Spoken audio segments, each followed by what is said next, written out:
Testing 1, 2, 3.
At Post Sports Presentation.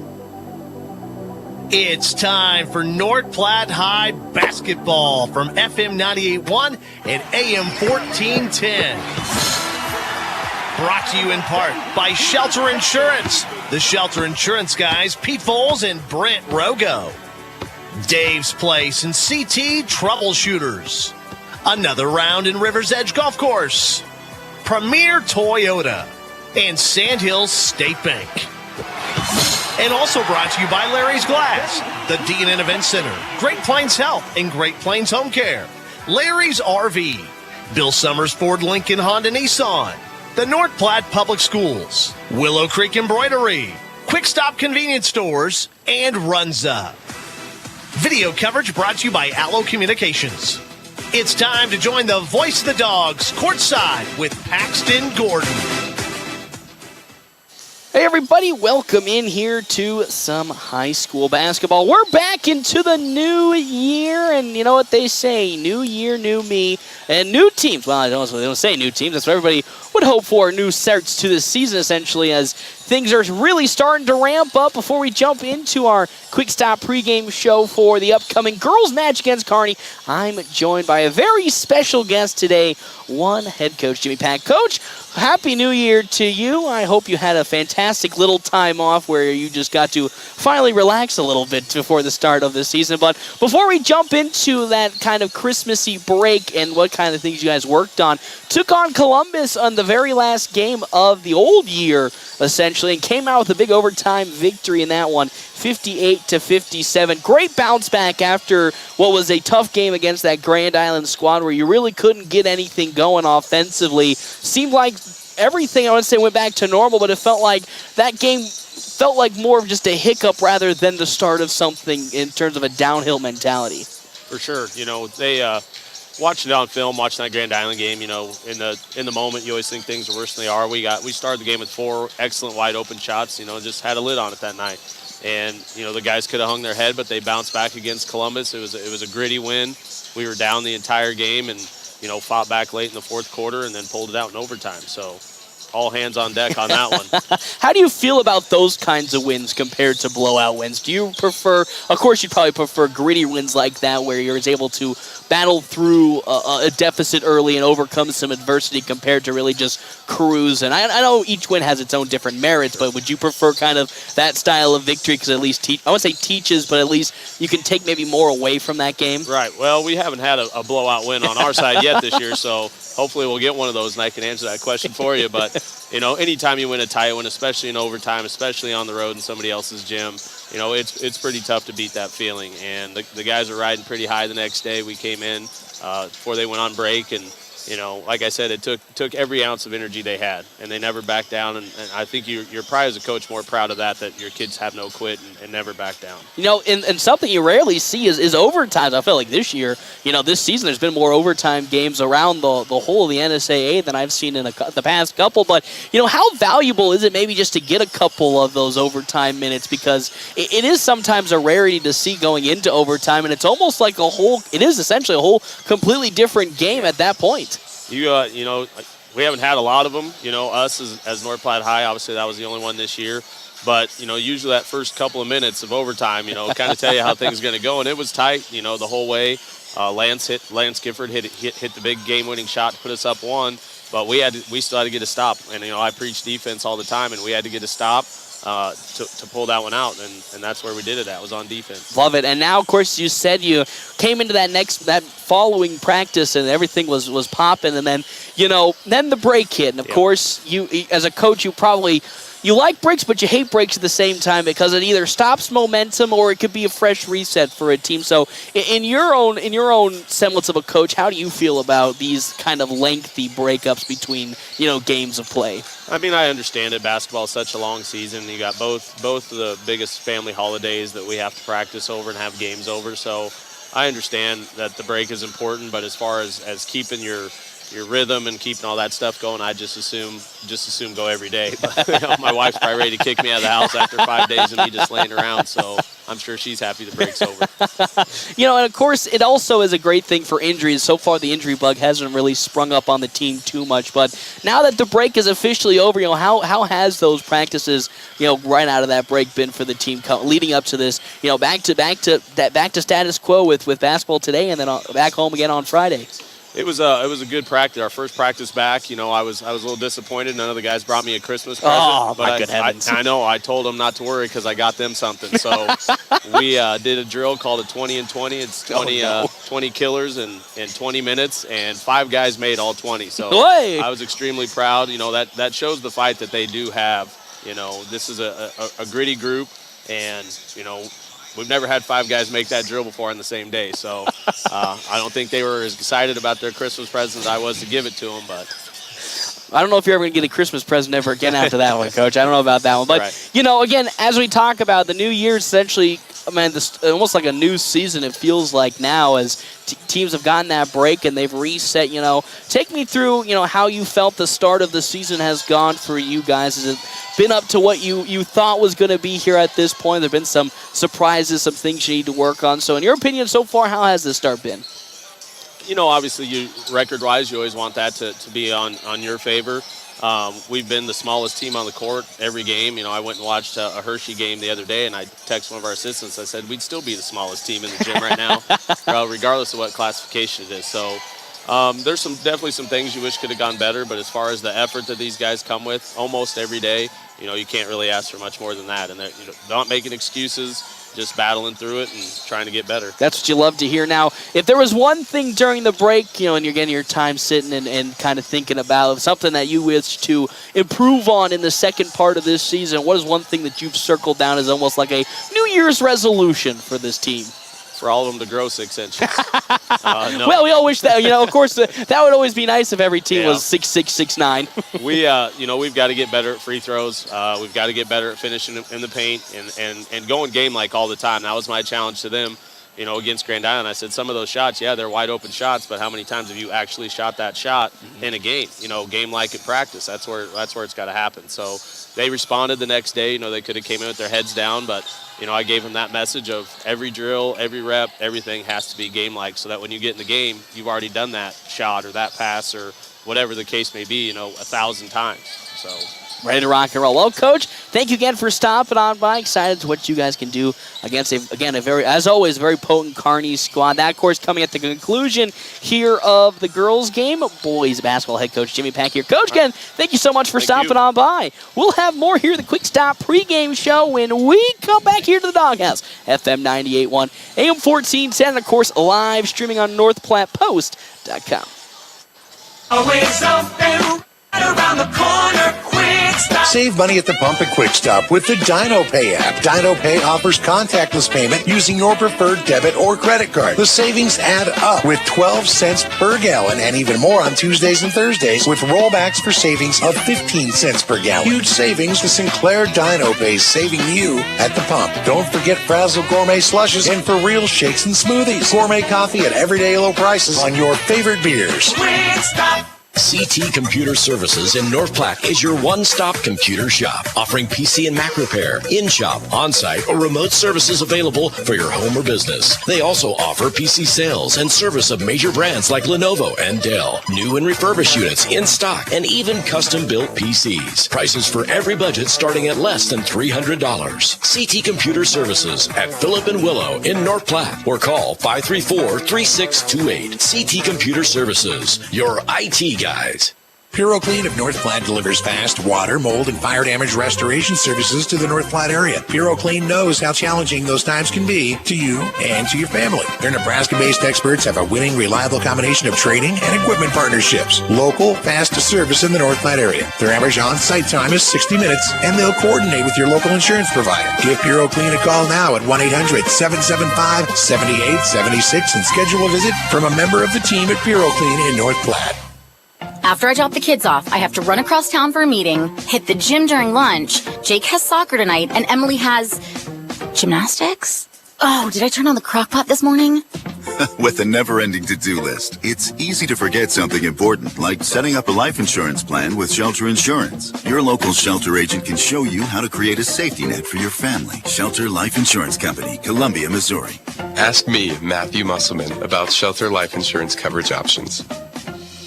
Your husband is pretty handy to have around. He makes the world's best mac and cheese. He's in the Tickle Monster Hall of Fame. And he can teach anyone how to throw strikes. But a busted pipe and a basement full of water? Honey, I think we need a plumber. Is a little out of his league. That's where a homeowner's policy from Shelter Insurance comes in handy. We'll help get your house back in order and your husband back to what he does best. See me, Pete Volz, at 501 South Jeffers for a free insurance review. This is the Bulldog Pregame Show from FM 98.1 and 1410 AM. Presented by Quick Stop. Always open right around the corner. Quick Stop. Well, I got to hit the button there, but welcome. I know, coming first game back, yeah, you're going to make some mistakes here, but welcome back, everybody, here at Quick Stop Pregame Show. 27 locations open 24 hours a day.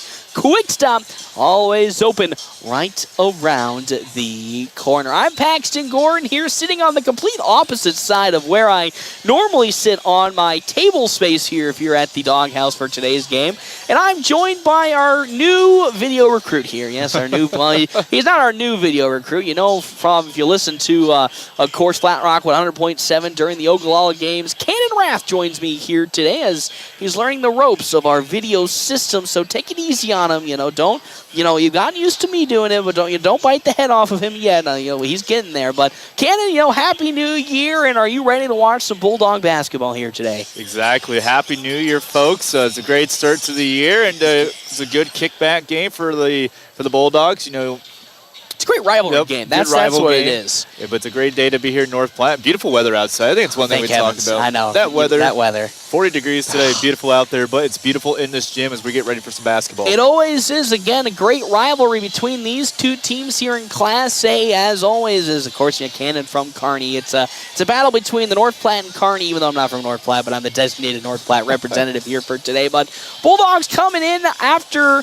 the Christmas break on a really great trend. 3-3 overall, 2-2 in Class A competition, and I think overall that's a beautiful start compared to last season where they were still searching for their first win, coming out of that Christmas break. And, this team, and I talk about it all the time about how this team just feels so different compared to last season. It's not like many changes were made, and only one real change that everybody can point to, as always, Clancy Brown coming back from, of course, her knee injury that she picked up towards the start of the season. This team feels like it's a completely different team with her at the helm, averaging 11.3 points per game, 6 rebounds per game, and 1.8 assists. That assist total really doesn't highlight the impact that she has on the court. And really also the addition of Macy Freeze, who was gone for the first couple of starts to the season with an injury as well. The team is finally, I would say, wholly complete, and now coming into the new year looking to start off with a bang against this Kearney High team that, unlike the last couple of seasons, isn't the same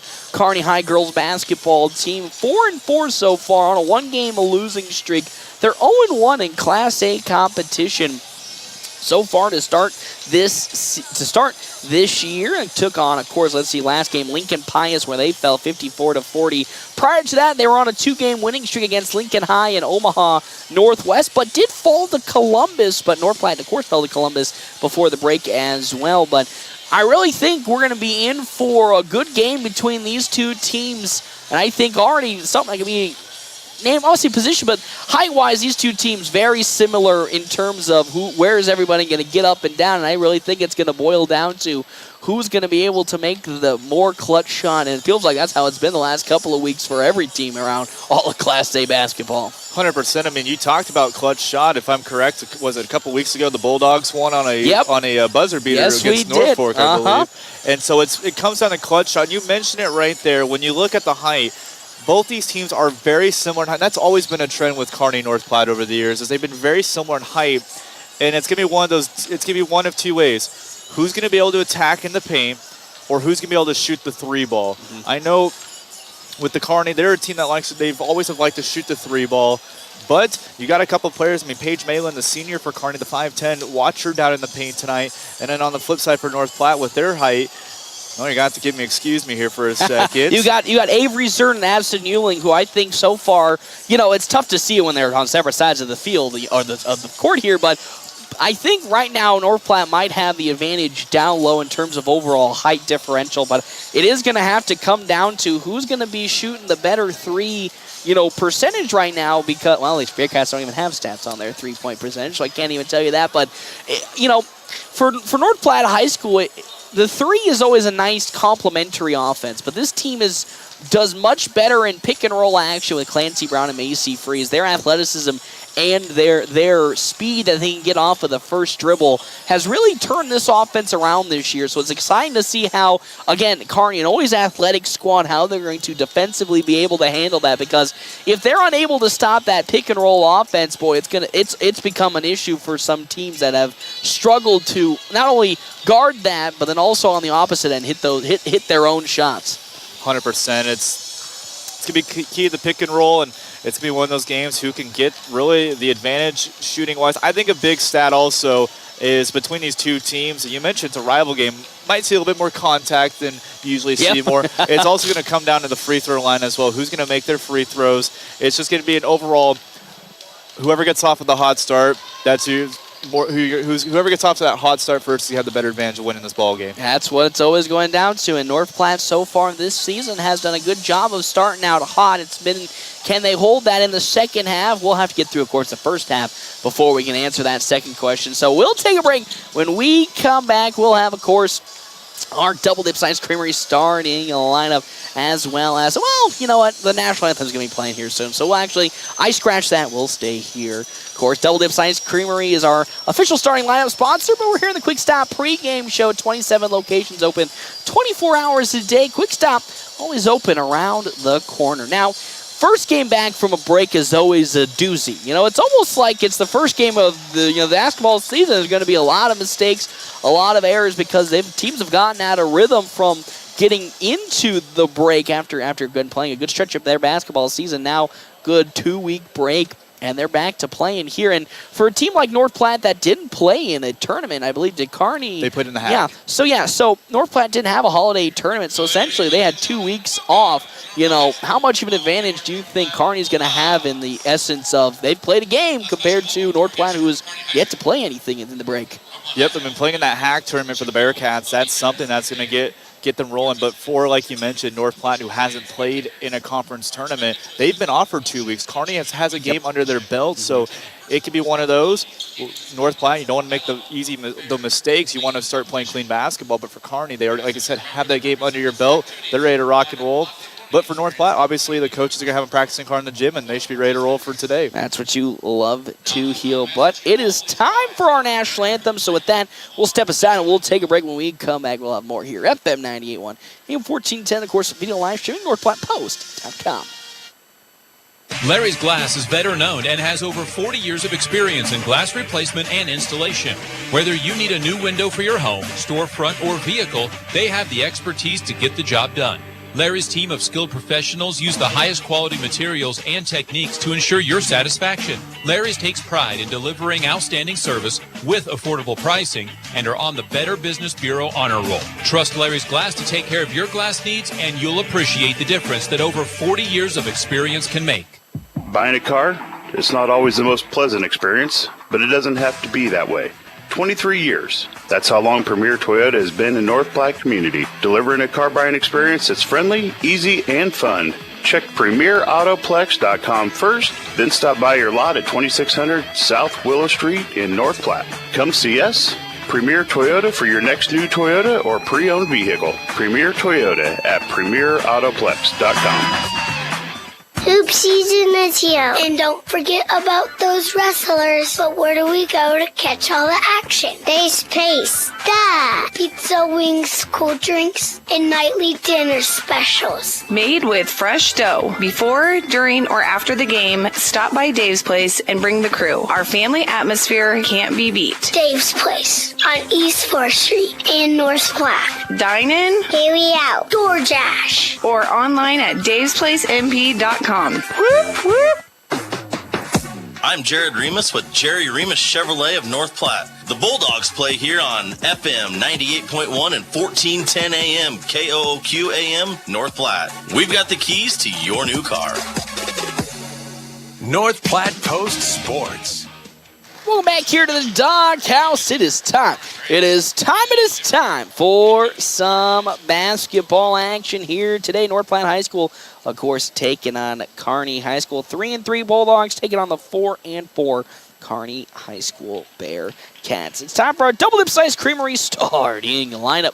Double Dips Ice Creamery in the historic Canteen District in North Platte offers 24 plus different flavors of hand-dipped ice cream served in a variety of ways. Double Dips also offers homemade waffle cones and bowls alongside homemade fudge and freshly baked desserts. For the side of Kearney High School, Josie Murray, the senior at 5'7", with Paige Jamalin, the 5'10" senior getting the start. Harley Straka, the senior at 5'6", alongside Kelsey Hatcher, the junior, sitting at 1'5'8", and then Addie Helmbrecht, the senior, at 6 foot tall. For the side of North Platte High School, the lineup that you've seen a couple of times already this season, senior Clancy Brown at 5'9", with, of course, also getting the start today, Macy Freeze, 5'5", senior. Addison Ewing, the 6 foot tall junior, will be getting the start alongside Ellie Blakely, the 5'8", senior, and then Avery Zern, the 5'11", junior. So North Platte should have a size advantage down low, and they are going with a much taller lineup today with both Addison Ewing as well as Avery Zern here in today's game. So we'll have to be jumping, I believe, Addison Ewing. Actually, should be Addison Ewing alongside Addie Helmbrecht to start off between these two teams. I'm excited for some new year, new basketball, and I hope you all are too here. FM 98.1, AM 1410, and of course, live streaming NorthPlattePost.com as we're getting ready to rock and rumble as the officials finally get everything set, and here we go. It's up in the air, and it's going to be one on the side of Helmbrecht and the Bearcats. They'll now take it up on the far side there, pushing Kelsey Hatcher quickly on the offense. In the corner we go, around the perimeter passing. Back on over to Straka. Straka cross-courts it. Now driving and popping with it was going to be Kelsey Hatcher, but she dishes out. And now here comes the Bearcats once again into the lane. Back out to Hatcher. She'll drive into the defense, and she'll go up with a beautiful bucket there to start this game off with multiple hands in her face. 100%, and you saw it there, Pax, and they were trying to go down low, and North Platte was playing that zone defense, not let them get out, so they got the one breakthrough there to get that easy bucket there for Hatcher. As that is tipped out of bounds on the side of the Bearcats, is Kennedy Gardner will be the one tipping it out for Kearney, as Ellie Blakely now will take it up. Pass it to Clancy Brown on the far side of the wing. She's calling for a screen from Ewing. Will get it. Look to drive around the perimeter to Blakely. She'll pull up for a spot up three. Off the mark. Rebounded by Avery Zern. That's her first as a three from Clancy Brown. Off the mark. And it's going to be last touched by Avery Zern. Zern so far this season, 9.5 rebounds per game. They'll say that's last touched by a Bearcat player. So triggering in underneath the basket will be Clancy Brown. Brown with the basketball. Back out to Macy Freeze. We'll get a screen from Zern at the free throw line. Drives into the lane. That shot high arching, and it'll find the mark. Doing the exact same thing Kearney did and getting the exact same result of points. So it's 2-2 now in favor of the Bearcats. Excuse me, North Platte and Kearney. To the far side with it now. That one's going to be Straka. Cross courts it now to Gardner, who looked to cross it back over to Straka. She'll pull up for three. Off the mark. Tipped. Rebounded there by Ellie Blakely. Her first rebound today, and now up the court with it comes Clancy Brown. 2-2 with 6:35 left to go here in this first quarter. Oh, that pass almost intercepted as Straka tips it out of bounds, intended for Macy Freeze here in quarter number one. So a far side inbounds for Bulldogs to get their next possession underway. He'll find Blakely at the logo, guarded by Gardner. She'll then pass it over to Clancy Brown, almost stolen away as Brown goes baseline up for the shot, and she hits it. Clancy Brown with that great effort to go baseline, put the shot up, get some contact, and draw the foul. As the first foul for Paige Mellon. With that, it's 4-2 in favor. Now, correction, 5-2 in favor North Platte High School. 3 points for Clancy Brown today is now full court defense for North Platte High. Now on the far side with it going to be one Kennedy Gardner. Is Gardner going to hand it off to Straka. Straka cross courts it on over to Hatcher for three. Oh, way off the mark. Rebounded by Clancy Brown. So far, both teams getting the shots they're looking for, but it's the Bulldogs that are hitting it first as that three on the way from Blakely. Rebounds in and out as that's Addie Helmbrecht. Pick up her first rebound. Man, oh man. Shots are flurrying already here to start this game off, Cannon. Oh, 100%. They're doing everything, but we kind of a little wrong there shooting in the perimeter. They're going to get out of the zone and cut inside. As that shot gone the way from Straka off the mark. Another rebound for Clancy Brown. And already looking at our first rotations for North Platte. Abby Kamensky and Kiki Williams will be subbing in for the Bulldogs. A step back three from Clancy Brown is short, and it's rebounded there by Kennedy Gardner. That's her first rebound, and she'll take it up the court. Now Hatcher has it. She'll spot up for a three. Bang! There's the first three of the game for the side of Kearney. It's now 5-5 with 5:12 left to go, and that's the first three today by this Bearcat squad after missing a good handful to start. Hold that thought as Clancy Brown's little floater finds its way in. She's got a quick 5 points for North Platte High School, and it's 7-5. Now some good quick passing to break this this full court presses. It's Gardner with it. She'll pick her dribble up and cross court it all the way over to Malin. And now Hatcher almost has it stolen away there by Macy Freeze. And as she'll drive and try to kick it down to Addie Helmbrecht. And they'll say Avery Zern touches it. So now some substitutions as Blakely as well as Ewing check out. Kiki Williams and Abby Kamensky sub in. Out goes Kennedy Gardner, and subbing in now comes a Lily Province.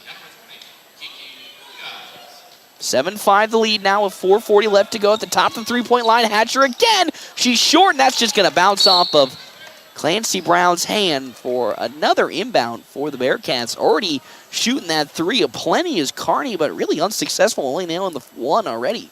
It's something we talked about is who's going to shoot the three ball first. Well, we've seen in both teams, but Kearney, that's kind of what they've really had open looks with shooting that three ball, so it's kind of what we're seeing here early on from the Bearcats. Well, if you're North Platte, that pass from Straka going to fly way out of bounds. It was intended for Libby Province.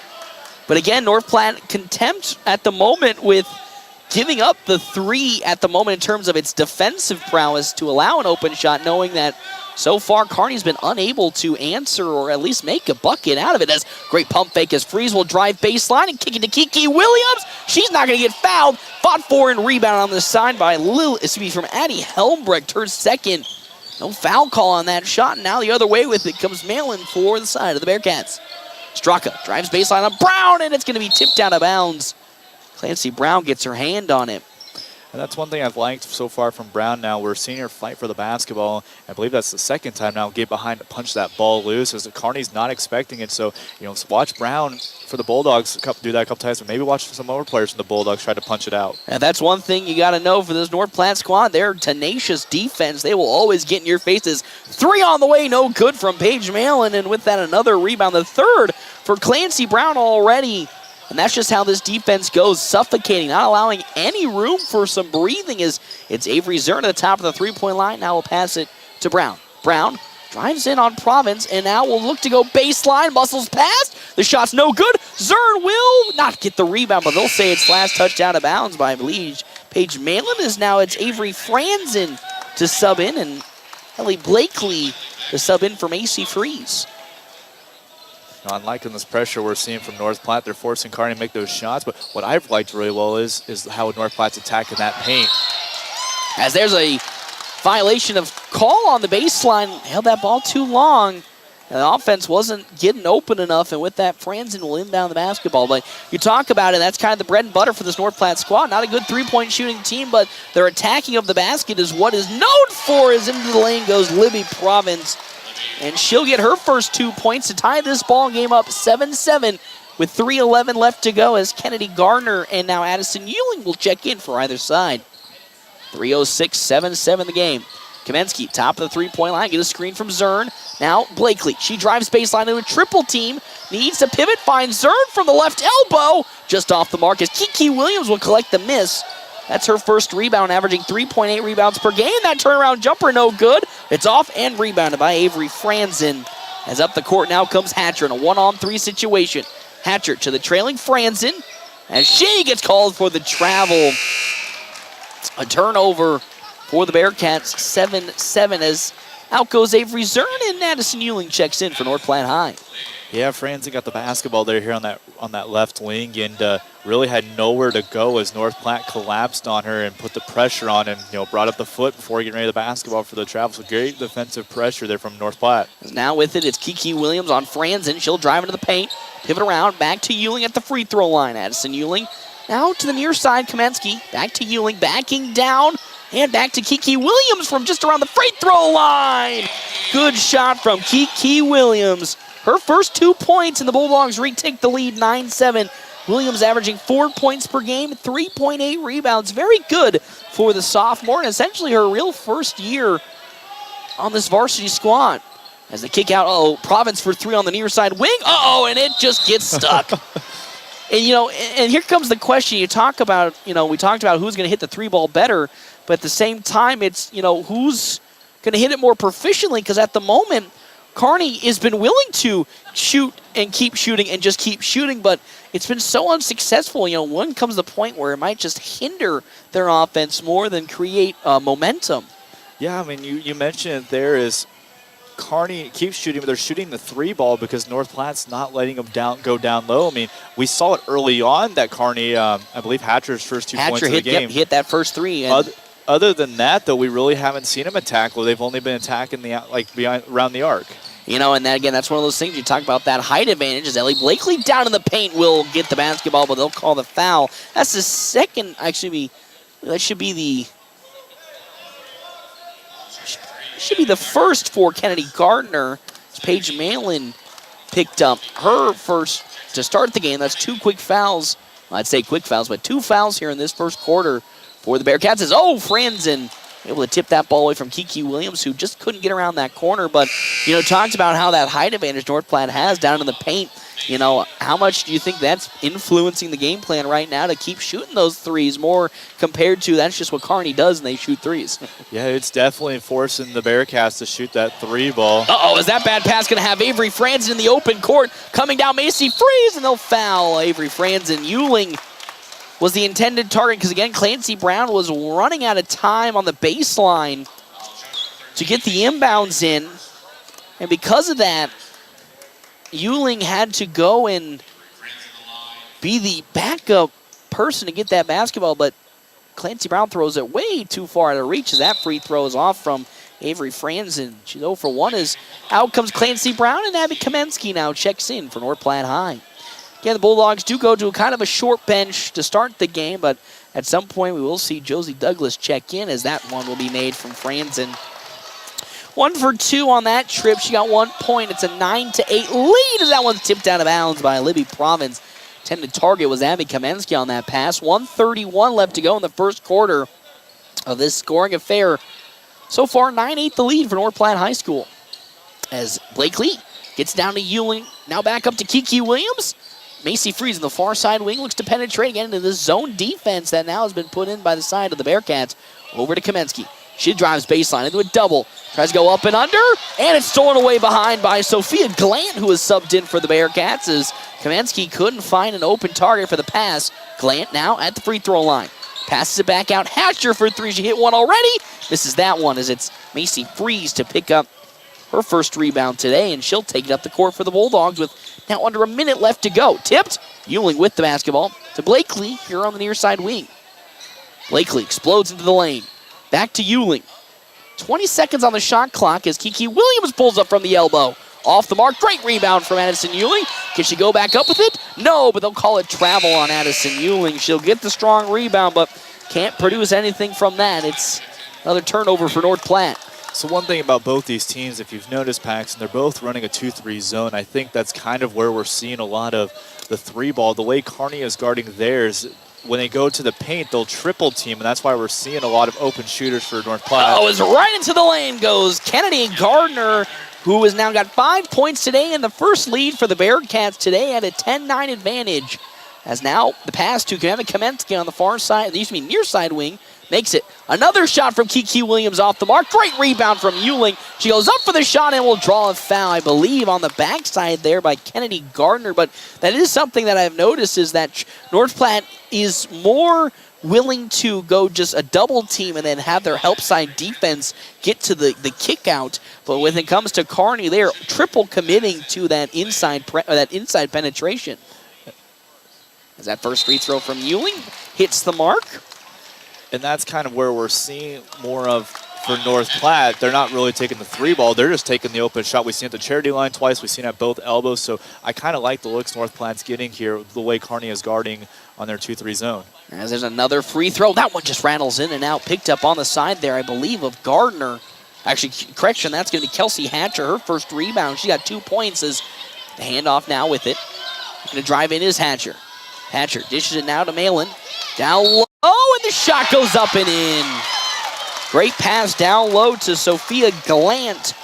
Will get her first 2 points, and with that, Bearcats retake this lead, now leading 12-10 with 2.4 seconds left as Kiki Williams picks up her first foul here of this contest. That was a good tic-tac-toe type pass there, and that's a great way to break the zone there. As a shot, up and away, and it's in from Sophia Glant. She'll go 1 for 1, and now that's going to be her 3rd point with, again, 2.4 seconds left for North Platte here in this quarter. Now to Blakely with no time left. She's not even going to get a shot up. But that'll do it here for the first quarter. It's a 12-10 lead in favor of Kearney High School. We'll step aside and we'll take a break. When we come back, we will have the second quarter action right here at FM 98.1 AM 1410. Of course, video live streaming NorthPlattePost.com. In the market for a new or pre-owned car, truck, or SUV? Look no further than Bill Summers Ford Honda Nissan Lincoln for your next vehicle. Look online 24/7 at BillSummers.com. Bill Summers is Western Nebraska's leasing headquarters, and they have aggressive financing to get you into the vehicle you've been dreaming of. Check out all the inventory at BillSummers.com anytime. Bill Summers Ford Honda Nissan Lincoln, where families are our business. Highway 83 and Walker Road in North Platte, and online 24/7 at BillSummers.com. Family first. My dad used to tell us that all the time. But family first wasn't just something he'd say to us. It was how he lived every day of his life. And it's how I try to live mine too. At Shelter Insurance, our agents are dedicated to helping provide personalized auto, home, and life protection that puts your family first. Find me, Brent Rogo, at 502 East Francis. North Platte Post Sports.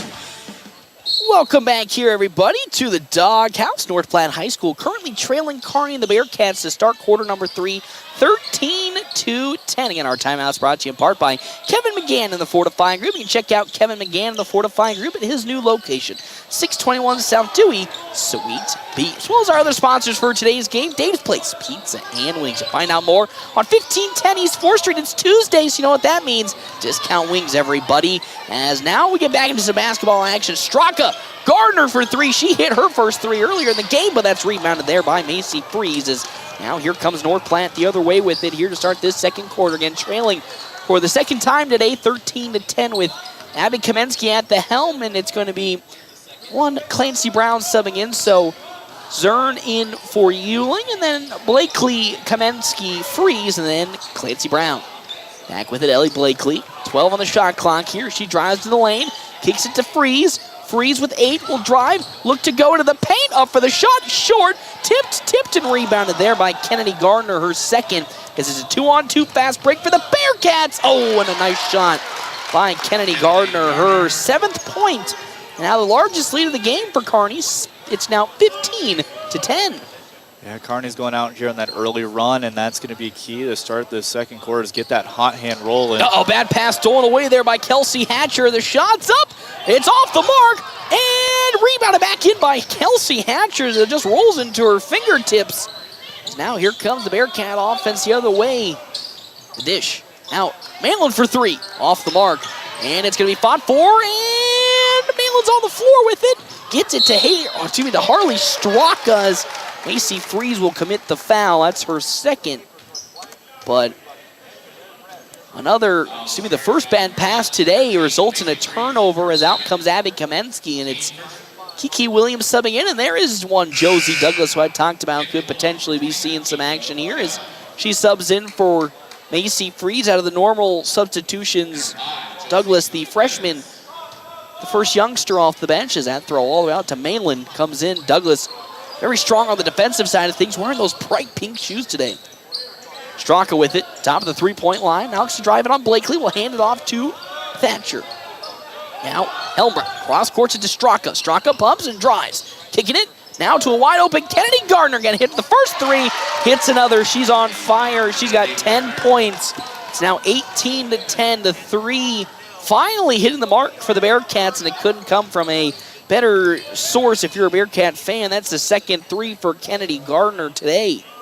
Yeah, Kearney's getting hot. I mean, it took them a quarter, but they're getting hot behind the arc. Clancy Brown for 3 short off the mark, and that's going to be rebounded by Paige Malin, and that's going to be a little bit of the issues now, I feel, for North Platte, is they are down at the moment. You can't start getting into a shooting battle with the Bearcats. I say that, stolen away on the defensive side. Here comes Clancy Brown, 3-on-2. Brown now look to pass it. Finds Blakely. She'll fire away her 3. Off the mark. She'll follow through. Get her own miss. Oh, off the mark on the shot. Rebounded by Kiki Williams, and that time fouled from Paige Malin. And second foul for Malin, but again, another opportunity for the Bulldogs to get some points. Great job there on Kiki. Got that rebound, but then with that putback and the putback doesn't go through. However, the way she was angled, got hit on the wrist. Now shooting at the line 2. Kiki Williams' first free throw just a bit off the mark, and that's one thing you love to see from this Bulldog squad that you normally do see a lot more of is their second chance opportunities are prevalent, and that's a key stat that they like to feed off of. So far today, haven't been given the opportunity as that's 0 for 2 from the free throw line for Kiki Williams today. 2 points, 2 rebounds for her. An 18-10 lead with 5:04 left to go as Josie Douglas gets called in for the reach. Her first foul today. Douglas so far this season averaging 1.3 rebounds per game and 0.3 assists. But again, the first freshman off the bench for North Platte when given the opportunity. As now with it comes Thatcher. So near side, going to pass it down low to Helbrecht. Now to Franzen. Oh, and a foul is going to be called on Clancy Brown. And with that, we'll go to the free throw line for Avery Franzen as I think a timeout is going to be called. And a timeout will be called here for North Platte High School as they've struggled to find any production out of the first quarter, trailing by 8 now, 18-10. When we come back here to the Doghouse, FM 98.1, AM 1410, and of course, video live streaming, NorthPlattePost.com. Hey, looking to start a new career? Larry's Glass in North Platte may just have the position for you as they have an opening for a glazer. What does this glass glazer do? Installs glass in commercial and residential areas, and you'll be installing windows, doors, showers, mirrors, and so much more dealing with glass. If you've been or had carpenter experience in the past, this position may be just the fit for you. And even if you haven't and you have a certain skill set, Larry's Glass will train. Stop into Larry's Glass on West 5th Street today to apply. North Platte Post Sports. Well, back here to the Doghouse. North Platte currently trailing Kearney and the Bearcats 18-10. Our timeout, of course, brought to you in part by Kevin McGann in the Fortify Group. You can check out Kevin McGann in the Fortify Group at his new location, 621 South Dewey, Suite B, alongside Sand Hill State Bank, the most committed brand in banking with locations in North Platte, Ogallala, Grant, and many more. Head to sandhillstate.com for a full list of services and locations. Again, an 18-10 lead for Kearney. We've gotten on an 8-0 run to start this second quarter thanks to Kennedy Gardner, who now has 10 points, and she's starting to heat up as Avery Franzen's now third free throw hits the mark. She's got 2 points, but, Cannon so far, the Bulldogs have had opportunities, just been unable to hit the shots. Yeah, it's one of those opportunities, not connecting on the shots like you need to do, but you're only down by a couple possessions here. It's a couple stop and scores. As a pass down low, Kiki Williams, the double team will draw the foul, I believe, on Franzen. And that's some good fast break pushing for the offense of this North Platte squad. Is just saying they've had opportunities, and they've had looks. They've just been unable to execute on those open looks and have those resultant points. As so far, Kearney has the worst field goal percentage overall, but have more points just because those shots are being made. As Kiki Williams finally will get her first free throw to go. She got 3 points, 1 for 3 as out goes Josie Douglas, and in comes Abby Kamensky. Kamensky averaging 2 points, 2 rebounds per game. As also checking in now comes, I believe, should be Elena Yasnok, as now the pitch up to one, Kelsey Hatcher. Hatcher, good kick around the perimeter. Gardner, Straka, cross courts it back to Hatcher here on the near side. She thought about the three, but drives in the baseline from 16. No good as once more, there's Clancy Brown, collects her 5th rebound, and here comes North Platte, trailing 19-11 in this ball game. Brown pumps and thought about driving, but now she'll pull up for 3. Oh, off the mark. And fought for, it's going to be a jump ball. Oh, wow, they're going to say actually a foul, not even a jump ball. As I thought that Avery Zern had clear hand on the basketball, but they'll say Avery Zern gets dinged for her first foul, and with that, the 14th foul for North Platte here in this second quarter. See, those are one of those plays right there. It's always, it's more of a 50-50. I mean, everyone's got the different advantage point, but it was close. It could have had possession. No, that's just one of those tough calls right there. Gardner with the basketball now on the near side wing. Dishes on over to Hatch on the far side. Now with it, freshly subbed in Libby Province. And Bulldogs with that 2-3 zone. Has great passing. Helmbrecht down low. Her shot off the mark.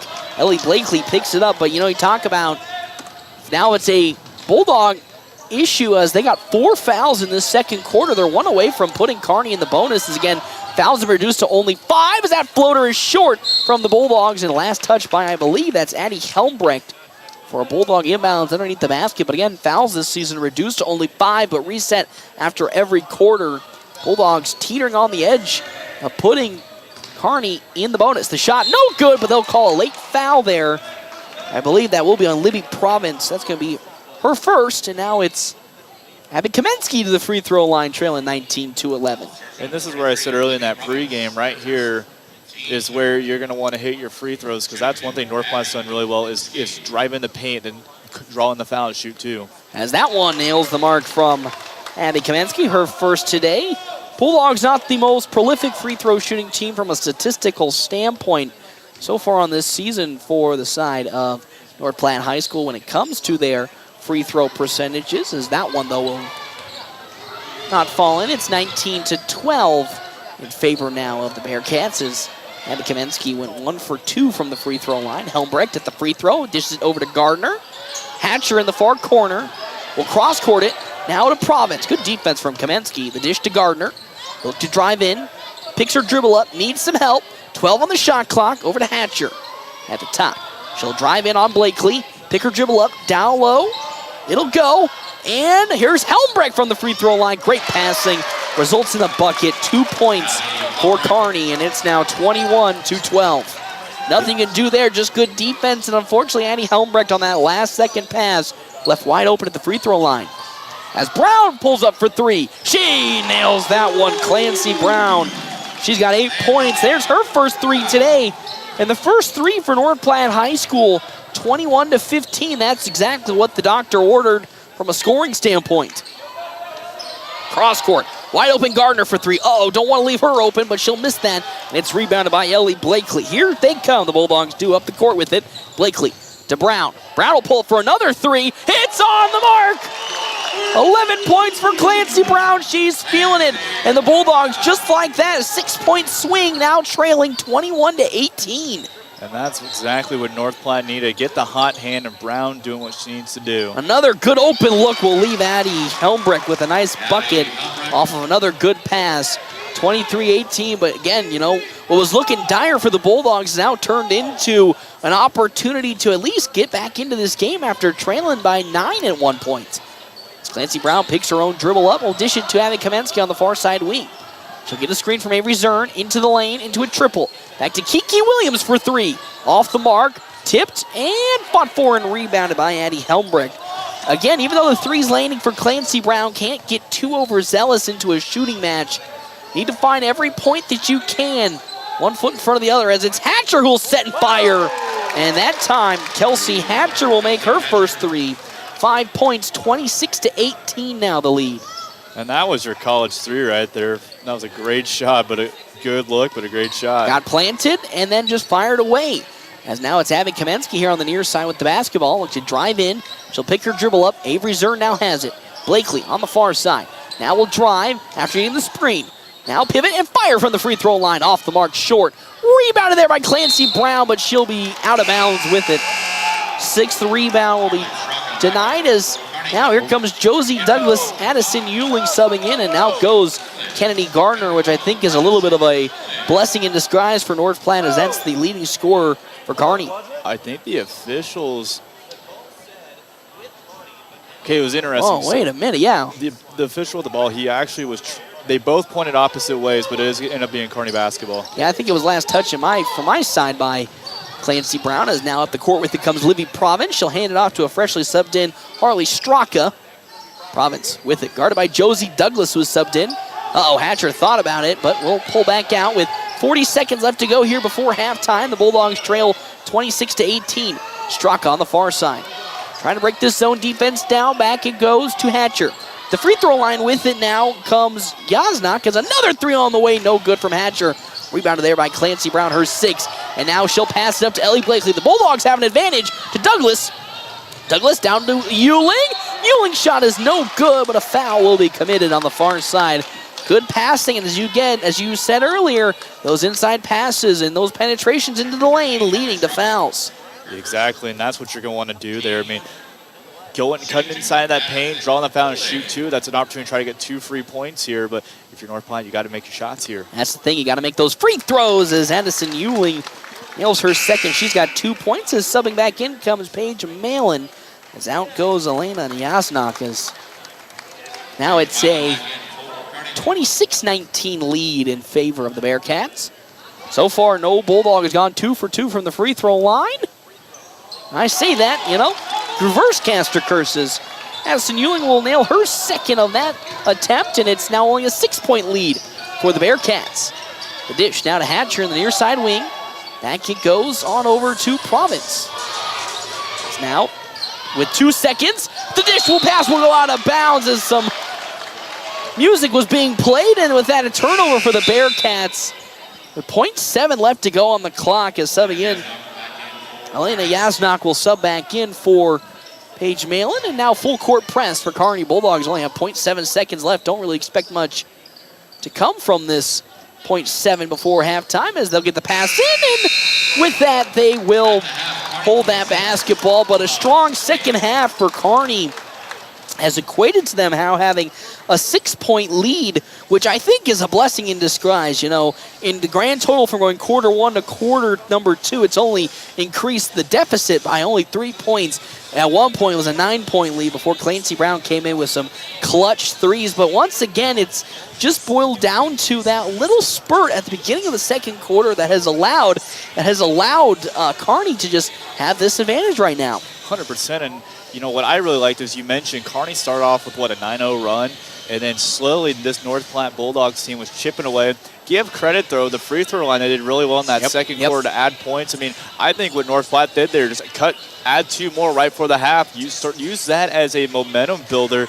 Go in your locker room, have your conversation, come out. That we saw Kearney start hot in the second quarter. Well, now if you're North Platte, you made your 2 free throws. You force Kearney not to score. If you're North Platte, come out and try to be hot in this third quarter. That's what you want, after, and it really, you gotta start off on the right foot, and this is kind of how things have gone for North Platte this season. Is they're a team that hasn't really been able to pull away substantially, minus that Grand Island game, but they have really struggled in terms of being able to pull away in these types of games. And when you're in a shooting match right now where nothing for either side's really getting hit at the moment, you got to start off strong, because at some point those shots once again are going to, the water's going to dry up in that well, and you're going to get down to a who wants it more and who's going to make the more gritty shot. And so far for North Platte, we're going to need to see them come out to a strong second half to at least close it, and then from that point on, then start exploring on how they can retake the lead and expand the lead. Because really, if you just take out some of the Kennedy Gardner shots in that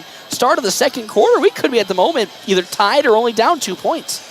100%. It's really both teams have struggled to hit their shots. It can go one of 2 ways. One team goes hot, they can pull away, or vice versa, the other team pulls away. But here, with both teams are struggling, that's been a big factor. Is we've seen teams that are just not hitting their shots. However, for North Platte, though, like I've mentioned, they did a great job in that second quarter to start tacking on that lead and fight right back in there. You're only down by 2 scores heading into this halftime, and like I said, if I'm correct, North Platte will get the basketball to start the third quarter. They should get the start, and really, and that's just kind of how basketball goes these days. Who can get on the run first? And if you get on that run first, sometimes it's hard to battle back. But it's time for our Quick Stop halftime show, and we come back here to the Doghouse on FM 98.1, AM 1410, and of course, video live streaming on NorthPlattePost.com.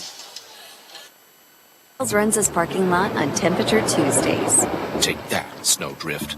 With great horsepower comes great responsibility. Every Tuesday in January, the temp at 6 a.m. is the price you pay for an original Runza sandwich when you buy fries and a medium drink. And every Tuesday, the drive-thru will be drivable.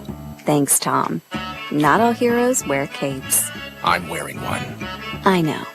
Temperature Tuesdays are back, and Runza makes it all better. Growing up, my parents always encouraged me to do what's right, even if it wasn't easy. I'd always hear my mother's voice say, "Do the right thing." That stuck with me. Every day, just do the right thing. That's it. The rest takes care of itself. At Shelter Insurance, we believe in doing the right thing for our customers and our communities. Find me, Brent Rogo, at 502 East Francis. Buying a car? It's not always the most pleasant experience, but it doesn't have to be that way. 23 years. That's how long Premier Toyota has been in North Platte community, delivering a car buying experience that's friendly, easy, and fun. check PremierAutoplex.com first, then stop by your lot at 2600 South Willow Street in North Platte. Come see us. Premier Toyota for your next new Toyota or pre-owned vehicle. Premier Toyota at PremierAutoplex.com. The North Platte Public Schools prepares all students to be productive, responsible citizens in a safe, caring, supporting learning environment with caring staff, engaging curriculum, clean facilities, and updated technology. You can rely on our schools giving your child the tools they need for a successful future. For more information, including enrollment and career opportunities, visit nppsd.org. North Platte Public Schools. Communicate, connect, commit. I'm Jared Remus with Jerry Remus Chevrolet of North Platte. The Bulldogs play here on FM 98.1 and 1410 AM KOOQ AM North Platte. We've got the keys to your new car. North Platte Post Sports. Welcome back here to the Doghouse. North Platte High School trailing 26-20 here at the halftime and Quick Stop halftime show. 27 locations open 24 hours a day. Quick Stop always open right around the corner. It's been a roller coaster game. That's how I'm going to say. It started off in the first quarter with Kearney coming out to a 13-10 lead, where North Platte was leading for a good majority of it before the Kennedy Gardner show started to appear as she hit 1-3 to start that half, that first quarter, and then helped give that Kearney advantage where really they've been starting to do a better job of breaking down the North Platte defense in terms of the zone that's coming out. But North Platte was able to bounce back after Kearney went on a 9-0 run to start the quarter. Bulldogs answered back with 6 quick points from Clancy Brown, who hit 2 threes in that contest. She's currently sitting at 11 points right now for North Platte High School. Both teams not really shooting a pretty penny in terms of the field goal percentage, but overall, once again, it's boiling down to that defense. North Platte High School, that's what it boils down to. Defensively, if they keep playing like they do, it does get very gritty, and those shots do not get any prettier than they are right now. Yeah, the defense, that's been a big factor. I have noticed, and this is for both teams, is we saw it early on, is especially for North Platte with Brown, she liked to attack the paint. Well, then that's kind of that second quarter we saw that triple team, because you'll see what's going to happen is interim head coach Chris Pocock, what he's doing is he's having his back three. They'll collapse on the girl in the paint, and it's been tough for North Platte to get a shot off and trying to get a shot out. We've seen it inside, but that's just been a big factor. It's whether or not you can get that shot off. And then, then on the flip side for North Platte, it's kind of they're not attacking the triple, but they'll do the double team. And then you'll see, big example, Kennedy Gardner or Kelsey Hatcher, they'll run all the way from the far side of the court, and they'll come to the opposite wing, and it'll slip behind the North Platte defenders, and they'll have the open shot. They're just not hitting their shots. But, it's been one of the story of the half is, both teams are getting players open. It's just that they're not falling through. Yep, the shots just aren't falling right now. Each side is playing some good paced offense in terms of running the plays and getting the opportunities. Just those shots aren't hitting. How about we jump into our game stats here, provided by Skiles, Loop, Bremer, and White CPAs, where they are your partners for the future. As I said, leading the way for the Bearcats, Kennedy Gardner, 10 total points, 2 threes in the contest so far today. We got 3 points coming in from Sophia Glant. She's 1 for 1 from the from the free throw line. 5 points for Kelsey Hatcher. Hit that really deep range 3 in the middle of the second quarter to help put Bearcats up at 1 point. Libby Province with 2 points. 4 for Addie Helmbrecht, who really got some good looks down low in the paint off some good passes in this quarter. And then Avery Franzen with 2 points coming off of 2 free throws. She's 2 for 3. For North Platte High School, Clancy Brown's got 11 points here today. 1 for 1 from the free throw line. She got 6 rebounds, close to beating her season total at 6.8. And then next up was Addison Ewing. She got 3 points, 3 for 3 from the free throw line and 1 rebound. 2 for Macy Freeze and 2 rebounds. 3 points for Kiki Williams, who's 1 for 4 from the free throw line. Ellie Blakely so far just has 4 rebounds in today's contest. And then after that, it's Avery Zern, who's got 1 foul, 1 free throw made as well. Well, that'll do it here for our Quick Stop halftime show. When we come back, we will have some third quarter action right here at FM 98.1, AM 1410, and of course, video live streaming at NorthPlattePost.com. Thanks for listening to the Quick Stop Halftime Show. Second half action is next on FM 98.1. After I drop the kids off, I have to run across town for a meeting, hit the gym during lunch. Jake has soccer tonight, and Emily has gymnastics? Oh, did I turn on the crock pot this morning? With a never-ending to-do list, it's easy to forget something important, like setting up a life insurance plan with Shelter Insurance. Your local Shelter agent can show you how to create a safety net for your family. Shelter Life Insurance Company, Columbia, Missouri. Ask me, Matthew Musselman, about Shelter Life Insurance coverage options. PuroClean of North Platte delivers fast water, mold, and fire damage restoration services to the North Platte area. PuroClean knows how challenging those times can be to you and to your family. Their Nebraska-based experts have a winning, reliable combination of training and equipment partnerships. Local, fast service in the North Platte area. Their average on-site time is 60 minutes, and they'll coordinate with your local insurance provider. Give PuroClean a call now at 1-800-775-7876 and schedule a visit from a member of the team at PuroClean in North Platte. North Platte Post Sports. Well, back here to the doghouse. Bulldogs currently trailing 26-20 here to start quarter number 3. Again, our timeouts brought to you in part by Kevin McGann and the Fortify Group. You check out Kevin McGann and the Fortify Group. It is his new location, 621 South Dewey, Suite B. As well as thank you to our halftime sponsor, Quick Stop. 27 locations open 24 hours a day. Quick Stop, always open right around the corner. As the Bulldogs will open up this third quarter again in a 6-point hole, 26-20, as Avery Zern now has the basketball at the top of the three-point line. We'll dish it to now Macy Freeze. Freeze steps back. She tried to shoot the three, and that's blocked, but one Addison Ewing has it, and it's stolen away by Addie Helmbrecht. Ewing trying to get it to Avery Zern. Way down low is Straka. The dish back out to Helmbrecht. Hatcher thought about the three, will pick her own dribble up as Clancy Brown gets her hand on it from behind. Now some free little dribbles as now Straka into the lane. All the way back out to Gardner. And now Hatcher has it. 17 on the shot clock as Hatcher explodes into the lane. Back out to Straka. Now Gardner with 10 on the shot clock. Picks her dribble up. Uh-oh, Straka was open. The dish out. Hatcher will fire away. Off the mark, and it's rebounded by one. Ellie Blakely. Blakely now picks up her 5th rebound today. The dish to Clancy Brown. Oh, she misses the layup, but there is Avery Zern. She'll miss that layup, and it's going to be picked up by neither side, as that's going to be out of bounds. But 2 missed opportunities for North Platte High School, as Clancy Brown had a beautiful angle on the basket, just couldn't get the shot. She had her defender blocked off, but couldn't pull it in. 26-20. Now here comes up far side, Macy Freeze explodes into the lane. Shot high in the air, and she nails it. Macy Freeze with her 4th point, and now only a 4-point lead for for Kearney and the Bearcats. Is to the far side with it now is Gardner, but she'll pick her own dribble up. The dish to Hatcher here on the near side wing. Top of the 3-point line, now perimeter passing. Gardner with it, guarded by Blakely. 20 on the shot clock, 6:24 left to go here in this third quarter. Straka now drives from the free throw line, picks her dribble up, dishes it back out. Hatcher sets and fires. That time she nails it. If you give Kelsey Hatcher time to set her feet and get planted, she will hit that three. It's the second time in the last 2 quarters where if she's gotten her feet set and hits and shoots the three, she's nailed it. 29-22 the lead now.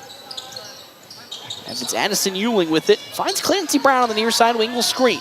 Brown will pull up for 3. Nails that one. Clancy Brown, ever since starting this game off pretty cold from the 3-point line, now is on fire. She's got 14 points, 29-25 out of the lead. Uh-oh, another set 3 is nailed from Hatcher. Just like I said, she got her feet set. And with that, hits another 3, and now we're getting into the shooting battles here. 32-25 with 5:23 left to go here in this third quarter. Well, you like when North Platte's getting that hot hand. However, Kearney's counteracting with their own hot hand. So that's the problem. You love what you're seeing from Clancy Brown and the Bulldogs offense to start this second half as Blakely's shot is off the mark. She gets her own rebound, and a foul will be called. But, you know, we talk about Bulldogs need to come out hot here in this third quarter, and they've done so. But On the other side, man, oh man, Kelsey Hatcher, 6 points already off 2 threes. As it's Paige Malin with her 3rd foul. Avery Franzen now checks in, but it's tough because that last 3 just felt like miscommunications on that zone. I say that is that shot, quick shot off the mark. Rebounded there by Kennedy Gardner. As with 5 minutes left to go in the third, it's 32-25. The handoff now to Hatcher. Kicks it to Franzen at the right elbow. Now to Gardner from round 12 out. No good, and it's rebounded there by Addison Ewing. And now here comes Clancy Brown for the Bulldogs in the fast break. Brown backing it down, lost the basketball, and Franzen will steal it. Brown tried to back down her defender, but gave up the protection of the basketball as Ewing on the other side will steal it. Now the Bulldogs will slow the offense down. Some sloppy offensive looks off of some good defensive steals on either side here in the last couple of seconds. I think this is a good opportunity to slow the tempo down here if you're North Platte. Uh-oh, free lane for Macy Freeze, and she'll get a foul called as Addie Helmbrecht will be the one who will be committing the foul, and that's the 2nd team foul for the Bearcats. As now to the free throw line will go Macy Freeze. As Kiki Williams now looks to sub in for North Platte, probably for Addison Ewing to start this third quarter, and now here comes as well Abby Kamensky. She'll nail that first one, does Macy Freeze, 1 for 1, and you know, we talked about the three-pointers being the thing that have kept North Platte in it, but these free throws are starting to rack up in huge favor for the North Platte side as out goes Kennedy Gardner, and checking in comes Libby Province. Yeah, as I believe early on we saw North Platte's first few free throw attempts didn't fall through, but they've gotten things rolling at the charity line. As that next one, short and off the mark, and it's rebounded by Ellie Blakely. She's in some trouble, trying to pivot. Blakely, able to get out of that. What a great effort from Ellie Blakely to get out of that quadruple team as that shot no good, blocked up front by Helmbrecht. And now here comes Libby Province the other way for the Bearcats. As that foul's going to be called on the shot, and Province will make it. And now she'll go to the free throw line to see if she can complete the and one. Yeah, for Province there, when she was streaking across the court, that was just kind of, she knew she was going to foul. It was just a floater, and it fortunately just fell through. And she will complete that. And one, it's now 35-26, a 9-point lead for the Bearcats here in this third quarter. Freeze, far side wing with it now, guarded by Province, and now it's Kamensky who'll pass it back to Freeze. Freeze, nice pump, drives in the lane, tries to kick it as Harley Straka will commit the 3rd team foul for the side of the Bearcats here in this third quarter. 2nd for Straka this game. 35-26 the lead now for the Bearcats. A lot more contact being made by both teams. Starting to see, hear the more whistles come in the second half. As Blakely will drive and pick her own dribble up. Back to Zern. Zern with the basketball, looking for some help. Will dribble and dish it now to Abby Kamensky. Kamensky with the basketball, gets a screen. Now Kamensky into the lane, lost the basketball, and it's turned on over. As now the other way with it comes the side of Kelsey Hatcher. Hatcher drives into the lane, up for the shot. Off the mark, Addie Helmbrecht with a clean rebound as Zern overcommitted. And then a foul committed by Avery Zern. That's her 2nd, and now goes one Addie Helmbrecht to the free throw line. As checking back in comes Clancy Brown and Addison Ewing. As Kennedy Gardner will now check back in. As the shot comes up from Helmbrecht, no good. That's her first miss today. As now subbing in comes Addie Snyder for the first time today for the Bearcats. 35-26. Clancy Brown now in with 14 total points and 6 rebounds in today's contest. 3:23 left to go. Thank you again to our sponsors. That one's made by Helmbrecht. Thank you again to our sponsors for today's game. That's going to be the side of CT Computer Services, your IT guy. Since 2005 is looking to check in Sophia Glant. For the side of the Bearcats, Kiki Williams drives on Franzen, steps back, fires from the baseline. Just rolls in and out. Helmbrecht will collect her 4th rebound, and now up the court with it comes Province. Trying to get it down low, saved as Hatcher now has the basketball. Stolen away by Clancy Brown. The defensive specialist comes in with it. Brown up for the layup, blocked by Helmbrecht on the other side as head coach Tyson Hammond is not happy with that call there, as seen that call get called on the other side of the court, but that time not called in favor of North Platte, is now slowing it down to the Bearcats with a 9-point lead. Hatcher explodes into the lane, and a late foul will be called. Hate to see that swing of momentum. It's a great defensive stop from Brown. Gets negated with a block on the other side. And now free throws for the Bearcats with a 26-26 lead. Excuse me, 36-26 lead as she'll nail that free throw. Kind of one of those now when you watch, you could tell the Bulldogs starting to get a little more frustrated. And I believe with Brown, that was kind of more of a frustration foul than anything when driving the paint with Hatcher there. You know, and that's one of the things that, as I hold that thought, is that free throw is missed, and it's picked up by Clancy Brown. And, you know, the Bulldogs, you know, have had some times, not just this season, but predominantly last season, where they have gotten, when things start not going their way, the emotions start to get to them a little bit, and they start making some easy mistakes. That one's thrown away by Kelsey Hatcher, and they're going to call a foul on Clancy Brown. It looked like both players just collided with each other with no malicious intent, and with that, another foul towards the Bulldogs, the second. Now, head coach Tyson Hammond will call a timeout here as Bulldogs trail by 11 now, 37-26. When we come back here to the Doghouse, FM 98.1, AM 1410, and of course, video live streaming, NorthPlattePost.com.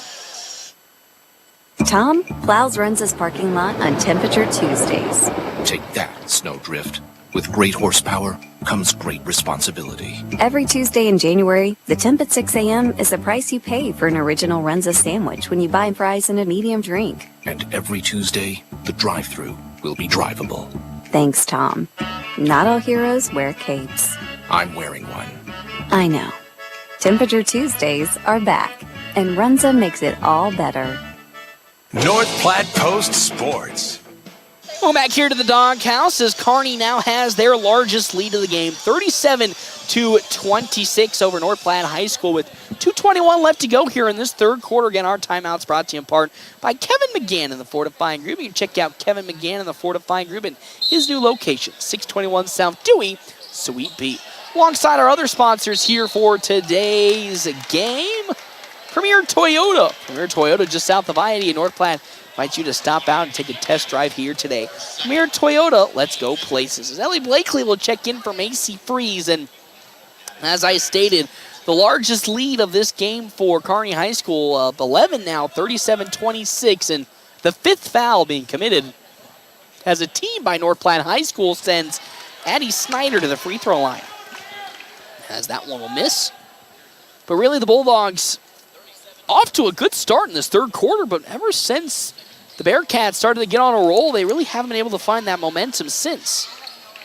It was one of those really once Hatcher got hot behind the arc. I believe she has 3 threes just in this quarter alone. That's kind of where it got things rolling. Yeah, as Gabby Kamensky will now go into the baseline. She lost the balance, and they're going to call a jump ball as go the other way. Good defense from Avery Franzen as Gabby Kamensky couldn't maintain control of that basketball while driving baseline, and with that, an easy turnover.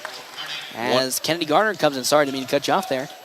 One of the interesting things, when Franzen had that ball, the official called jump ball right as her foot touched that baseline, so kind of a sigh of relief there for the Bearcats. Yeah, that would have been an out-of-bounds call as now Hatcher with it on the near side wing will get it down low to Glant.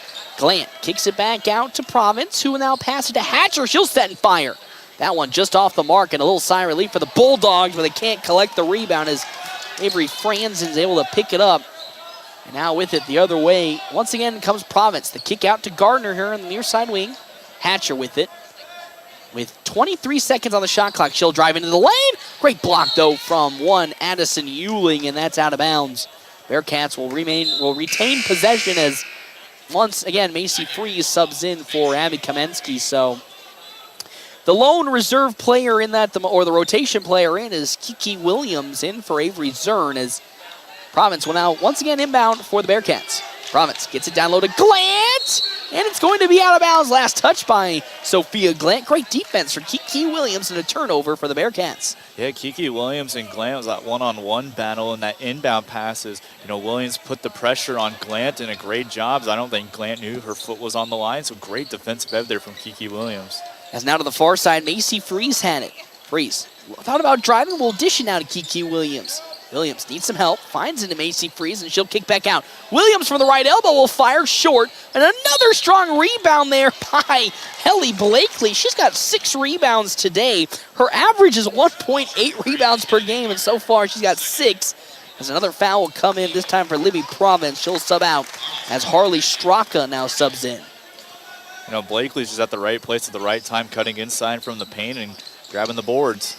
You know, Blakely not the tallest player in the world, sitting at 5'5", as she'll now dribble into the paint and pass it to Macy Freeze. And she has 6 rebounds. Unbelievable stuff today for one Ellie Blakely. Blakely now pivots, thought about the 3, will fire. Nice hit. That's a 2 as her foot was just inside the 3-point line. But there's the first 2 points for Ellie Blakely. And, you know, for the Bulldogs, they need a third and a secondary scorer sometimes when Clancy Brown gets cooking. And it has been Macy Freeze and Ellie Blakely as they hold that thought. Thatcher for 3. Oh, my good heavens, yet again. Another 3 for Kelsey Hatcher. That's her 15th point.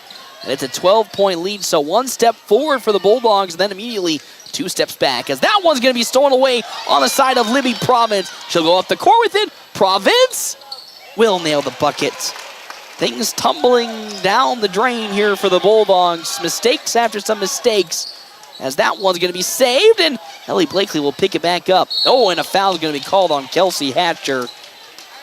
But once again, you know, the Bulldogs got lucky at this point in the first quarter, letting Hatcher open so many times. But, you know, that play that has been the bread and butter for the Kearney Bearcats, that off-ball screen that allows essentially Kelsey Hatcher to get open on the far side, has provided some big offenses. Blakely will miss that first free throw. It's been worked well with Kearney here. It's like you said, those off-the-ball screens, because they don't see Hatcher open. That's just where that hot hand for Kelsey Hatcher's been coming from. And that's the thing with the zone defense. You're not really guarding, you know, a person, as I say that. Ellie Blakely will nail her first free throw this trip. You know, again, with the zone defense, you're not really guarding a specific person. You're guarding an area, and sometimes when the ball's coming to the near side court, everybody's going to start pivoting around, which will then allow somebody on that backside to be open. When it comes to man-to-man, you'll always have one person covered, as that one will not go in on the last second shot here before fourth quarter. And we're going to that fourth quarter with now a pretty big lead for Kearney at 13 points, 42-29. As we step aside and take a break here, again, Bulldogs trying to find any momentum offensively as we start quarter number 4 right here at FM 98.1 and 1410, of course, video live streaming, NorthPlattePost.com. Buying a car? It's not always the most pleasant experience, but it doesn't have to be that way. 23 years. That's how long Premier Toyota has been in North Platte community, delivering a car buying experience that's friendly, easy, and fun. Check PremierAutoplex.com first, then stop by your lot at 2600 South Willow Street in North Platte. Come see us. Premier Toyota for your next new Toyota or pre-owned vehicle. Premier Toyota at PremierAutoplex.com. Growing up, my parents always encouraged me to do what's right, even if it wasn't easy. I'd always hear my mother's voice say, "Do the right thing." That stuck with me. Every day, just do the right thing. That's it. The rest takes care of itself. At Shelter Insurance, we believe in doing the right thing for our customers and our communities. See me, Pete Volz, at 501 South Jeffers for a free insurance review. North Platte Post Sports. Welcome back here to the Doghouse. North Platte High School trailing Kearney and the Bearcats in the final quarter of play here for girls basketball, 42-29. Again, our timeouts brought to you in part by Kevin McGann and the Fortifying Group. Check out Kevin McGann and the Fortifying Group at his new location, 621 South Dewey, Suite B. As well as our other sponsors for today's game, CT Computer Services, your IT guy since 2005, located on 905 South Willow Street. So here comes one Clancy Brown into a double team looking for some help. Now to one Avery Zern. She goes into the lane. Oh, that shot is just off the mark, and it's rebounded there by one Addie Helmbrecht. That's her 5th. Good look for Avery Zern. Just pulled it up a bit short. As the dish out to Gardner, far side. She'll fire for 3 and hits it. She hadn't hit one since the first quarter, and now she hits another. She's got 13 points. Does the side of Kennedy Gardner, and it's 45-29. That was a great look from Kennedy Gardner. She's on the left corner there and had the open shot and banked it in. And now here comes Clancy Brown with the basketball. She's going to now drive and kick it back out to Avery Zern. She'll fire away on that. Shot rims in and out as Clancy Brown slow to get up with some contact on that pick and roll. Wide open Straka. She misses it. Gardner, though, will collect that rebound in the face of Avery Zern. And now here comes Kearney the other way with it, 45-29. Now Hatcher with it. Picks her dribble up. Finds Gardner in the near side corner. Good defense from Clancy Brown. She'll tip it away, but there's Harley Straka to pick it up. She'll drive and kick. Gardner back to Straka. Straka with 7 will drive and kick all the way back out. 3 on the way from Malin. No good. And it's rebounded by Clancy Brown, her 8th. Already, great behind the back move. Here comes Clancy Brown Euroing, and they're going to call a block foul on the side of Kelsey Hatcher. Some of that Houdini magic coming in from Clancy Brown. She'll go to the free throw line now, looking to put the first points up for North Platte in this fourth quarter. That was a good play, but, for Hatcher, knew it was coming, just couldn't get her feet set in time. As that one just rims in and out. And that's some of the, I won't say the issues, but that's some of the things that, it's tough nowadays because it feels like not many teams practice the charge call as much. So not many players are aware of their surroundings enough to set their feet, because that was going to be a clear charge if she had that feet set, but couldn't do so, Kelsey Hatcher, and that allowed one Clancy Brown to go to the free throw line, where she's now gone 2 for 3 in today's game with 15 total points, and a travel called on Paige Malin. And there, that defense we talked about, it's now starting to, at that critical point right there in the full court defense, show its head, and the Bulldogs look to navigate, trailing by 15, 45-30. This is a prime opportunity here for the Bulldogs to get the ball, get a quick score as you get that momentum built. Zern has that blocked up front by Helmbrecht, though. They'll recover it as Freeze. Oh, no good from around the free throw line. And you said that, a good opportunity to get a quick bucket. Good shot, just rimmed in and out. And now here comes the other way with it. Kearney and the Bearcats. Kearney now passing around. Excuse me, that's a Hatcher for Kearney, has it. And you're going to patch it to Gardner. Near side corner with the male hand. Now dribbles and steps back into a double team. Picks her dribble up. Now Straka. Some good patching. Oh, Hatcher wide open for 3. And that's just the tough thing, as Macy Freeze frustrated defensively. No help on that pass in the far corner, where once again Kelsey Hatcher wide open. Each person had a closeout, but nobody had a closeout for Hatcher, and she made North Platte pay. That's going to be the tough one. I mean, Hatcher's been the hot hand here in the second half, and if she's wide open, she's gonna shoot it. And they're going to call a inbounding violation on Abby Kamensky. It looked like her foot was outside of the inbounding line. And with that, another timeout here for North Platte High School, as they now trail by 18, 48-30. When we come back here to the Doghouse, FM 98.1, AM 1410, and of course, be to live streaming, NorthPlattePost.com. Great Plains Health Orthopedics in North Platte is ready to serve you with board-certified orthopedic surgeons and a team of medical professionals who specialize in hip, knee, and shoulder joint replacements and revisions, minor to complex hand injuries, sports medicine for both the serious athlete and the weekend warrior, new and innovative operative and non-operative procedures, and work-related injuries. Same-week appointments are available. Call Great Plains Health Orthopedics today. Your health is our mission. Great Plains Health. North Platte Post Sports.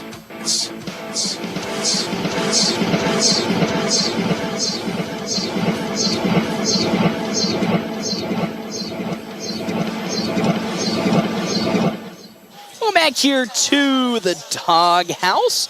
Oh, North Platte High School currently trailing 48-30 here in this first game of the doubleheader for the girls' side. It's 5:51 left to go. Our timeout's brought to you in part by Kevin McGann and the Fortifying Group. You can check out Kevin McGann and the Fortifying Group at his new location, 621 South Dewey, Sweet Bee. Alongside other sponsors for today's game, that'll be Sand Hill State Bank, the most committed brand in banking, with locations in North Platte, Ogallala, Grant, and many more. Head to sandhillstate.com for a full list of services and locations. As now get an 18-point lead for the Bearcats here, as Hatcher in the near side corner wide open again for 3, and she nails it. At what point do you say you got to give up this zone defense? Because so far it's leaving Kelsey Hatcher wide open in the corner. I think it's about time. About over 5 minutes in this game is to have, you can play this one, but have one guard, have one man on Hatcher. As that rebound was going to Macy Freeze, but now going to be last touched out of bounds by Addie Helmbrecht. As the Bulldogs will retain possession down low. But again, as you said, it's getting quite ugly with this defense. Normally, a defense that is super solid, giving up 51 points so far off of Kelsey Hatcher, who has just hit 3 after 3 after 3 after 3. We got 1, we got 2, we got 3, we got 4, we got 5, we got 6 threes already in this game. And they're not going to call a jump ball, as a foul going to be called on Addie Helmbrecht. The entire near side of our gymnasium not too happy, as that's the Kearney Bearcat family side. But second time today that, many people would have liked to have seen a jump ball, but instead it's going to be a free throw, as Clancy Brown will nail that one. She's now 3 for 4 for 16 points. One thing Kearney wants to argue on the previous shot when it hit the rim, it actually, once they hit the shot clock. It hit what raises the the rafter there. As Macy Freeze almost gets the steal. That was kind of the big thing, that they want to say hit that, where it raises up the hoop. I can't think of hoop, but that's what Kearney originally was wanting, and then that jump ball turned into a foul. As it's again 51-32 lead for the Bearcats here with 5:03 left to go here in this fourth quarter, as Hatcher now with it will dish it to the far side to Malin, guarded by Clancy Brown. Near side, Gardner thought about the 3, but will drive, pick her dribble up, dish it to Straka. Straka down low into the paint area, all backing down.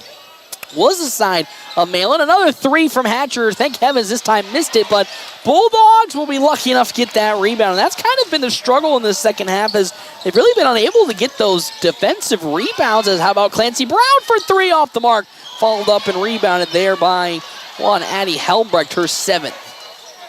But that's kind of been the thing, is the Bulldogs, I say that, free bucket down low, missed there by Kennedy Gardner on the cherry pick. Is once again, it's 51-32, with the Bulldogs in the second half struggling to really pick up defensive rebounds. And it's given Kearney so many second chance opportunities. As how about a 3 from Abby Kamensky, short. Saved by Macy Freeze, but I'm going to say it's out of bounds. And here comes some substitutions. Lily Province alongside Avery Franzen will check in, and now Avery Zern will substitute in for North Platte High School. Again, trailing 51-32. A 19-point lead for the Bearcats. Province tries to get past Blakely. As that one's going to be tipped and stolen away by Ellie Blakely. Great defense from Blakely, as now Clancy Brown will fire up a 3! 20 points for Clancy Brown, and that's another 3, her 4th today.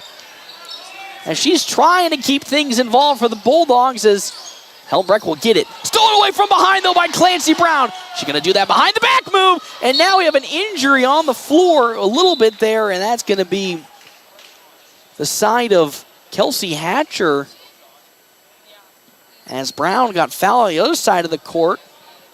Hatcher was rolling up the court, and then all of a sudden pulled up as going behind the back with it was Clancy Brown, and she's holding the back end of her knee there.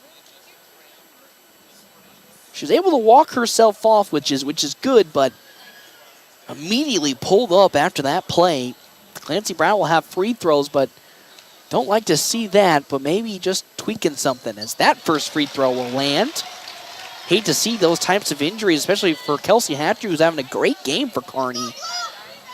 And hope for the best, but looked kind of awkward and scary as that one's missed, and fought for, and a jump ball call that will go the way of North Platte.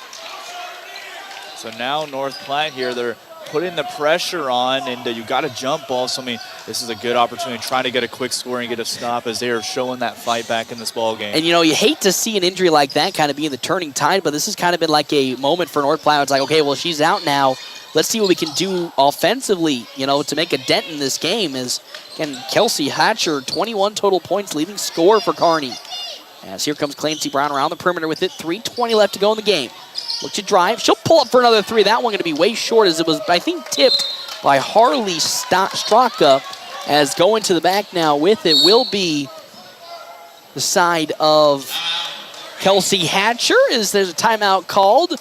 She's walking off, though. I think that's the good news, is she's walking off. She's putting pressure on it which is always good to see. So maybe it's just a little bit of a knee sprain. But we'll step aside and we'll take a break here. North Platte trailing in this one, 51-36. We come back here with 3:15 left to go in the ball game. Buying a car, it's not always the most pleasant experience, but it doesn't have to be that way.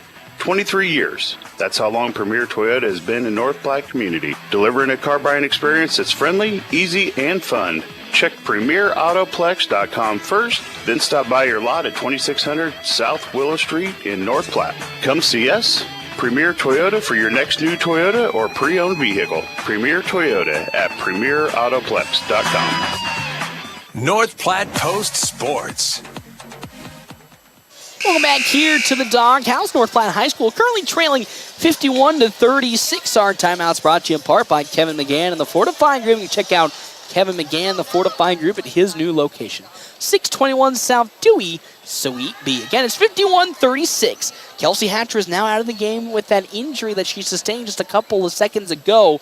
A prime opportunity for North Platte to maybe swing on this momentum. And it's not the momentum you love to see, but it's unfortunately, that's sometimes how the way basketball goes. That's just needs some help, and we'll find it in Gardner, who will dish it all the way outside to the far side.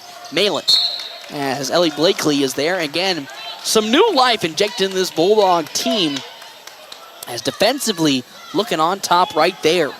Kind of what you saw there from the Bearcats is more of a let's pass around the zone or the 2-3 zone, try to get the open shot, but try to kill time off the scoreboard as well. As Kamensky thought about the three, will drive into the lane. Gets past Helmbrecht, and then a foul is going to be called on Paige Malin. It's on the floor, though. That's the fourth foul for Malin. So, playing a risky game here for Malin, but again, 2:30 left to go in this ballgame, a 51-36 lead. Throw out to Macy Freeze, who was able to just barely grab it. Freeze, top of the three-point line, looks to set the offense up. Hands off to Kamensky. On the far side wing, she'll get a screen from Blakely. Into a double, the pass to Zern. Zern looking for some help, picks her dribble up, hands it off to Clancy Brown. Brown, one dribble, and it's stolen away. Bad look there for Clancy Brown as she tried to hit the three. Uh-oh, that one just tipped off. I say that, and then Clancy Brown makes a great play on the defensive side. She thought about the three, immediately made a mistake, but on the other side, stole it away, forced an error, and with that, Bulldogs will come with it. With 2:08 left to go. Yeah, Clancy Brown did a good job there. Poked the basketball from behind, and it hit off the foot of the Bearcat, so it's where we got the ball for North Platte here. As Brown's shot gets blocked up by Straka, and then Straka will get called for a foul. I believe that's the fifth now team foul, that time by Harley Straka. And again, a blessing for the Bulldogs as it's their best free throw shooter tonight. Clancy Brown going to the free throw line. She's hit 5 of 6 tonight. So every free throw is now critical here for the Bulldogs. Yep. She nails that one. Boy, oh boy, she's been on fire. 22 points today. That's only the 4th team foul correction, so not the 5th, unless it's going to be a delayed addition. And there's another one. Clancy Brown, so far 7 for 8 with 23 points, and then they'll call a foul on the other side by Ellie Blakely. But they got fouls to give. First team foul that was just committed by the Bulldogs right there in this half. Excuse me, this quarter. Yeah, you just said it, what I was about to say. North Platte has fouls to give, but North Platte's been putting this pressure on the Kearney, and it's been kind of working in their favor to get the heavy pressure on, especially in this press. 51-38 is up the court, comes Province. Now to Straka on the near side wing. Straka in a double team. Dribbles around that perimeter and is able to get it down low, stolen away by Clancy Brown. She'll split the defenders and go on a 3-on-2. Brown dishes it, freeze, and another foul's going to be called. That will be the 5th, and now going to the bonus will be the Bulldogs. Addie Helmbrecht commits her 3rd foul, and as you said, it's starting to slip a little bit here, the grasp for the Bearcats, a 51-38 lead. One thing that Kearney's, they're not getting their hands up, and that's where we're seeing a lot of these fouls come. As Macy Freeze misses that first free throw attempt. Again, you can feel I wouldn't say the desperation starting to kick in, but you can feel the rushness of this Kearney squad, knowing they don't really have the backup. Excuse me, that free throw will land from AC Freeze. They don't have that backup scoring threat of Kelsey Hatcher in to really bail them out of these double teams. As, lost the basketball, struck up for a second there, and they'll call a timeout on the side of the Bearcats. Again, that Bulldog defense really causing some issues for Kearney here with 1:30 left to go in this ballgame. 51-39. You got to love, even though right now reflected in the score, it's a Bulldog Bulldog deficit. You know, some new life has been injected into this team. And, you know, again, I hate to say it, but it's feeling like it's a little too late for that because it was at one point a 21-point lead, and they got a lot to claw out of in a minute 30. 100%. I mean, how you look at it here is possession arrow is with Kearney for a jump ball. You have 4 fouls to give. And if you're Kearney, actually we'll go with Kearney. If you're Kearney, what you're going to do is you're just going to want to try to move that ball, and you're going to want to give it to your best free throw shooter because if they do get a shot and drive and try to draw the foul, go 2. However, again, North Platte, they have 4 fouls to give. I mean, it's 51-39, minute 30. I mean, you know, stops and scores, and you're right back in this game. Yeah, you get a couple of those fouls, which again, Kearney has none left to give. North Platte has 4. And if it's Clancy Brown that draws the foul, so far in their last couple of free throw attempts, she's nailed every single one of them. And so far, it's a 12-point lead for the Bearcats. 51-39 with 1:30 left to go. Bulldogs just scratching at the bit to get back in this game. Province with it now, guarded by Macy Freeze. Freeze doing a good job of guarding Province. Province passed it to Straka. 1:22 left to go, and I think they're just going to play the game to hold the basketball as long as they can. As Province now has it. Back to Straka. Eke as much clock out. 13 on the shot clock.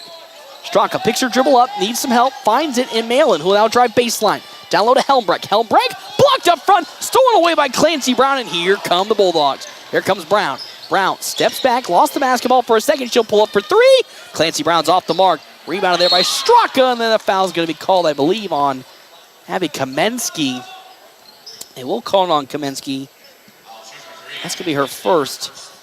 And now Malin will inbound it with 57 seconds left to go.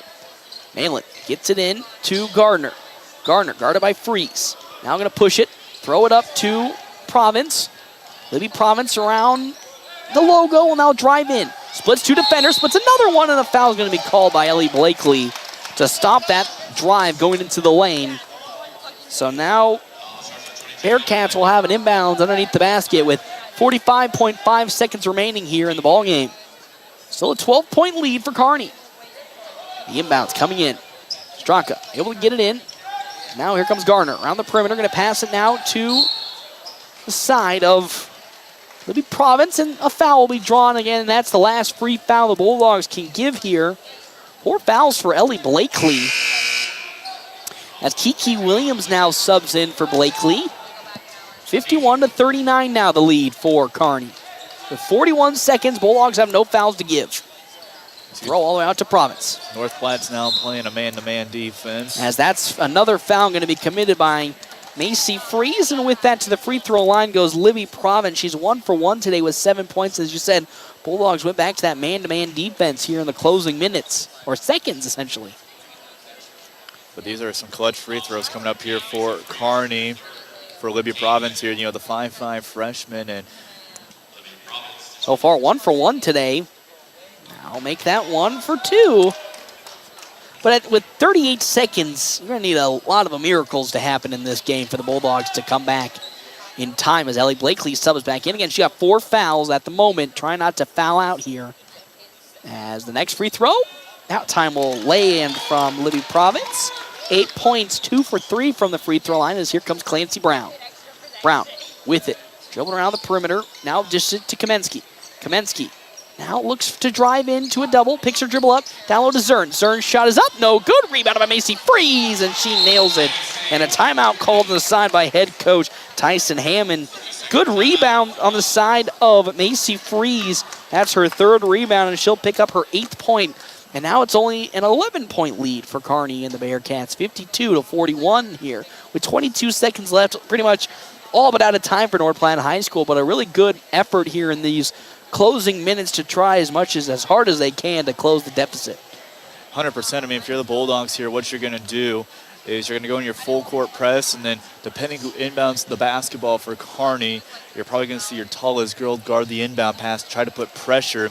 I mean, for North Platte, you got to get a turnover right here and get a score within the next couple seconds and just kind of keep doing that. I mean, you know, it's a A lot to ask. It's a lot, but anything can happen. Oh, anything can happen. Don't say that. You're going to get my hopes up, my hopes and dreams alive. As Kiki Williams looks to be the one defending the inbound of Paige and Malin.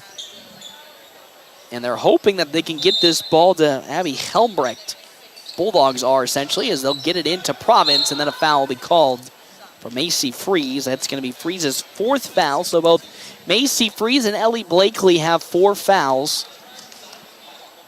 And with that, back to the free throw line we go. This time for, once again, Libby Province, as Olive Kearney will get back on defense.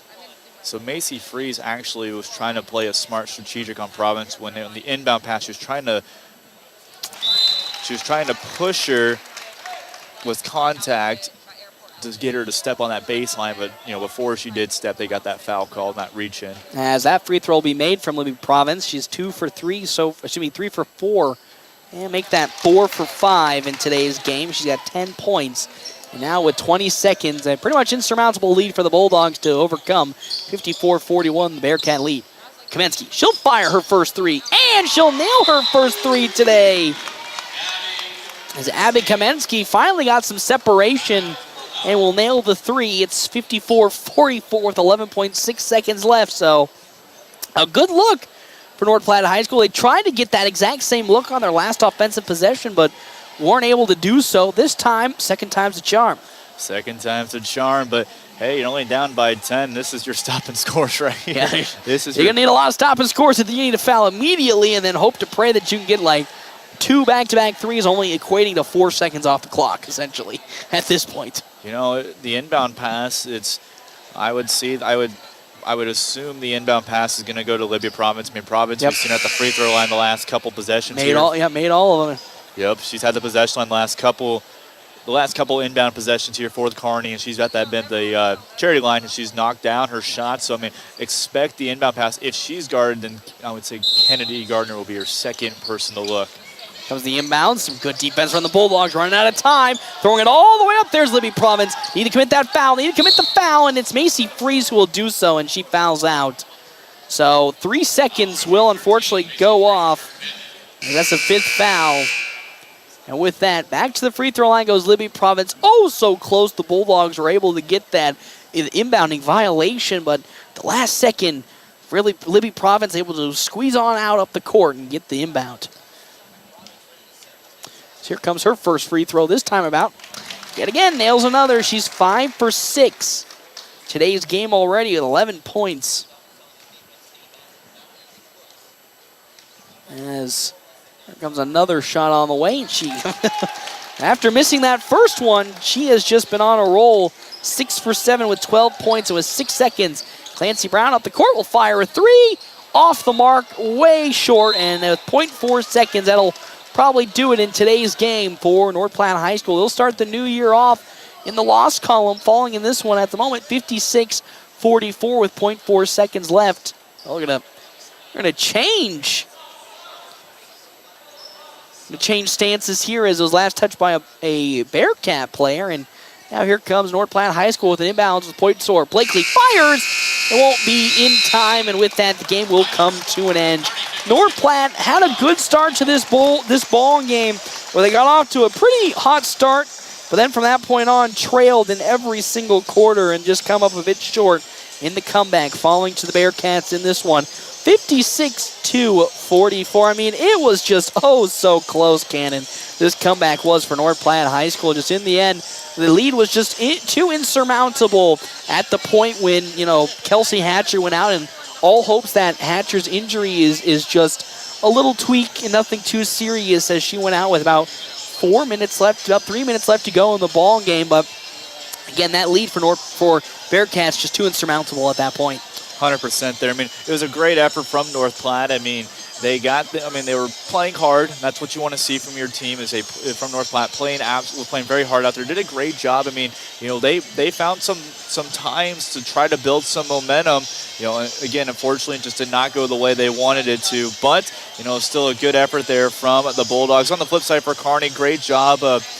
They did a good job bouncing back with pressure. I mean, with Hatcher going down to injury, it's something you don't want to see. But, I think Kearney, they did a good job. Their players stepping up, they're saying, hey, we don't need Hatcher to be the only one. We can also shoot the ball. So, overall, a good effort by both teams. Yep, it was a good effort. And as we talked about, it was the first team that went on the run that was going to win that game. And it was Kearney that went on that 9-0 run to start that second quarter. And unfortunately, never looked back from that point on. And with that, the Bulldogs will fall this time to the Bearcats. 56-44 will now fall below 500 for the first time this season at 3-4.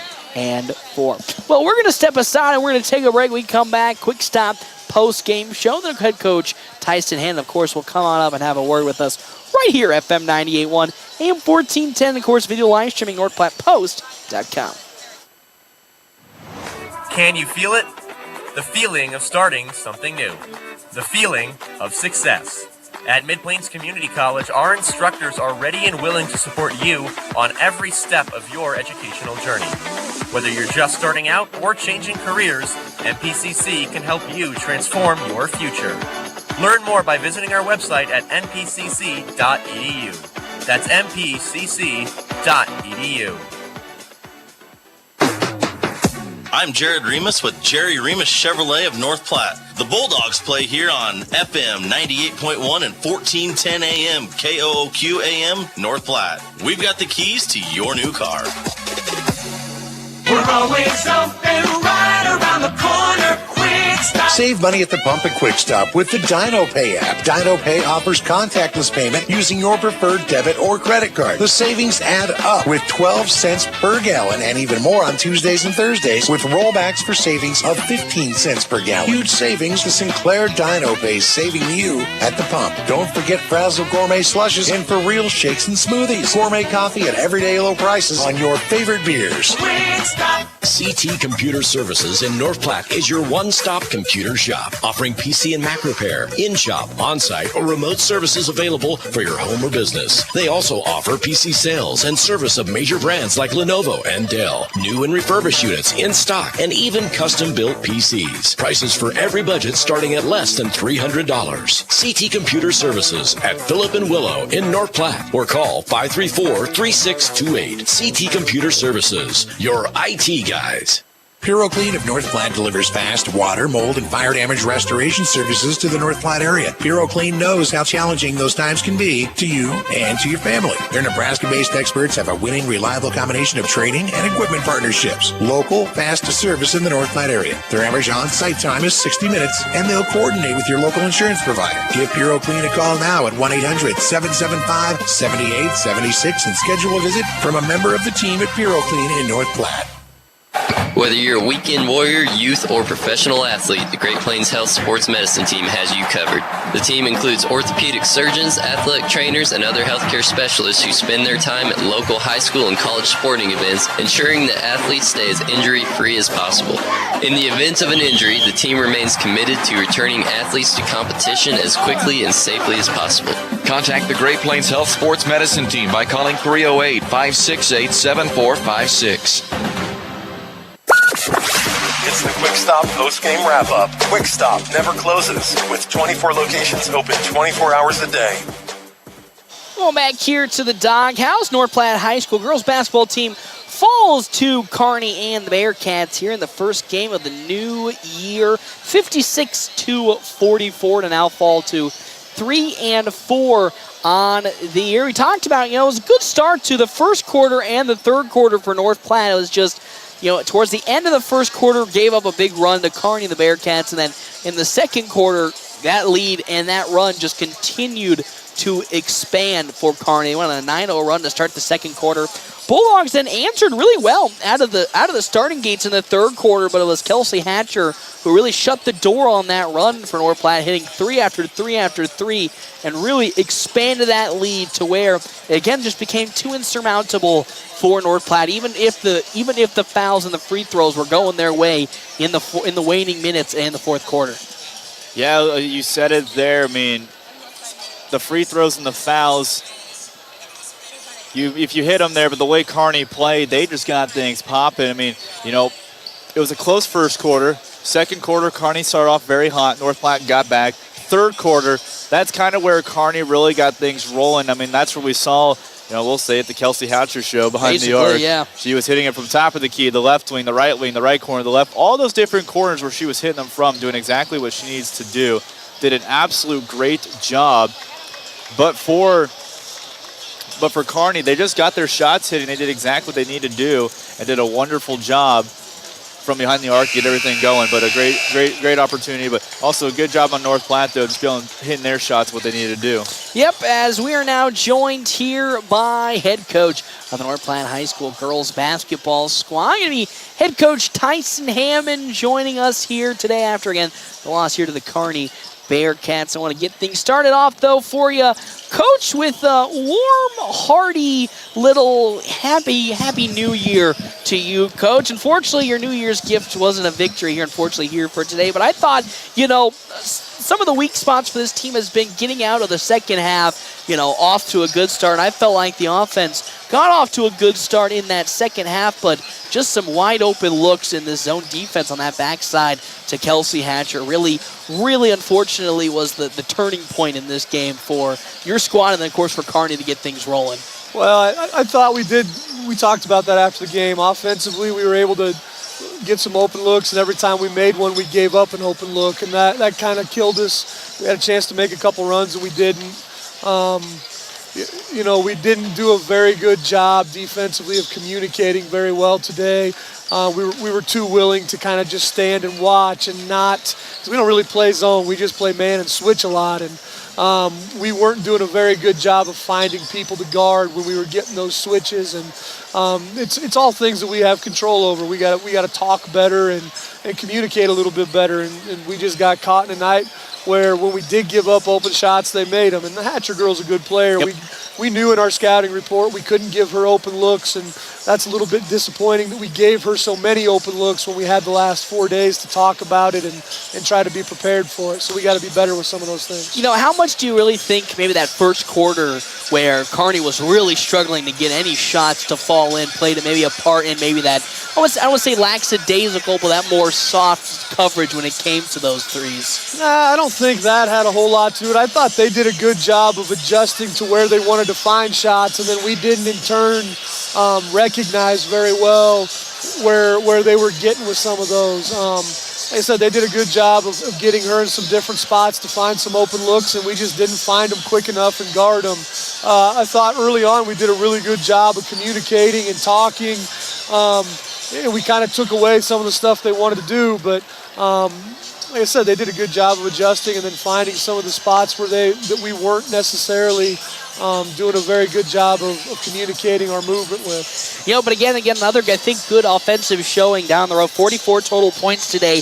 Led by Clancy Brown, who's really been, again, that established leader for this squad. And she's done, even though she's getting her buckets, done a really fantastic job in trying to make sure that it's not only her that's going to be getting most of the buckets. She's really trying to find other people to get involved. Sometimes that actually, forces into some misplays where you'll get a turnover here or there. But I really liked what I saw from her, coming out of the second half. She was already getting her buckets, but she was trying to establish more to, get other people involved here, specifically in this first game back after a break.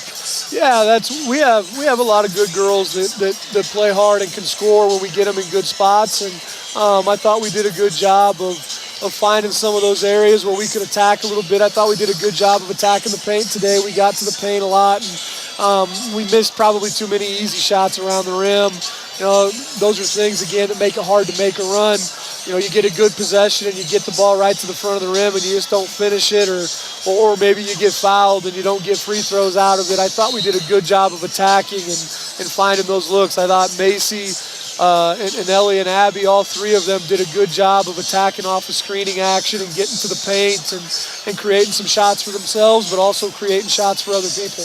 And I think, good point. You talked about how aggressive you guys were in the paint. Really, we're racking up the fouls and really we're making them pay at the free throw line. If it wasn't for those, those spurts of Kearney offense in that start of the second quarter and then towards the middle part of the third, the way that you guys were attacking was going to cause some issues for the Bearcats in terms of just how many free throws they were giving up and how many free points they were allowing off of those fouls. Yeah, Kearney lives and dies at the three-point line, and we knew that coming in. And one of our goals in every game is to win the layup and three-point battle. And I haven't looked at the numbers, but I would guess we probably didn't win that today. We gave up too many open looks, and they hit threes, and that really was the story of the game, as they made their open shots and made us pay for not doing a good job of communicating and getting matched. You know, you talked about the switch to, again, this team, you're normally known for a man focus that switches to make it almost look like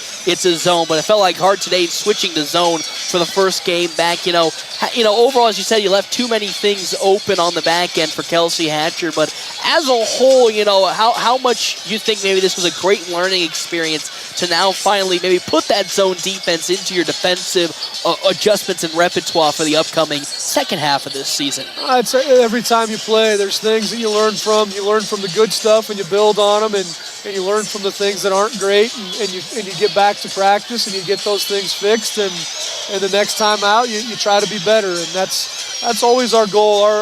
We're not too worried right now.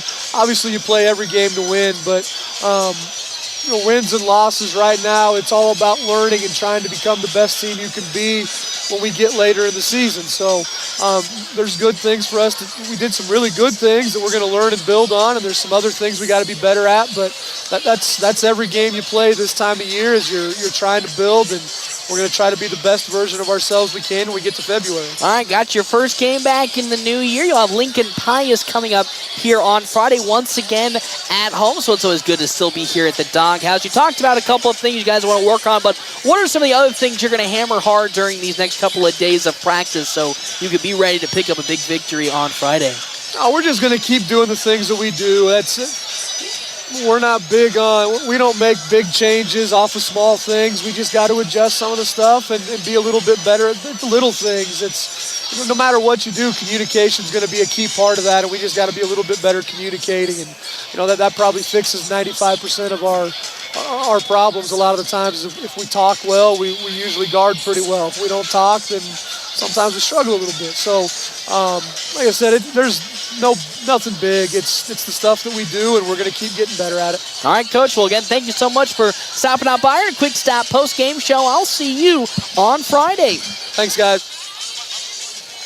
You start a new career. Thank you so much, Coach. I'll see you on Friday. Glass in North Platte may just have the position for you, as they have an opening for a glazer. What does this glass glazer do? Installs glass in commercial and residential areas, and you'll be installing windows, doors, showers, mirrors, and so much more dealing with glass. If you've been or had carpenter experience in the past, this position may be just the fit for you. And even if you haven't and you have a certain skill set, Larry's Glass will train. Stop into Larry's Glass on West 5th Street today to apply. Family first. My dad used to tell us that all the time. But family first wasn't just something he'd say to us.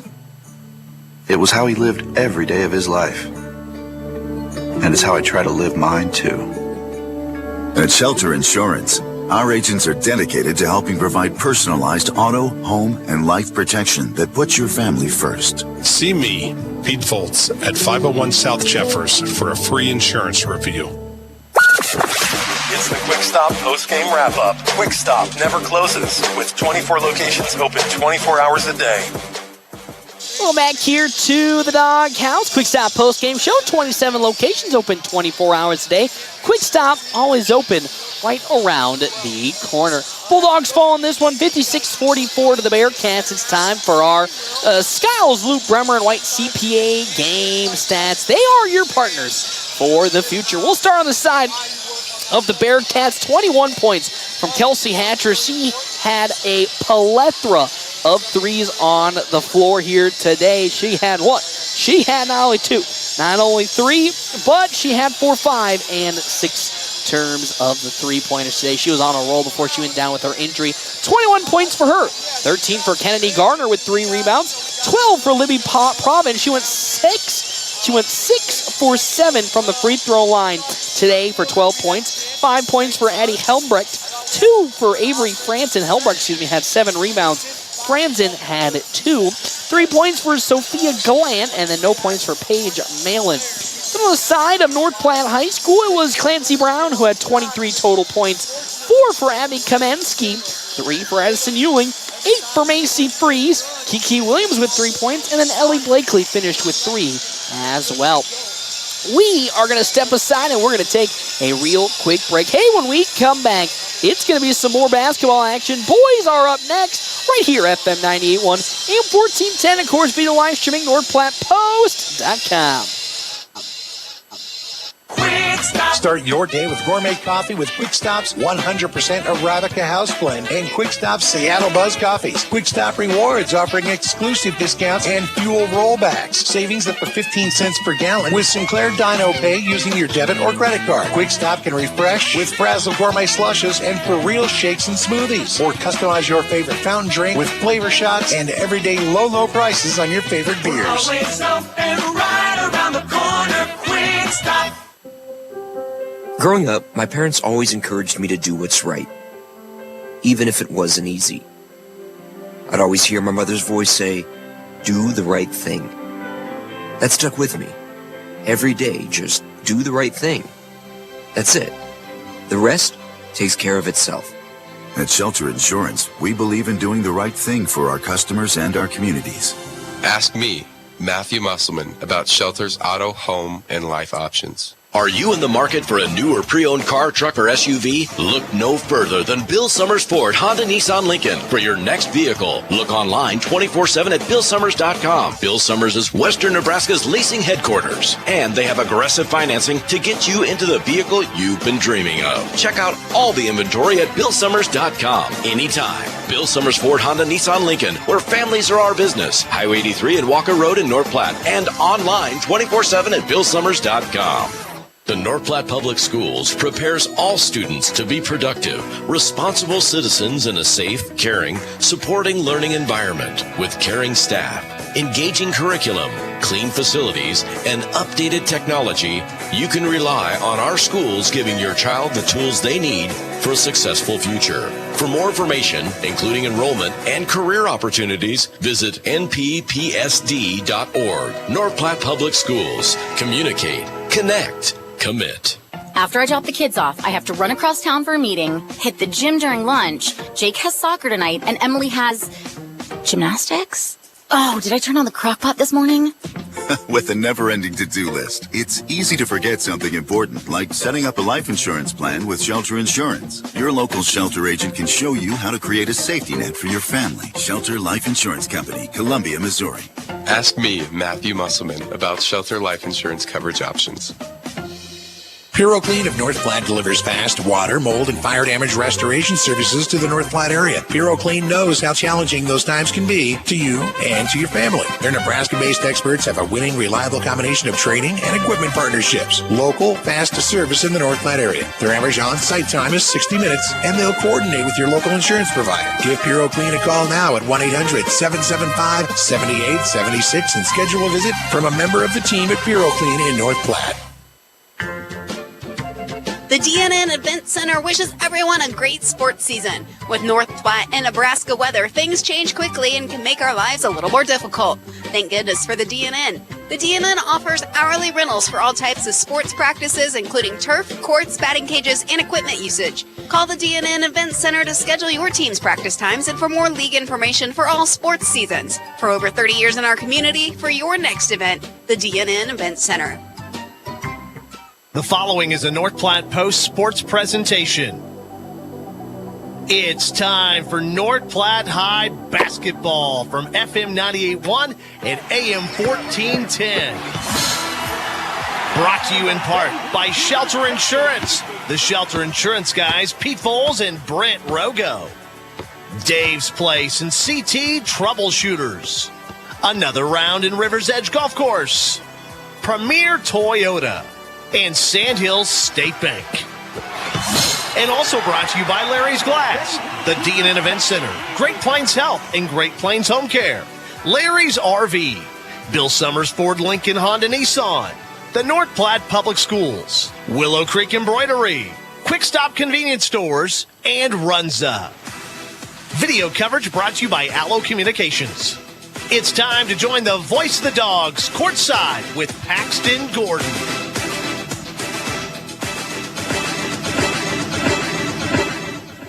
Well, back here to the doghouse, North Platte High School taking on Kearney and the Bearcats here The 5-3 Bearcats taking on the 2-3 North Platte High School Bulldogs. And just like against Grand Island last week, Bulldogs going to have another tough matchup ahead of them here with Kearney. And I mean, if you saw what was going on against that that Grand Island Islander game for North Platte High School, they really couldn't get anything going offensively, and it was all because the height was causing so many issues. Same thing's going to happen here for North Platte, again, being the smallest team in Class A, going up a very, very strong Kearney squad that's got some immense height.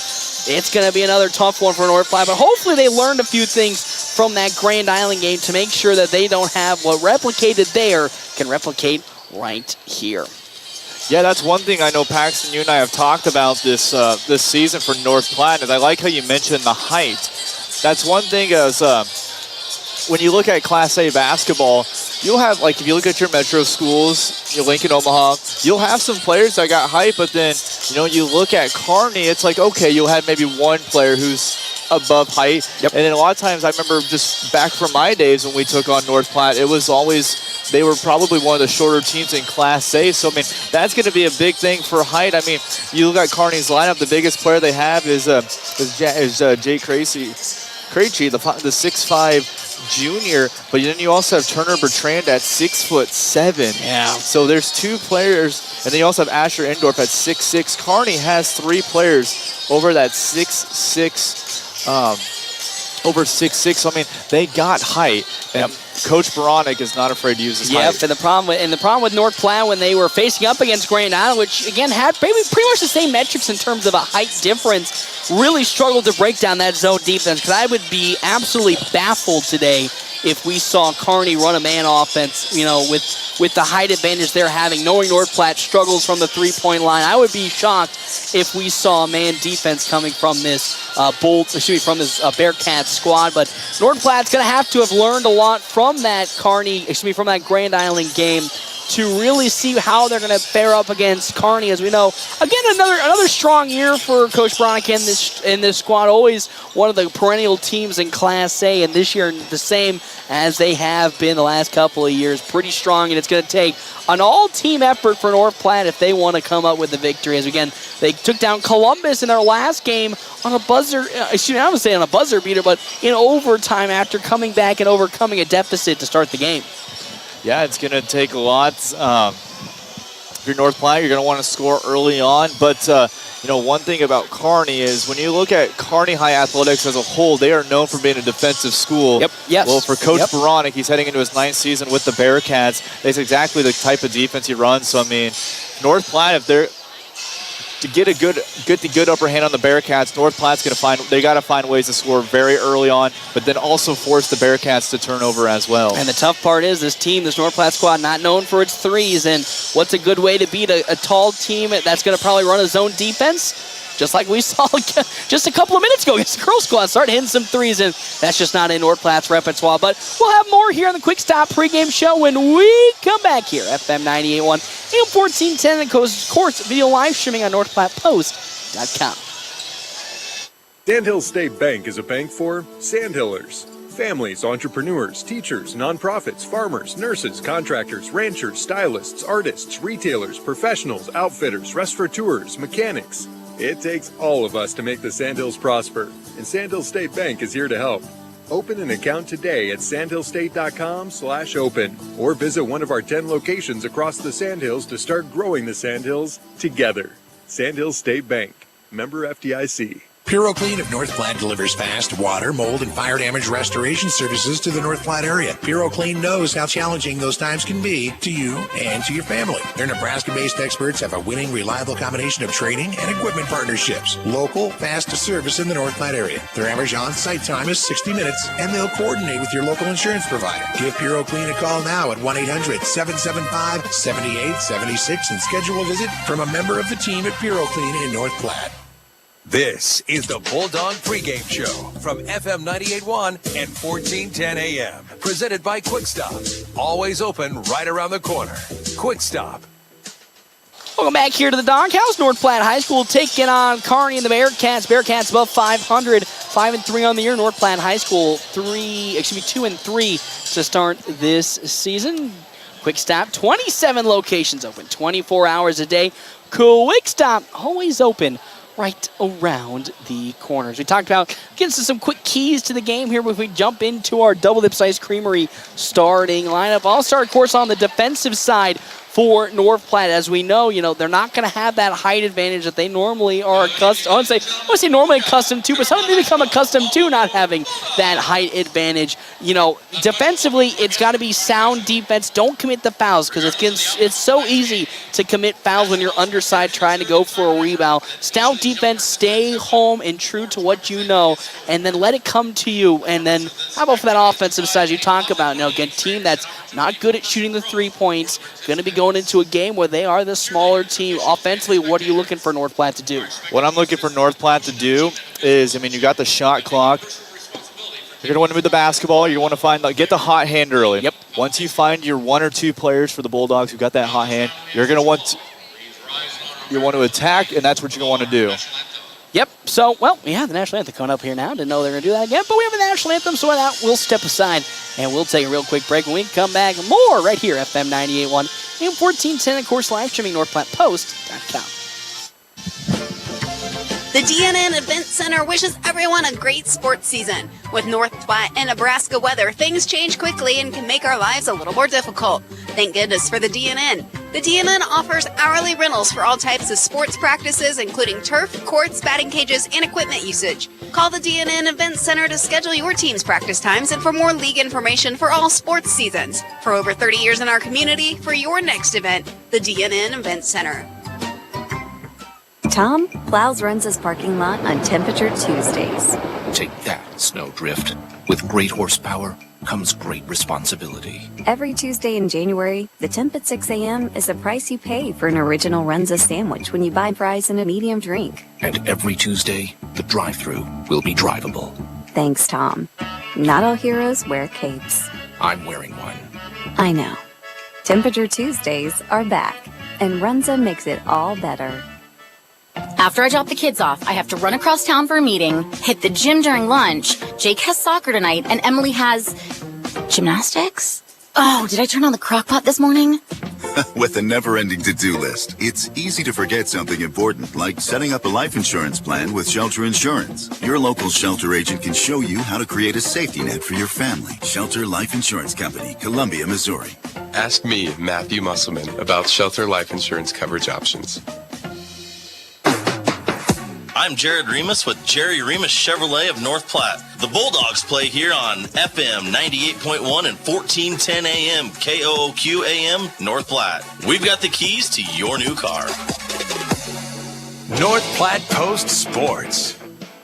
Welcome back here to the Doghouse. It is time for the Double Dip Ice Creamery starting lineup. Double Dip Ice Creamery in the store Canteen District in North Platte offers 24 plus different flavors of hand-dipped ice cream served in a variety of ways. Double Dips also offers homemade waffle cones and bowls alongside homemade fudge and freshly baked desserts. On the side for Kearney and the Bearcats, Carter Lee, the senior at 5'11", gets the start alongside Colt Straka, the 6'2" senior. He'll get the start too, alongside Asher Endorth, 6'6" senior, with as well being Ben Johnson getting the start, and Jacob Weber also getting the start here for Kearney and the Bearcats. Have nobody in the starting lineup besides Carter Lee under 6 foot tall. For North Platte High School, of course, as always, getting the start, Jackson Polk, the 5'10" senior, averaging 3.8 points per game. He'll get the start alongside Lance Gifford, the 6'3" senior, averaging 15.4 points per game. Caden Jonason, the 5'9" junior, gets the start, averaging 10.5 points per game. Jesse Mock, the 6'3" senior, gets the start, 13.6 points per game. Besides Landon O'Brien, the 6'1" senior, averaging 4.6 rebounds per game. So it'll be, once again, Lance Gifford jumping. He'll be going up against Ben Johnson, which is statistically a 3, maybe 2-3 inch height dip. Well, they actually look pretty evenly matched right now here from my angle. But we're about to get things underway between these two teams. Bulldogs looking to get to 500 yet again this season, while Kearney looks to continue their winning ways following a loss in their last contest. As now here comes Carter Lee up the court for Kearney and the Bearcats. Now passing it to the near side, Weber. Down low it goes to Endorf. Endorf back to Lee. Some good perimeter passing to start this game off already for this Bearcat squad. They're going to get it down low inside to Weber. Weber looking for some help. Back on over goes to Straka. Lee into the lane. He'll cross-court it on over. Ben Johnson for three.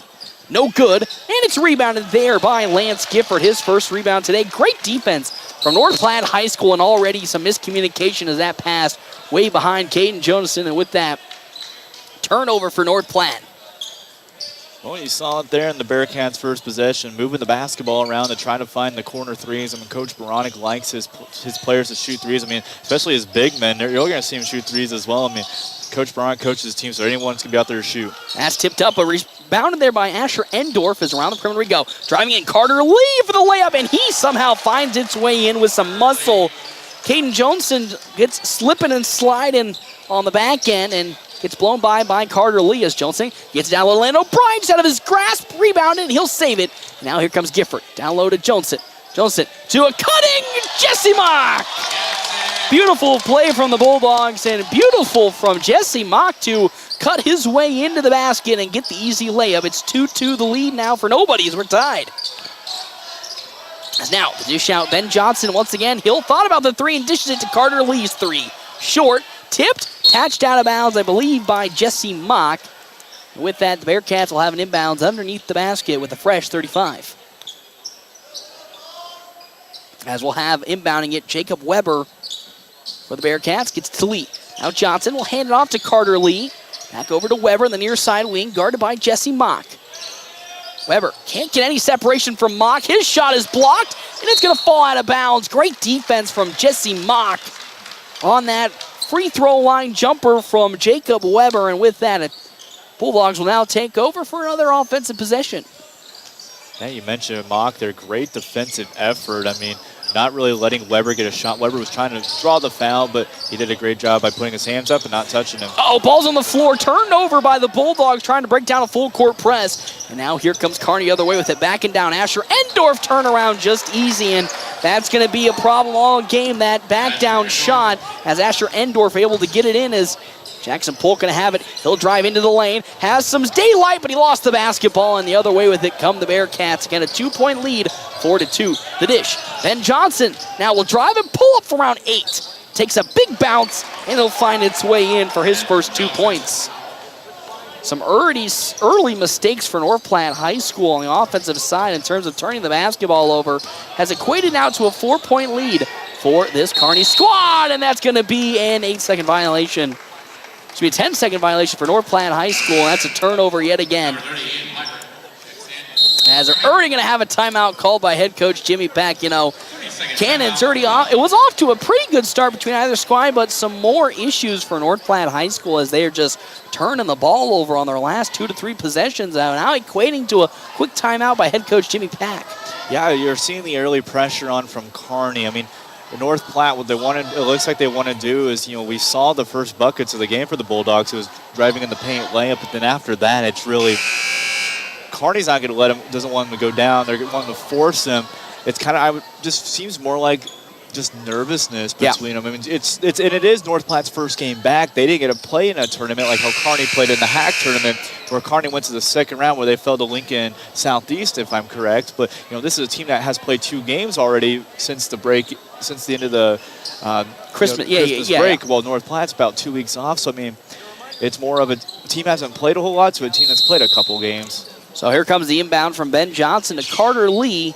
With 5:30 left to go in the first quarter, a 6-2 lead for the Bearcats. Lee, near side to a cutting in Endorf, and he'll get the bucket. Asher Endorf off of an off-ball screen. It's another bucket up to Jackson Polk. His layup, though, good. Immediately answered back by North Platte and the Bulldogs. Jackson Polk, good little pitching from Jesse Mock, able to find the open man as Ben Johnson will kick out to Carter Lee's open corner 3. It will rim in and out, punched in the air, saved by Lee. Johnson will get it. His shot, no good. He'll rebound it again. It's on the floor. He'll go up, He'll miss it. He'll go up again. He'll get it and the foul. And that's just the height of Ben Johnson. No matter how much the Bulldogs can do, he'll just keep grabbing those rebounds and getting second chance opportunities. The 6'5" junior Johnson, I know last season he was a well-known name as a sophomore for this Kearney team. I mean, he was one of the big key returns coming back, and then this year they added the transfer out of Arizona, Jacob Weber. So this has been a Kearney. Good Kearney squad that's returning this year, and of course that height playing the difference is here comes Jacob Weber subbing in. As that free throw from Ben Johnson off the mark, so he can't complete the and-1, so it's 10-4 is subbing also in Ian Piper. So can the Bulldogs break down this full court pressure, which has kind of been relieved a little bit as now here comes Landon O'Brien with it. They'll get across the half-court line, and here comes North Platte. Johnson into the lane, beautifully, run in, and he can't convert the layup. It was a wide open hole. He couldn't do it, and here comes the other way with it. The Kearney Bearcats. Piper, corner three, short, rebounded there by Jesse Mock, and now here comes North Platte the other way with Caden Jonason. Gifford, near side corner, back to Jonason. Now Jesse Mock with it, guarded by Weber. Now Gifford, he's guarded by Endorf. He'll drive in, and they're going to call a big foul on one Asher Endorf, getting the push on Jesse Mock, who drove into the lane. Love what I'm seeing in terms of the aggressiveness from North Platte against this Kearney defense. They struggled against Grand Island mightily in terms of breaking down the height advantage and really getting a look. So far today, not really seeing that same timid team.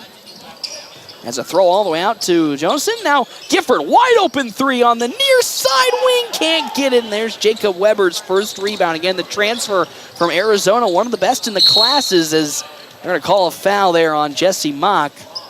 Pretty, I won't say odd to see something like this, but you know, Weber being one of the top high school prospects coming over from Arizona here to Kearney. Yep, made the transfer.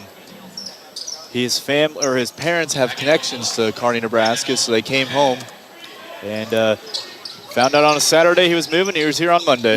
Just like that, is now it's Weber in the near side corner. His three on the way, and he makes it with Landon O'Brien's hand in his face. First three for Jacob Weber is checking in for the side of the Kearney Bearcats. Turner Bertrand as now Gifford, near side corner, looks to drive in on Endorf. He'll step back into a three. Oh, just short on that shot as Carter Lee will collect another rebound. 13-4. Weber will now go into a shooting match. His three gets called off as he traveled his way up, and it's a turnover for Kearney as Ben Johnson now subs back in, this time for Ian Piper, and I was going to be afraid this lineup might come out here where it's Bertrand, Johnson, and Weber, and Kearney's just going to go all height, knowing North Platte, again, a team that is unable to effectively shoot the three, trying to stop their pressure inside.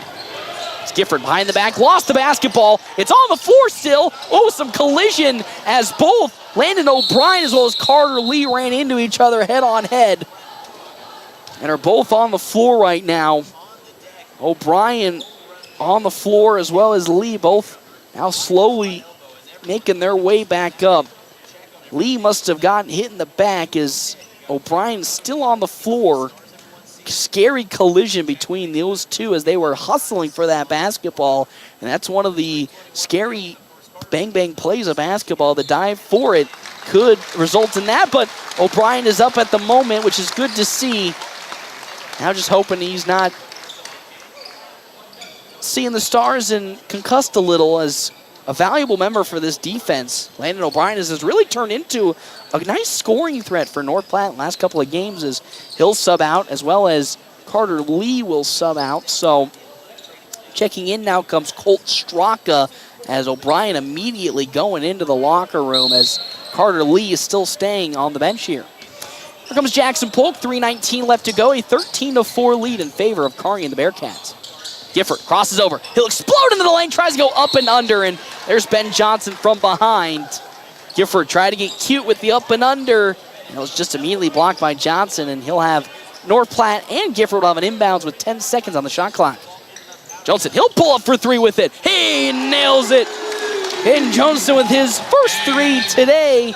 Love to see that, especially for a team that, again, has struggled mightily this season from the three-point line. Seeing Caden Johnson get off to a hot start as Bertrand will miss that layup, as now here comes Lance Gifford will go with it after collecting it, and a foul will be called on the side of North Platte following the turnover. Gifford once again tried to hustle up the court, lost the basketball, and a foul will be called as here comes Landon O'Brien back out. You know, that last possession we saw North Platte try to attack in the paint there, that was a prime example of, you know, you got your Kearney's got their 3 tallest players. Well, that was that's a prime example of how it's going to be tough for North Platte to attack the paint tonight. Yeah, that height difference. You kind of got to go straight for the layup instead of trying to get cute with an up and under, and that's miscommunication as Colt Straka trying to get it to Weber and then throws it out of bounds. A turnover for the Bearcats, so we're still to a 6-point lead for Kearney here, 13-7, as North Platte will get the inbounds and a full court press coming in from the Bearcats. Jackson Polk with it, dribbling, going to get it to Johnson. Johnson with it, needs some help, gets it up to Polk, and they'll cross the half-court line. Polk will dribble it back out and reset the offense. Johnson now at the logo with 20 on the shot clock. Now looks to drive, hands it off to Gifford. Gifford all the way to Jesse Mock, stuck with Ben Johnson. Mock pumps, lost the basketball, and it's turned on over. Ben Johnson will take him. Mock thought about the pump fake and then just lost the basketball. As down low, Bertrand will get it, but a foul will be called, I believe. King Jonason is now, actually correction, that's going to be on Eli Broman. As checking back in does come Carter Lee, and out then does come Turner Bertrand. So a little bit of some reprieve from that height advantage as now with it Straka. Near side wing to Weber. He'll pull up for 3. Hit one already, and yet again he'll hit another. Jacob Weber, he's got 2 threes today, and it's 16-7 as a block foul called on Carter Lee. Interesting fact about the Bearcats. So the original starting 5 is back on the court. 4 of the 5 last season did start for Kearney, so they do return 4 of their 5 starters from last year with the addition of Jacob Weber. Yep. As it's a 16-7 now lead with 1:54 left to go here in this first quarter in favor of the Bearcats. Gifford spinning into the lane, up for the layup, and it's blocked by Jacob Endorf, and then it's off of Gifford. So with that, it's a Kearney ball, and once again, it's tough for this Bulldog squad because Gifford had some good separation, but when you're facing off against Asher Endorf, who's got some real height to his name, it's tough to penetrate into the lane and get a clean look. 100%. I mean, this might be a North Platte team in the second. Once we get to that second quarter, maybe you got to try to find another way to get shots through the fall. As Weber will pass around the perimeter. The handoff now to Carter Lee. Back to Weber, guarded by Jackson Polk. Polk to Endorf. Endorf drives it on Mock, and they're going to call a block on Jesse Mock after Asher Endorf lays the shoulder into Mock. So interesting. That's the second foul for Jesse Mock. Oh my gosh, his third. Oh my good heavens, the third foul for Mock in this first half, and we're already going to have to see Ian Cotty come on for North Platte High School as that from Asher Endorf, no good. Crazy.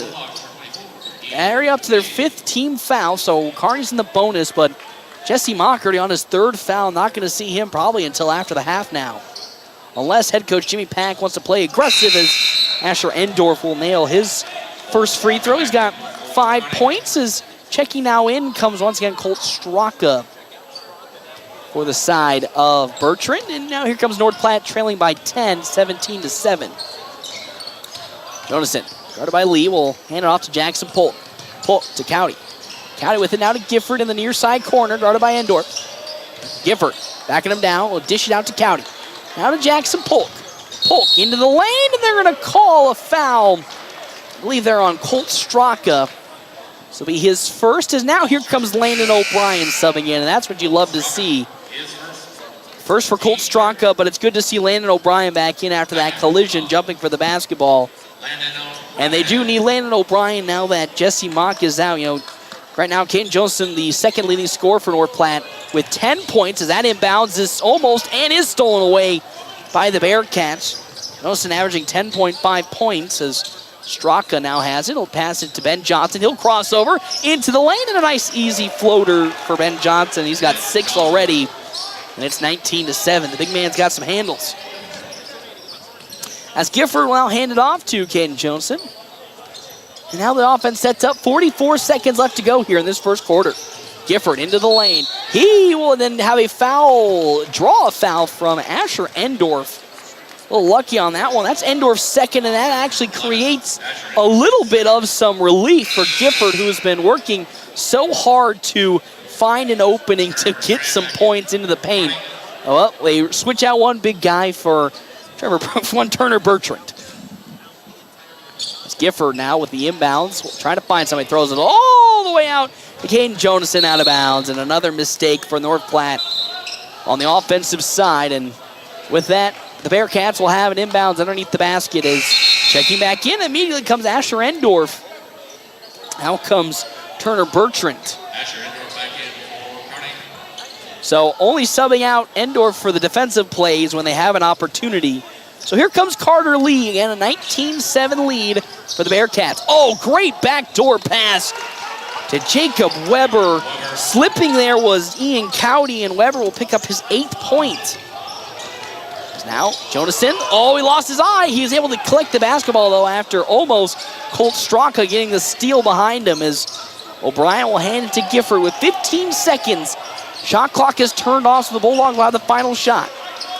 Jonason, top of the three-point line, drives in on Carter Lee, and that bucket will fall, and he'll draw the foul. Great awareness from Caden Jonason to not only know time was expiring, but drive into the lane and draw a foul, and more importantly, get the buckets. Yep, try to complete the three-point play here. It's going to be something you're going to want to do right here, complete the three-point play. You need it when you're struggling right now to find any offensive production. As even though Kearney, again, does have the height advantage, the Bulldogs, with their size, as I say that, Johnson will make his free throw. You know, if they do play aggressive and start drawing fouls, they are a pretty okay free throw shooting team and can be able to execute and get some free points. I say that, Jacob Weber, great down court pass to then create an easy offensive bucket for the Bearcats as time expires. Weber as well, I believe that was Colt Straka. We're down low in the paint where nobody was there for the Bulldogs, and a cross-court pass leads to an easy bucket. And that's how the first quarter will come to an end. A 23-10 lead for Kearney when we come back here to the Doghouse. FM 98.1 and 1410, of course, via live streaming, NorthPlattePost.com. Can you feel it? The feeling of starting something new. The feeling of success. At Mid-Plains Community College, our instructors are ready and willing to support you on every step of your educational journey. Whether you're just starting out or changing careers, MPCC can help you transform your future. Learn more by visiting our website at mpcc.edu. That's mpcc.edu. CT Computer Services in North Platte is your one-stop computer shop, offering PC and Mac repair, in-shop, on-site, or remote services available for your home or business. They also offer PC sales and service of major brands like Lenovo and Dell, new and refurbished units in stock, and even custom-built PCs. Prices for every budget starting at less than $300. CT Computer Services at Phillip and Willow in North Platte, or call 534-3628. CT Computer Services, your IT guys. North Platte Post Sports. Well, back here to the Doghouse. North Platte High School currently trailing Kearney and the Bearcats 23-10. Of course, our timeout's brought to you in part by Kevin McGann in the Fortifying Group. You can check out Kevin McGann in the Fortifying Group and his new location, 621 South Dewey, Suite B. Alongside our other sponsors for today's game, Sand Hill State Bank. The most community brand of banking with locations in North Platte, Ogallala, Grant, and many more. Head to sandhillstate.com for a full list of services and locations. As on the other side, Asher Endorf will collect the easy bucket off of the Carter Lee steal. Bad pass leads to an easy bucket for the Bearcats, and now it's 25-10 the lead for Kearney here with 7:30 left to go in the second quarter. Landon O'Brien has the basketball at the top of the three-point line. He'll hand it off to Eli Broman. Broman around the perimeter, dishes it into the paint to O'Brien. He backs it down. Great cut from the side of Ian Caudy, who'll pick up his first 2 points on the back door, and it's 25-12. And then a block foul is going to be called on Eli Broman, his second. Yeah, for North Platte here, I mean, best bet is trying to get a steal here, force Kearney to take a bad shot to get the rebound, but you know, it's one of those things for Kearney right now is everything they're shooting is just flowing through. Yeah. They're using their quick They got height, but they're also quick. That's the problem. It's as well. You'd think, well, they got height. They're not going to be that quick. But, man, oh, man, they are athletic and quick as Caden Jonathan steps back in after subbing out, and he gets an immediate steal as now he'll reset the offense up with 7:03 left to go. Jonathan with it. Guarded by Lee. Now out to Cowdy. Lennon O'Brien here in the near side corner. Tipped away by Asher Endorf. And with that, Bulldogs will have an inbounds with 20 seconds on the shot clock. So you got that good defensive stop you were looking for. Can they convert that now into a bucket? Jonathan with it. Guarded by Carter Lee. Behind the back move. Hands it off to Landon O'Brien, guarded by Weber. Now Gifford. He'll drive baseline. Asher Endorf. Up for the layup. There you go, Lance Gifford. Finally got some separation on the attack in the paint. He's able to convert the bucket. Other side, though, Carter Lee is able to drive. Going coast to coast. And lands the layup and a foul. One step forward for the Bulldogs, and immediately a foul called on the other side. And with that, Carter Lee goes to the free throw line. It was one of those where you like we mentioned, you got the defensive stop, you got the good two, and then Lee goes coast to coast and then gets the fall through and try to complete the 3-point play. And he will complete that 3-point play. It's tough to say lacks physical defense, but just didn't get back on defense. And with that, Carter Lee made him pay as Landon O'Brien steps out of bounds. He tried to skirt tightrope style around the near baseline, and a turnover for North Platte. As again, they're getting kind of, I think the word is antsy here. Against Grand Island, they was kind of timid. Is the word I'd use against the Islanders. So far, I think it's antsy instead of timid, as Jacob Weber, another three on the way. He nails it. Man, he is on fire. That's his third three today. He's got 11 points. The ball's on the floor, picked up by Carter Lee. Here comes the other way to Straka, and he'll lay it in. So back-to-back big buckets for the Bearcats to now extend this lead 33-14, and it's Jacob Weber's now third three. He's got 11 points. As Gifford needs help, he's going to find it in the lane and O'Brien. Gifford in the lane, Euroing, off the mark with the shot, and then rebounded by Ben Johnson. As here comes the other way with it, Johnson and the Bearcats.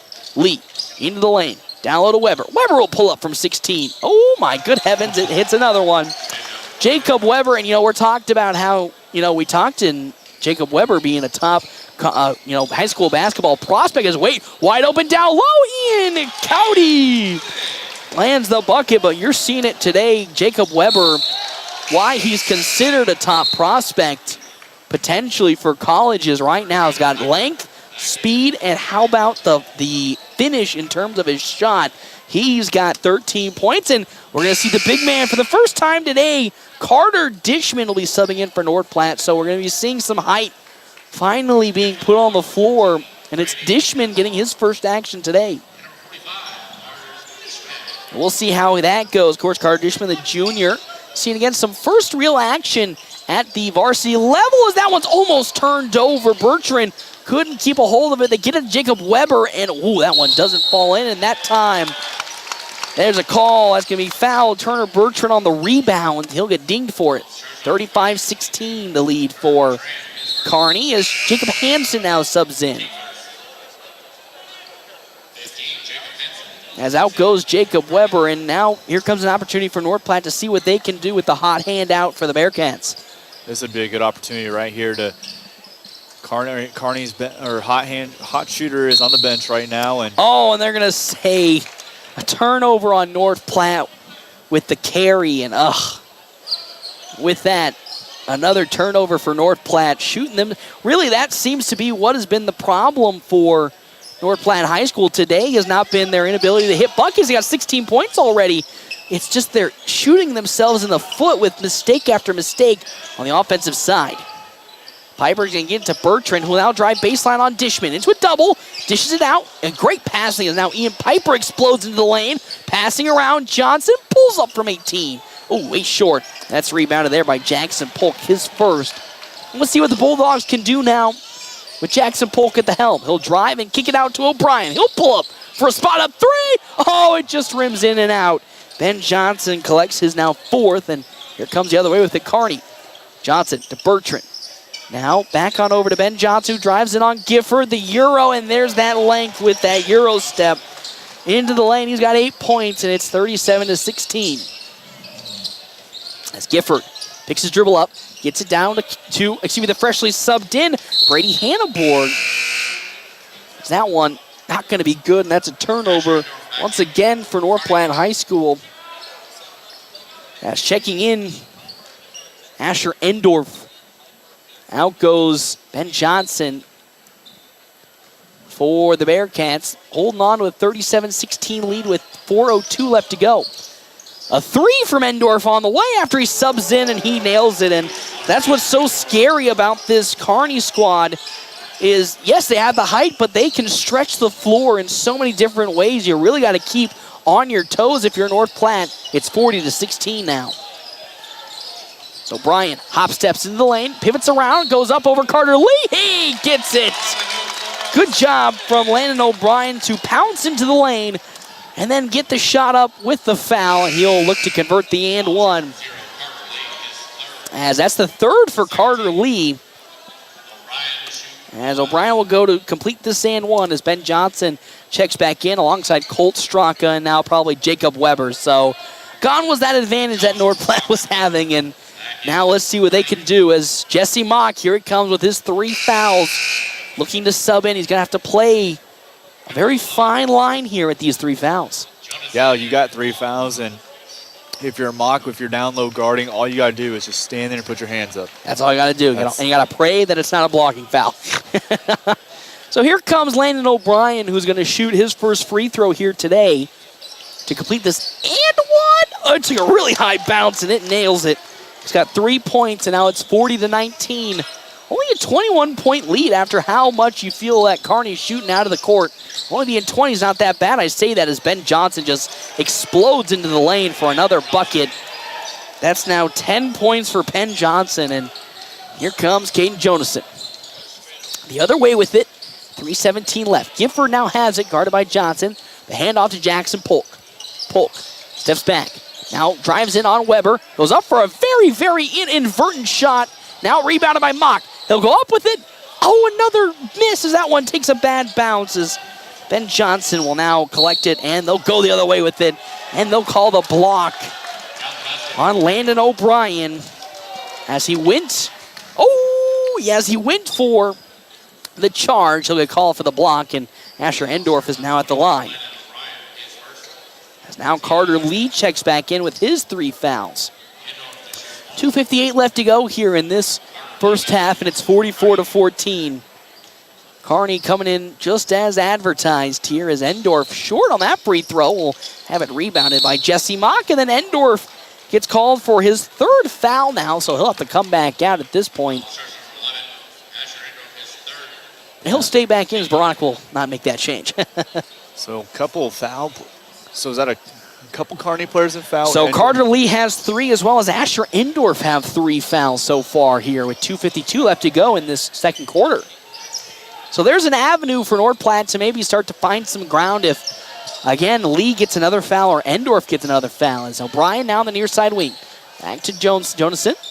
Jonason with it, looks to drive it on Carter Lee. Kicks it back out to O'Brien. He'll pump into a double. Now to Jackson Polk. And here comes that zone defense from the Bearcats. As it's Jesse Mock with it. With 5 seconds, he'll go up with a hook. What a shot by Jesse Mock with the sky hook there. He's got 4 points. As now in the near side corner, Straka has it. He'll drive baseline on O'Brien. Up for the heavily contested shot. Oh, and a late foul called, I believe, on Landon O'Brien. I mean, that was super late. And with that, Colt Straka now goes to the free throw line. Yeah, I agree. That was a very late foul call, and it was called by the official on the far side of the court on that initial shot. But Colt Straka's first free throw hits the mark. So it's really not only Kearney that we can talk about that has foul troubles. As we know, Jesse Mock's got 3 fouls, and now it's Landon O'Brien with 2 and Eli Broman with 2. As Straka's next free throw, no good, but there's Ben Johnson collecting his 6s. Head coach Jimmy Pack looking for an over the back. Won't get it, but they still collect the rebound in the end. 45-21 the lead with 2:02 left to go in this first half. Jonason out of Polk, around the perimeter we go. As now Gifford, he'll pull up from the left elbow and nail it.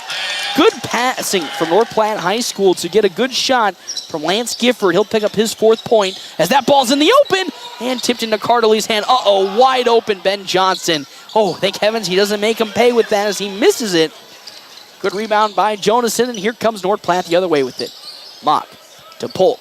Now Gifford on the near side wing will step back and pass it down low to Gifford. Almost out of his reach, but he collects it.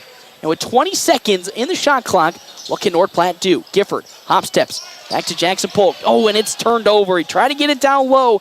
2-1 Landon O'Brien, but couldn't do so as Colt Straka's shot is off the mark and just into the hands of Ben Johnson magically. His shot no good. He'll collect another one and put it back. 47-23 as another huge substitution, and that's probably the reserve unit already coming in for Kearney here. Evan Slaymaker checking in alongside Jace Crackle. Is that 3? Good from Lance Gifford. 7 points for the Gift Monster himself. As down low, up and under, and Dorf, no good. Jesse Mock collects a rebound, and it's 47-26 with 38 seconds left to go. Polk, near side win with it. Picks his dribble up. Now back to Jonason. Caden Jonason with 30 seconds, 23 on the shot clock. Passes to Gifford. Down low 2-1. Landon O'Brien, the free throw line. Takes a high bounce and in. Shots are starting to fall now for North Platte High School. 5 points for Landon O'Brien. Stolen away by Jackson Polk. He's in trouble now. Finds Landon O'Brien with 13 seconds. Mock. He'll step into a 3. A little short and off the mark as Colt Straka collects his first rebound. And with 3 seconds, Weber will fire. He hits another. He is on fire. Jacob Weber, he's got 16 points, hasn't missed a 3, and it's 50-28 now as we head to halftime. I mean, North Platte put on quite a valiant run, you'd have to say, going into this half, but what can you do when not only is Kearney making all the shots in the world, but collecting all the rebounds in the world and just putting them back? Yeah, I mean, you said it there is North Platte is getting on that run there, but it's just one of those where Kearney is just knocking down, and it's like okay, North Platte's knocking a few. Kearney says, nope, watch this. Put it right. It's a 3. And the thing is, and you hate to say demoralizing, but what is making it so tough if you're North Platte right now to get anything going is that Jacob Weber's not missed a shot. He's 3 for 3 from the 3-point line. He's got so many hands in his face, and he's still doing it. Ben Johnson collects a rebound. He's fading. He hits a shot. Endorf hits a 3 after immediately subbing in, and it's like, by golly, what can we do to stop this from happening at this point, or what can we throw at them to stop this from happening? Yeah, if you think about it, it's tough. One of the big things you're going to have to do is as bad as this might sound, you might need to start putting a double team. Maybe if there's a ball going to Weber, you got to drop a second. It's going to leave one open, but right now your hot hands of Weber, Endorf, Ben Johnson. Yep, Ben Johnson. All 3 of them have just been a hot hand. This might be one where it's like, okay, maybe we got to start doing a double team, or maybe start going to a zone. Yeah, and I think also what's tough is you can sit here and say, this was not a bad half for North Platte.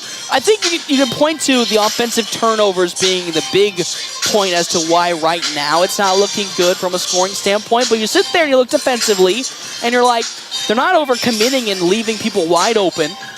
They're right. They got hands in the faces of any Kearney defender. It's just Kearney is hitting these magical shots that you're like, nothing I could do better there. So it's not like they're playing. It's not like the Grand Island game where you saw they were playing bad and there was nothing they could do to play better. North Platte's looking good offensively. Got 28 points right now. It's just they can't stop whatever Kearney's throwing at them. Yeah, you said it perfect. North Platte is having a heck of a first half. It's just that Kearney's having an even better first half. I think if we go down there and look at the score sheet, Kearney's probably only missed a handful of shots, and I think they've been perfect from around the 3-point line already here in today's game. Well, we'll step aside. We'll take a break. We come back. Quick Stop halftime show right here at FM 98.1, AM 1410, and of course, a video live streaming on NorthPlattePost.com. Schools prepares all students to be productive, responsible citizens in a safe, caring, supporting learning environment with caring staff, engaging curriculum, clean facilities, and updated technology. You can rely on our schools giving your child the tools they need for a successful future. For more information, including enrollment and career opportunities, visit nppsd.org. North Platte Public Schools. Communicate, connect, commit. After I drop the kids off, I have to run across town for a meeting, hit the gym during lunch. Jake has soccer tonight, and Emily has gymnastics? Oh, did I turn on the crock pot this morning? With a never-ending to-do list, it's easy to forget something important, like setting up a life insurance plan with Shelter Insurance. Your local Shelter agent can show you how to create a safety net for your family. Shelter Life Insurance Company, Columbia, Missouri. Find me, Brent Rogo, at 502 East Francis. Tom plows Runza's parking lot on Temperature Tuesdays. Take that, Snowdrift. With great horsepower comes great responsibility. Every Tuesday in January, the temp at 6 a.m. is the price you pay for an original Runza sandwich when you buy fries and a medium drink. And every Tuesday, the drive-thru will be drivable. Thanks, Tom. Not all heroes wear capes. I'm wearing one. I know. Temperature Tuesdays are back, and Runza makes it all better. Are you in the market for a new or pre-owned car, truck, or SUV? Look no further than Bill Summers Ford, Honda, Nissan, Lincoln for your next vehicle. Look online 24/7 at BillSummers.com. Bill Summers is Western Nebraska's leasing headquarters, and they have aggressive financing to get you into the vehicle you've been dreaming of. Check out all the inventory at BillSummers.com anytime. Bill Summers Ford, Honda, Nissan, Lincoln, where families are our business. Highway 83 and Walker Road in North Platte, and online 24/7 at BillSummers.com. CT Computer Services in North Platte is your one-stop computer shop, offering PC and Mac repair, in-shop, on-site, or remote services available for your home or business. They also offer PC sales and service of major brands like Lenovo and Dell, new and refurbished units in stock, and even custom-built PCs. Prices for every budget starting at less than $300. CT Computer Services at Phillip and Willow in North Platte, or call 534-3628. CT Computer Services, your IT guys. I'm Jared Remus with Jerry Remus Chevrolet of North Platte. The Bulldogs play here on FM 98.1 and 1410 AM KOOQ AM North Platte. We've got the keys to your new car. North Platte Post Sports. Welcome back here to the Dog House. Quick Stop Halftime Show. 27 locations open 24 hours a day. Quick Stop always open right around the corner. It's a 50-28 lead here for Kearney and the Bearcats at halftime mark. And, you know, me and Cannon were talking about it, you know, coming in, and Jacob Weber, the leading scorer for Kearney, showing all of that number 2 sophomore in the Arizona, you know, high school class of last year right now, as he's got 16 points. He's hit all of his threes so far in today's contest, and it's not like they've all been wide open threes. North Platte's played, I think, a really great game. You know, if you look at it in terms of, like, you know, openness and defensive breakdowns, you really can't point to any defensive breakdown and be like, North Platte made a huge mistake there. They've been in the right positions all the time. They've had hands in the faces of the shots. They're just landing. Or again, it's the height difference, and they're just getting the rebounds and putting it back.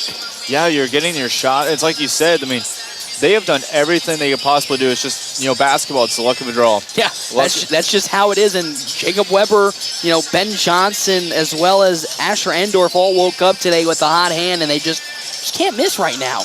You know, the only thing that I can truly think of that can haunt North Platte, that was early in the first quarter, they had the back-to-back possessions and turnovers. I believe it was 3 in a row. The first, 3 possessions. Yep. And then after that, they have learned to break Kearney's press. Yep. It's just that every time they drive in the paint, we've seen a handful of block shots now from the Kearney's big 3 from down low. And then they'll hit their open shots here behind the arc, and inside the inside the arc, it's just that down low they can't get anything going, and it's just those first 3 possessions really was the only time we've seen really anything negative in North Platte. They've played a great game. It's just that Kearney is just, you know, basically they have the height, they have the shots right now, and they're dropping. They're just dropping. And really, if you watch the video and you look at the stats here, you really can see this is probably, I think, the best game North Platte's played. And you're sitting there going like, well, they're down 50-28. Everything, I mean, and because we've seen how they struggled so mightily against Grand Island just a couple of weeks ago when Grand Island went to the zone and they had the height. They've broken that zone, I think, really, really well. They've gotten clean looks. They've gotten opportunities. They made those opportunities. They made them pay, and defensively, they're latched on. Yes, there is some foul issues at the moment in terms of total team fouls and player fouls, but they're right there. They're in the right position. It's just they're not being able to get that rebound because of the height and maybe some over-the-back calls being overlooked a little bit. But they're playing a really great game. It's just Kearney's on an unbelievable streak of, what kind of that basketball you're like, what can I do? I don't know what I can do at this point. Yeah, it's just Kearney has just been playing absolute lights out. It will interest me is who do we see on the court to start the second half for Kearney? Do we see the starting five? Before we went to break at the end of that half, we saw Coach Baronic for the Bearcats. He was doing a complete line change. It's just that who do we see come on the court for North Platte? I mean, heck, every kid out there has done a great job for the Dogs. Even the couple who have been in their foul trouble, they've done their part, but, it's just interesting to see who do we see on the court in the second half. I wouldn't doubt if Kearney goes back to their starting five, and of course North Platte will go to its starting five here, but I want to see a continuation here of that energy that we saw towards the end of the second quarter when North Platte was starting to get on a run. They were able to keep producing that. I think this game will keep continuing to get more interesting, but we'll have to see. Of course, our stats here brought to you in part by Skiles Loop, Bremer, and White CPAs, where they are your partners for the future. 16 points for Jacob Weber. He's the leading scorer for the Bearcats. Asher Endorf with 10, 12 for Ben Johnson, 5 for Carter Lee, and then 3 for Colt Straka. For North Platte, 7 for Lance Gifford, 2 for Jackson Polk, 6 for Caden Johnson, 4 for Jesse Mock, 5 for Landon O'Brien, and that will do it for those point totals. We'll step aside and we come back. We will have, of course, second half coverage right here at FM 98.1 and AM 1410, live streaming on NorthPlattePost.com. Thanks for listening to the Quick Stop Halftime Show. Second half action is next on FM 98.1. Buying a car? It's not always the most pleasant experience, but it doesn't have to be that way. 23 years. That's how long Premier Toyota has been in North Platte community, delivering a car buying experience that's friendly, easy, and fun. Check PremierAutoplex.com first, then stop by your lot at 2600 South Willow Street in North Platte. Come see us. Premier Toyota for your next new Toyota or pre-owned vehicle. Premier Toyota at PremierAutoplex.com. North Platte Post Sports. Welcome back here to the Doghouse. North Platte currently trailing in this one 52-28 to the Kearney Bearcats as Asher Endorf to 1. Jacob Weber, there's his first 3 miss as there's Lance Gifford collecting the rebound. Again, our timeouts brought to you in part by Kevin McGann in the Fortifying Group. You can check out Kevin McGann, the Fortifying Group, at his new location, 621 South Dewey, Sweet Pea.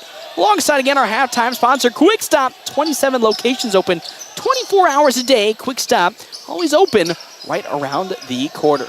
Caden Johnson now with the basketball for North Platte High School. Again, the starting 5 from either side is out here at the moment as, again, Jacob Weber missed his first shot into the lane. Johnson with the floater. He nails it. Beautiful look from Caden Johnson. I love what I'm seeing from him in terms of the second half, or really the last couple of games. He's been way more aggressive than he was to start the year, and it's really paying off as Endorf's shot will be no good.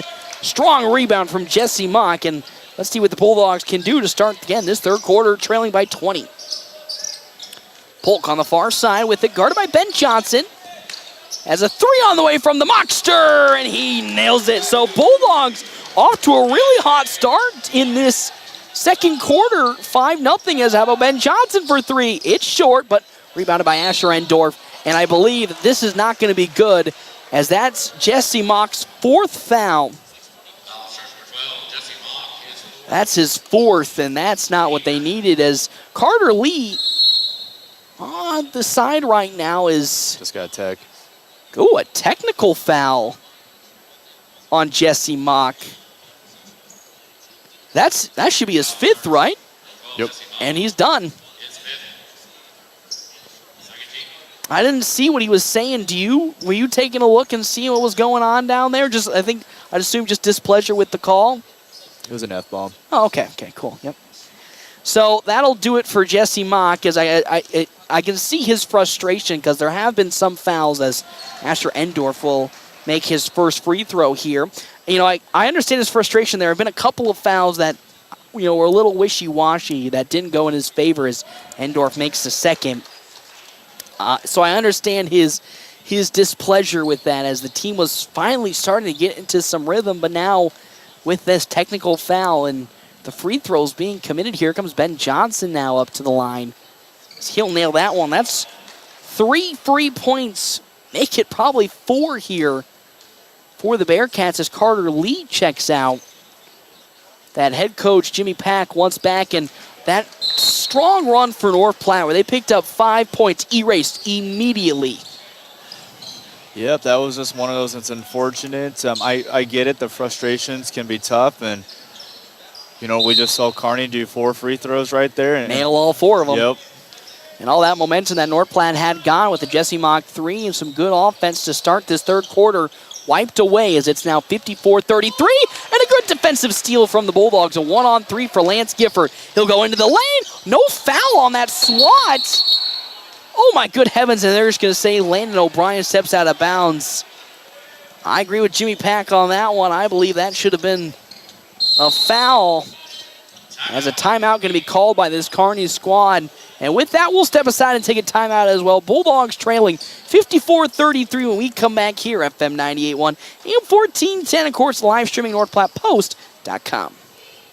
Hoop season is here, and don't forget about those wrestlers. But where do we go to catch all the action? Dave's Place. Duh! Pizza, wings, cool drinks, and nightly dinner specials. Made with fresh dough. Before, during, or after the game, stop by Dave's Place and bring the crew. Our family atmosphere can't be beat. Dave's Place on East 4th Street in North Platte. Dine in, carry out, DoorDash, or online at davesplacemp.com. Whoop, whoop. North Platte Post Sports.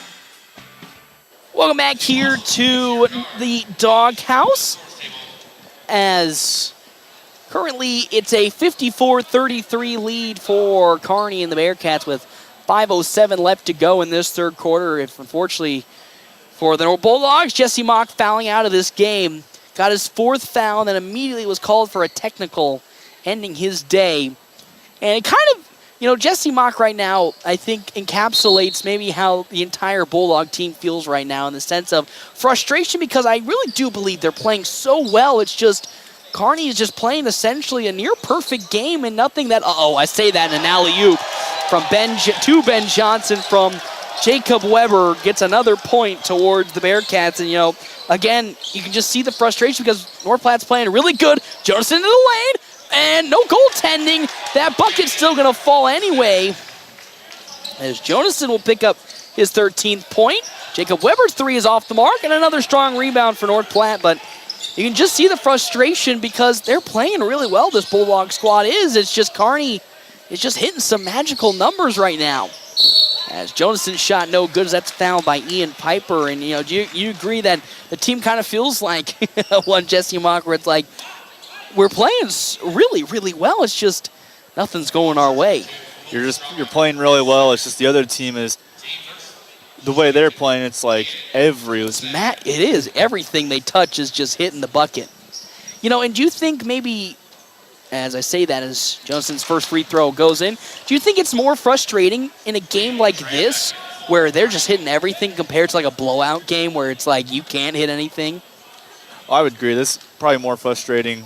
The fact that everything's going well, it's just that the other team, with Kearney, for example, it's just that everything is going well for them. Ooh, super well. There's another bucket for Caden Johnson. That's another free throw. He's got 15 points. Bertrand down low goes into the lane, and he'll make the bucket and draw a foul. It's his first 2 points, and wouldn't be shocked if at some point, as we're already seeing some remnants of the reserve unit come in, Ian Piper and now Turner Bertrand for this Kearney squad up 58-37. But once again, still 21-point lead, so it's not like that lead has ballooned out. And that's what I think even more frustrating is you sit there and see how magical Kearney is shooting, but it's only a 21-point lead. You assume it'd be like a 30, 40-point lead at this point. See, I like what you said there. It's a 21-point lead, but it just shows you that on the opposite side of the court that North Platte, they're doing what they need to do, and that's just hitting their shots. Yes. As now Asher Endorf looks to check in as Bertrand's free throw off the mark. Carter Dishman now has lined in here for the side, or subbed in, correction, for the side of North Platte. As that shot, no good off the mark. Rebounded by Jonason. He'll go back up with it, and a foul will be called, I believe, on Turner Bertrand. And I'm not going to lie, didn't really see a foul on that possession, but we'll take it. We'll take it right here as Jonason will go back to the free throw line. He was perfect on his last approach. Yeah. Have the hot hand, just keep on throwing, shooting. Well, I was just about to say, I was like, look at what we've done as he misses that free throw as Asher Endorf now subs back in. But, again, Jonason coming out of this half, the hot hand, he's got 15 points right now. That's a team high and almost a game high. Just behind Jacob Weber's 16. Oh, and he missed another one. Well, you know what? That's just unfortunate. Just both his free throws is now here comes Carter Lee. He'll step back out and pick his dribble up. Johnson now will direct the offense to a wide open Ian Piper three. No good. Tipped in as Bertrand thought about the rebound. He misses it. And then Gifford collects it and draws a foul. So that's the third team foul for Kearney. That's the third for Bertrand. And with that, a 58-37 lead as here comes North Platte the other way. Once again, fouls are being called aplenty on either side. As now here comes Ian Cowdy up to sub in alongside Jacob Weber. So he's out for a little bit and comes right back in. Jonason on the far side. He'll pull up for three with his hot hand. Roams in and out. But there's a strong rebound from Eli Baroman. And North Platte resets again. Jonason to Gifford on the far side, guarded by Ben Johnson. Pumps, goes up and under with his shot. A little awkward, and it's rebounded there by Ben Johnson. Not the best look, but here comes Carter Lee the other way. And it's an offensive charge. And that's something that's kind of been a secret ingredient for North Platte the last couple of years, has been their charge calls. One of the better teams when it comes to collecting charges in Class A. Yeah, and that's a tough one to, willing to take the charge, have someone come flying at you and get your feet set in time. But, learning that, that's something that North Platte's done really well, taking charges, shows that, these are kids who are out here to have fun, but also play hard. Play physical. They are a physical team as Gifford now drives, pumps. He's looking for some help, finds it in Jonason. Oh, he doesn't want to shoot that three. He'll drive into the lane. Back out to Gifford. Gifford floats it, and it's in. Good shot from Lance Gifford. He's got 9 points. There's his first bucket of this second half, and it's 58-39 with 3:53 left to go here into this third quarter. The dish, wide open. Colt Straka, he'll drive into the lane. His shot goes up, and it is in as Carter Dishman, the defender there, tried to get physical with Straka, but instead commits a foul, and Straka will go to the free throw line to complete the and one. That was a good look from Straka to drive the baseline, and, with this height advantage, that's a good example right there. And out comes one, Carter Dishman. Straka was taller than his defender on him and just got that one to fall right through. Yep. As, again, in comes Landon O'Brien. Out goes Dishman as Straka will complete that and one. He's now got 6 points, and it's a 61-39 lead. Broman here on the near side. Pass it to Jonason. Jonason guarded by Ian Piper. Dishes it. Here comes Lance Gifford into the lane. Oh, and he lost the basketball. Straka steals it, and then they'll call Gifford for, I believe, the reach-in. And that is going to be the 5th team foul for North Platte. And with that, bonus time for Kearney is checking in now Jacob Hansen for the Bearcats. You mentioned it there, bonus time. If you're North Platte, you really can't afford to give up a foul in this third quarter. You really can't now, but the same thing goes for the side of Kearney as Straka will make another one. They're at 4 fouls as a team, so both sides are getting close. North Platte's already got Kearney in the bonus, but same thing can happen on the other side as Straka lands another free throw. He's got 4, and that's 8 points as Jackson Polk looks to check in. With 3:29 left to go, here comes Eli Broman as Caleb Kincaid's here, as well as I believe I saw also here Carter Kelly as that one's stolen away. Here comes Ian Piper the other way with it for the Bearcats. He finds Jacob Weber for 3, and he nails another one. He missed his first 2 threes to start this quarter, Jacob Weber had, and now he nails another one. It's 66-39 as Gifford pumps and passes it to O'Brien. It's Gifford now with it, hands it off. Jonason looks to drive behind the back into the lane. His shot just off the mark, tipped and rebounded by Ian Piper, and they're going to say a travel on Piper after he got whacked in the face inadvertently by Eli Broman, and that's a turnover for Kearney. As for the first time today, Lance Gifford's going to get a break. He'll come to the bench to breathe, and again, Jackson Polk will take over for him. The throw up to O'Brien, guarded by Ian Piper. Now Jonason with it, guarded by Hanson. Jonason for 3. Ooh, off the mark. Fought for Ian Cowdy, almost got it, and they'll call Ian Cowdy out of bounds when he touched the basketball, and here comes the Bearcats the other way with it, leading 66-39. 2:45 left to go here in this ball game. Johnson with it on the far side. Now we'll slowly take it up the court for the Bearcats. And Johnson behind the back. We'll slow it down now and allow the offense to set up. Ian Piper in the near side corner, back to Johnson. He'll drive in with his power euro, kicking it to Straka. No good, and they're going to call a push. That'll be down low, I believe, on O'Brien. And because of that foul, they're going to call that one on Eli Broman. It's a third foul for Broman, and with that, we're going back to the free throw line, this time for Ben Johnson. So foul trouble again for North Platte. 3 for Broman, 2 for O'Brien, and 2 for Cowdy. And now you have one of Kearney's better shooters at the line, Johnson. As he'll nail that one. He's now 3 for 4 with 17 points for Ben Johnson. For Kearney, the people in trouble foul-wise, Carter Lee, Asher Endorf, Turner Bertrand, and that's about it.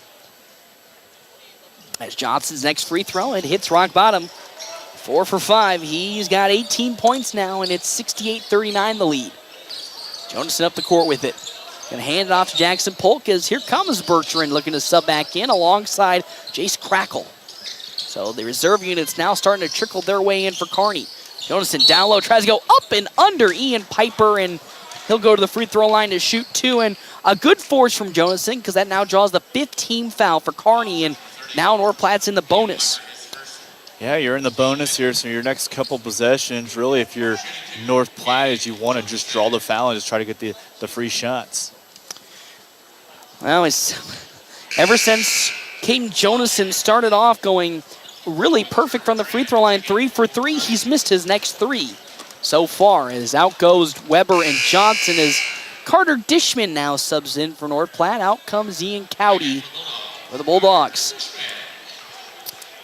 Jonason needs to break that streak again. 0 for 3 in his last 3 free throw attempts. He'll break it right there. There you go. That's what you needed.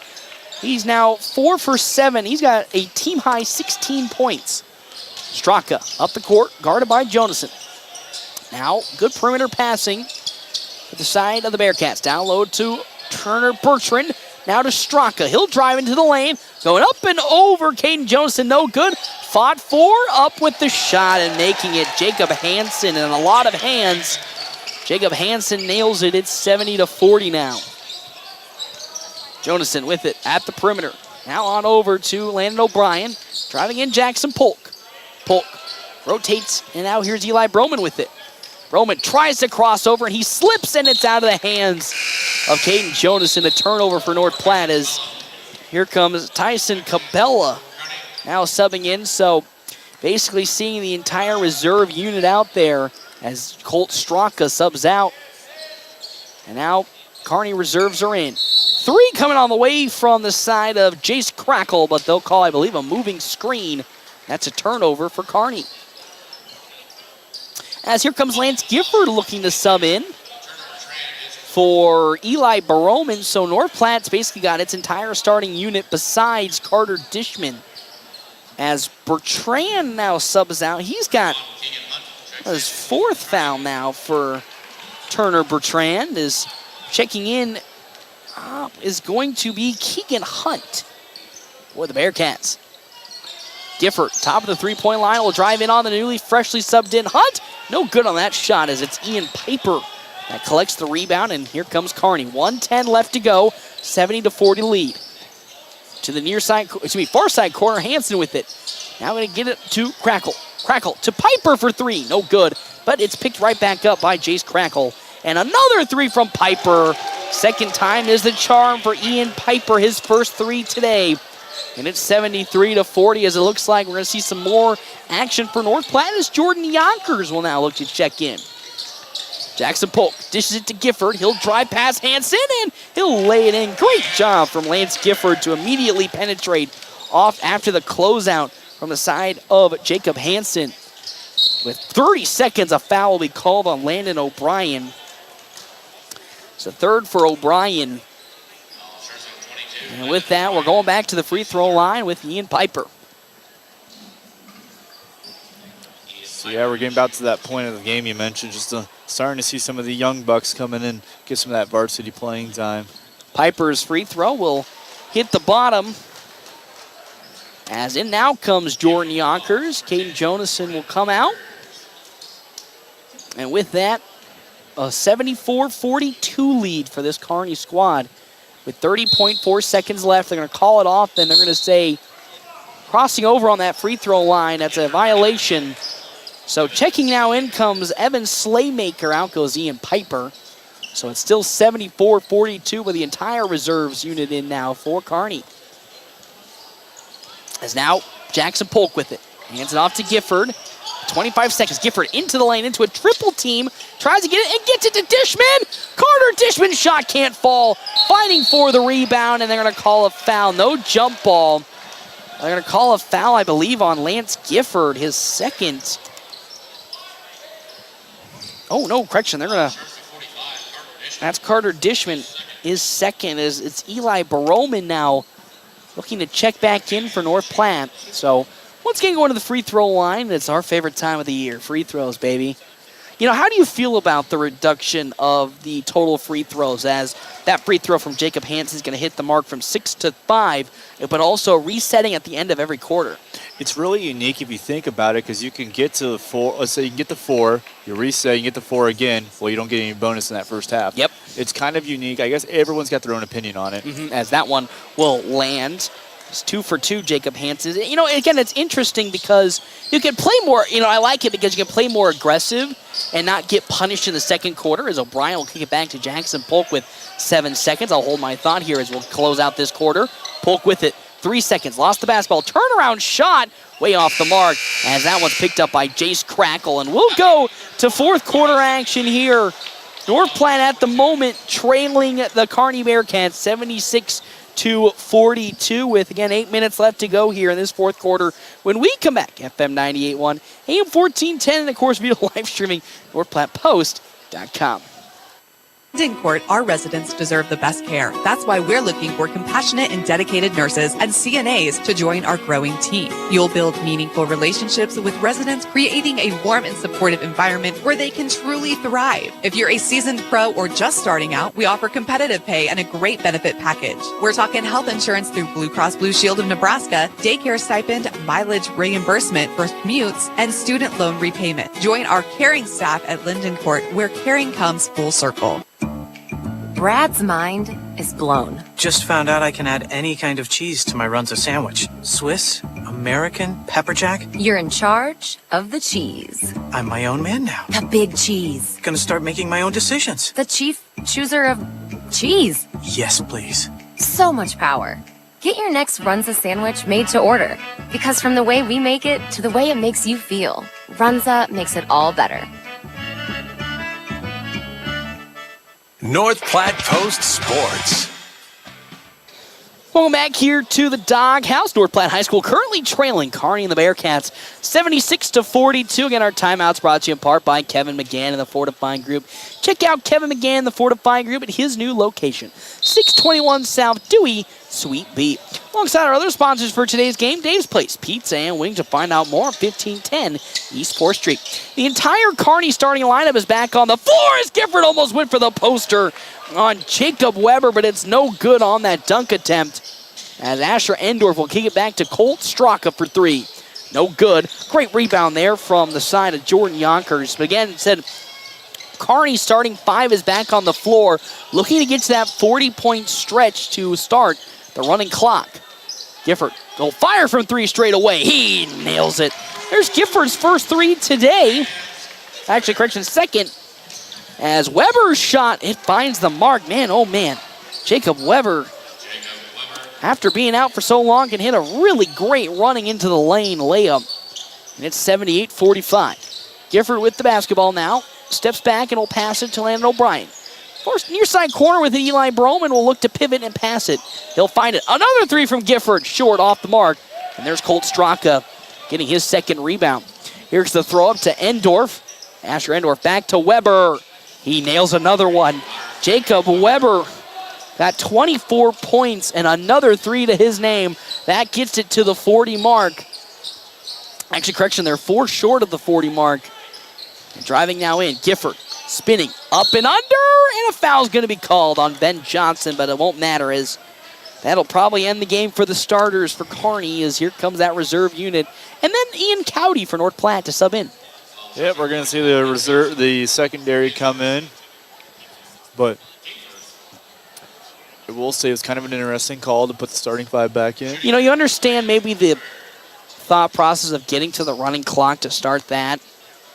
You know, but at the same time, you're up now, gosh darn, almost 40 points, you know? So why start them out here? Because then potentially they could get injured too, you know? That's always a thought process. I say that as Gifford makes his first free throw today. He's got 15 total points as Jackson Polk checks out. And checking back in comes Caden Jonason. As here comes Lance Gifford's next free throw. He nails it. He's 2 for 2 today in terms of his free throws with 16 points, and he'll now check out, and Ian Cowdy checks in for the Bulldogs. Again, 81-47 the lead here for Kearney. Ian Piper now will dish it to Cabela. Cabela to the near side, Jace Crackle. Crackle gets it down low to Bertrand, back to Ian Piper for 3. He nails it. He's kind of got a weird shot, Ian Piper does. He kind of falls back when he's shooting the 3. That's his second 3, though, today. And it's 84-47. Yeah, when you looked at his shot, it really didn't have an arc. It just kind of went straight in. Yeah, it's one of those, you know, of course, you see a couple of those 3-pointers, like, trying to think, some shooters like that, as that one's a miss from Caden Jonason. You can think of, like, Klay Thompson, where it's straight on instead of, like, a high arcing shot like Steph Curry's, as to the far side with a Cabela. Piper now with it on the near side. He'll drive on in. Kicking it. A shot all the way from Jacob Hansen. Oh, and it's in. Another great example of no matter what you throw at them, they'll still make that shot as two hands were in the face of Jacob Hansen. He still made that 3. 87-47, so we're at that 40-point designation, and this running clock can begin. O'Brien explodes into the lane. He passes it to Jordan Yonkers, and it flies out of his hands. And with that, turnover for the Bulldogs, and the running clock begins. As Lance Gifford now looks to check in for the Bulldogs. Now, here's an interesting thought as Carter Dishman also looks to check in. How much are we going to see of the reserves, of course, for North Platte High School? Some of that consists of Tanner Horn, Tommy Haggart, Sam Ewing, Blake Tonkinson. You know, how much do you think we're going to see of them here in the closing minutes? Yeah. I know we're seeing Kearney's probably here pretty soon, I would say. Okay, that's what I was kind of thinking at the same time as Bertrand will pass it now to Hansen, who will drive into the paint. He'll go up over Dishman. Great defense from Carter Dishman and rebounded by Lance Gifford, his 5th. The throw up to Cowdy, and it's in and out of the hands, and they're going to call a foul on Ian Piper, his 2nd. But, you know, of course, you hate to see it in the moment. You wish it was when Bulldogs were leading that you saw the reserve unit, but how important do you believe it is, you know, to see these types of younger fellas get the playing action here at this point? I would say in the season, but just really in general this year. It's pretty important. There you go. I was trying to thought words. Pretty important because I mean you guys see what some of your younger players can do on your bench. You know, if you have some sophomores, even some freshmen, let them get out there in a varsity game because sometimes these kids will go up against another school's typical starting 5 or upperclassmen course. So it's just a good experience to let them get out there and also run the plays that you run on the varsity level. So now it's Caden Jonason with it. He'll step back into a 3. Hey, nails it. How about a day for Caden Jonason? He's got 19 total points with 2 threes to his name so far today. Love what I'm seeing out of him, and it's 87-50 now the lead for Kearney and the Bearcats as Turner Bertrand trying to get down on Carter Dishman, and he bullies his way down. Good defense from Dishman, getting his hands up, not trying to commit a foul, but good shot from Bertrand to get that. And as I said, here comes Tanner Horn looking to sub in for North Platte High School. We've seen him a couple of times today. Hold that thought. 3 no good from Eli Broman. It's airballed as Jace Crackle will collect his second rebound. Now Cabela picked up. Great one-handed grab there on the side of Hansen, but a turnover immediately by the side of the Bearcats. And here comes North Platte the other way with it. That one's tipped out of bounds. Last touch by Jonason. As here comes more reserve units. Luke Draper and then Keegan Hunt for Kearney check in. Out goes Carter Dishman, and it's Tanner Horn who subs in. Of all the the freshman players that, or the younger squad that gets action, Tanner Horn, the sophomore, he gets the first call up here for the Bulldogs. Draper with it at the free throw line. Will pass it to the far corner to Slaymaker. His 3 on the way. No good, and it's rebounded there by Lance Gifford. His 6th rebound. The throw up to Caden Jonason. Oh, no good on that shot. Gifford will pull up after the rebound for 3 short. Rebounded there by Luke Draper. Great rebound from the side. Well, lucky rebound it got into for the Bulldogs. As on the other side, Keegan Hunt gets his first 2 points. Now looking to check in Jordan Yonkers for North Platte High School. Gifford breaks down Chase Crackle into the lane. His shot goes in after the foul. Good play from the side of Lance Gifford. He's got 18 points now. He'll go to the free throw line. That's the 4th team foul for Kearney here in this 4th quarter. Doesn't really going to mean much as time's expiring pretty soon. Ridge Jackson checks in as Eli Broman checks out. And again, checking in for North Platte, Jordan Yonkers. Gifford fires up his free throw, and he nails it there. He's 3 for 3 from the free throw line tonight. Tied for a team-high 19 points, and it's 91-53 in favor of the Bearcats. Cabela kicks it back out to Keegan Hunt for 3. That one takes a bad bounce. Fought for and rebounded by Caden Jonason. Tipped, saved by Yonkers. So good play from the Bulldogs to keep it in bounds, and with 1:23 left to go, see what the offense can do. Jonason passes it back to Yonkers. Now back to Jonason. Gifford on the far side wing, penetrates into the lane. He goes up and under. He gets the bucket. Will they call it on the floor? Or they'll say, will they go in? They'll say it was before the shot went up, so he'll go and shoot 2. The 5th team foul for Kearney, and with that, Lance Gifford goes to the free throw line, and here comes that extra reserve unit we were talking about, making the substitutions in for North Platte High School. Gifford. Oh, he's short on that one. There's his first free throw miss. So checking in for North Platte High School is going to be Caleb Odell, as well as Evan McCuskey, and then Brady Hanneborg. So the lineup right now is... Went over the line. Oh, he went over the line. Ugh. The last substitution for North Platte is going to be Sam Euling. So out comes Gifford. So in at the moment, Caleb Odell, Evan McCuskey, Sam Euling, alongside Tanner Horn. And then the last substitution for North Platte is going to be Brady Hanneborg.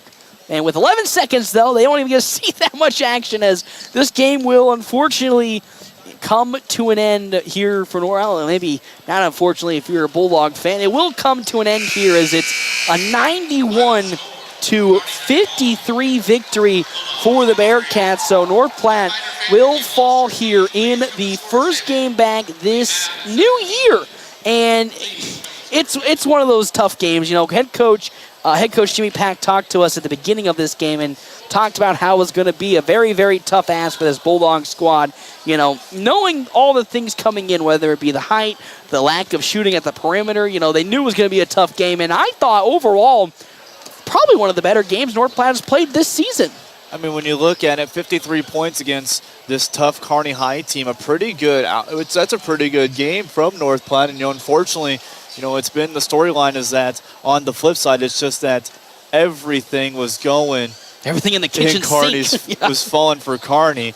But overall, it's still a good game put on by the Bulldogs. I mean, 53 points against one of the better teams in Class A. And, you know, people might sit there and be like, oh, you know, 53 points, not that good. But if you look at the scores of Kearney and the games they've played, those are against teams, and you hate to say it, but those teams have height. Those teams have Class A height that you're like, that match up with Kearney. You're looking at a North Platte squad that is miles in every single position short 4 or 5 inches. And that, again, nothing to do about that in the terms of basketball or right now, but for what they have going for them, against them in terms of height, I thought this was a really strong game. Really the only thing you can point to and say, that was really bad was the first quarter turnovers. That offense looked really, I hate to say bad, but it looked too jittery, too antsy, and it caused a lot of mistakes that they then were able to overcome. And I thought as a whole game-wide game, one of the better games they put up all season. And I think,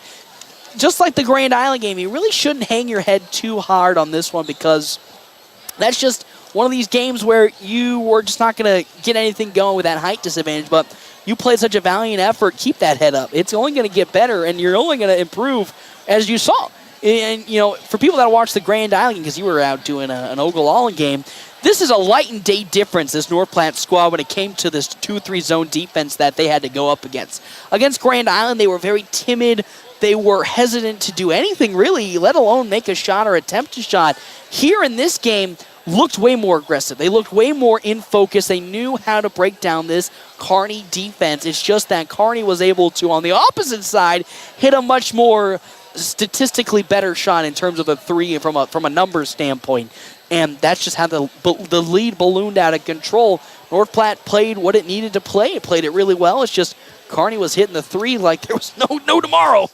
Specifically, Jacob Weber. And, there's just nothing. It's so tough to stop somebody like that who's not only a consensus top prospect in the high school realm, but when he's hitting shots like that, when multiple hands in the face, you just got to chalk it up to he's just hitting tonight. He's just hitting.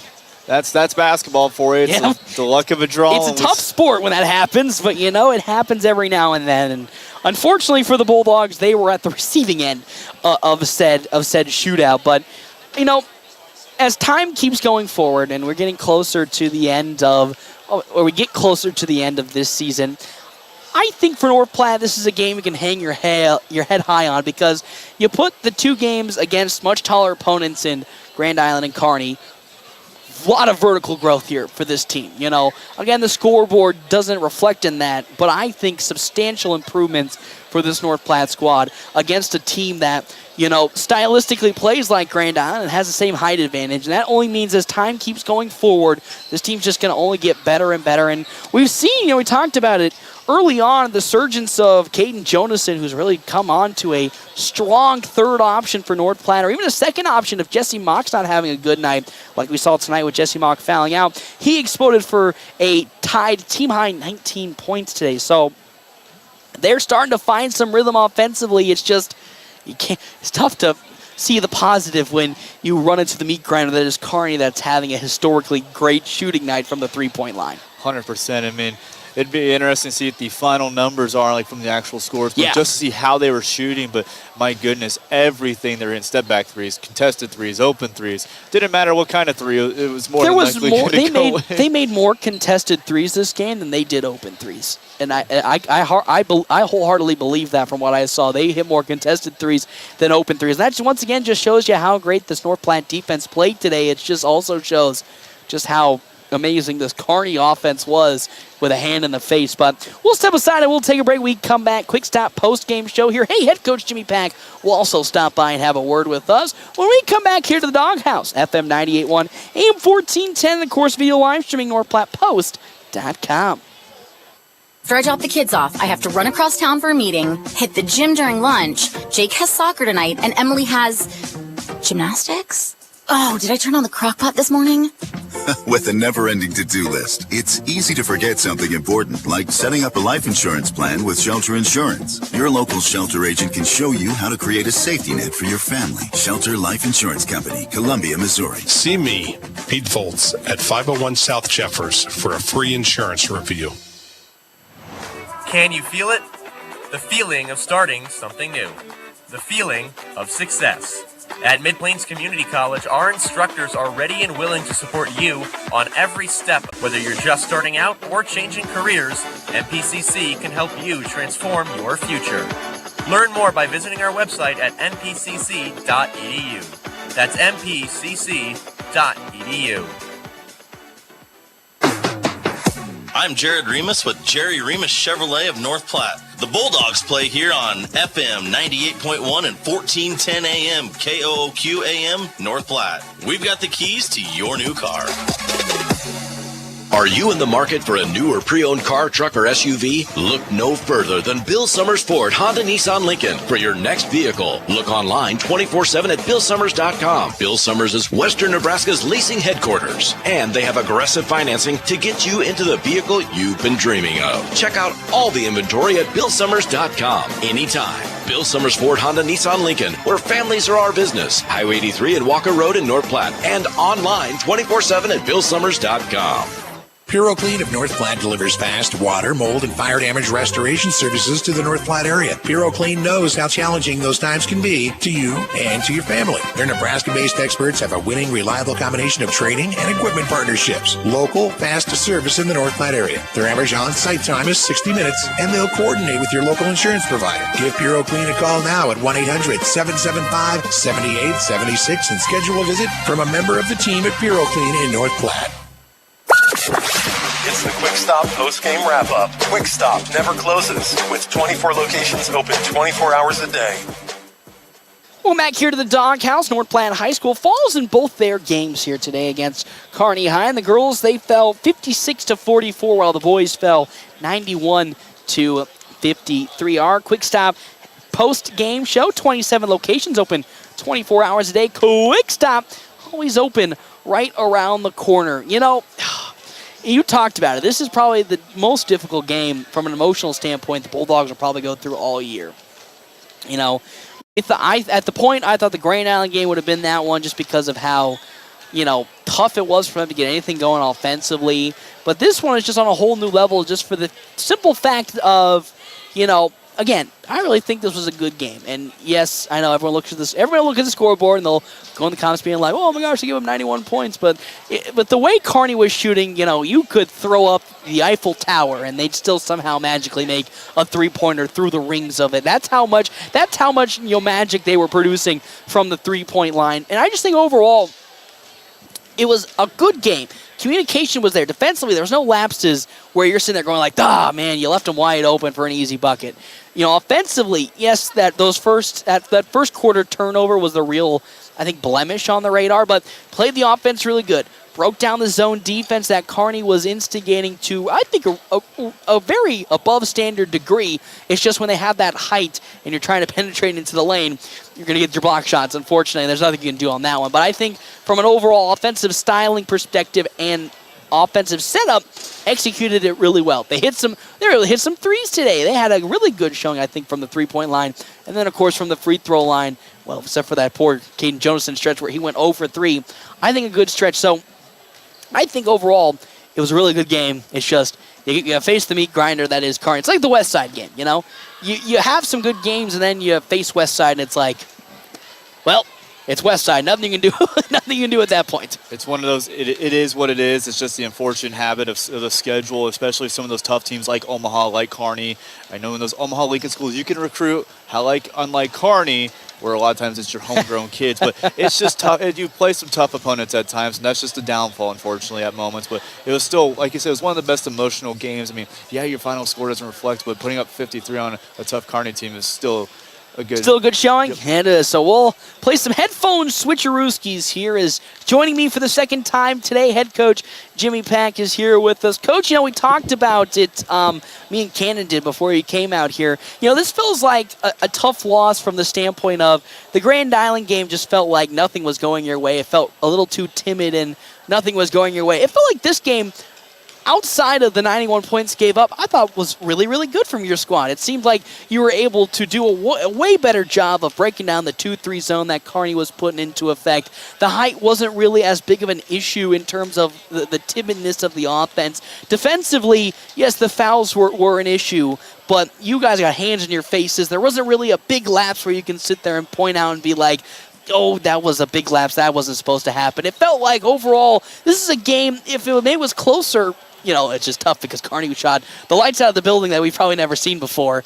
this was, I think, overall a great game for your team. It's just, unfortunately, it came into a tough contest once again where Kearney was just having itself a lights-out shooting performance. Yeah, Kearney's ranked in Class A for a reason.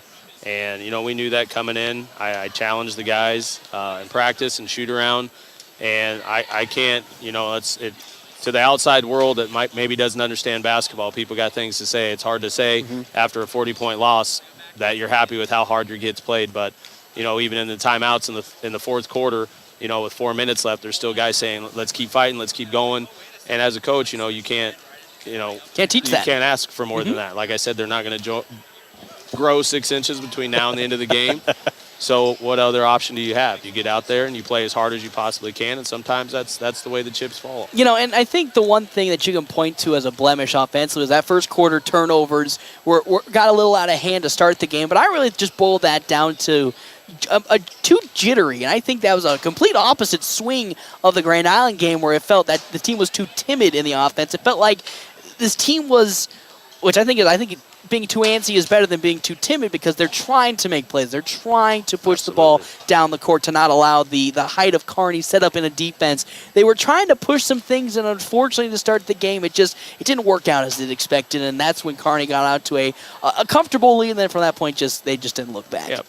And there's some of that might be, haven't had a game in a while since we played before, and it's like any other sport. You got to have that timing. You got to have that rhythm. Practice is one thing, but you can never simulate what an actual game is, especially, first game back in over a month.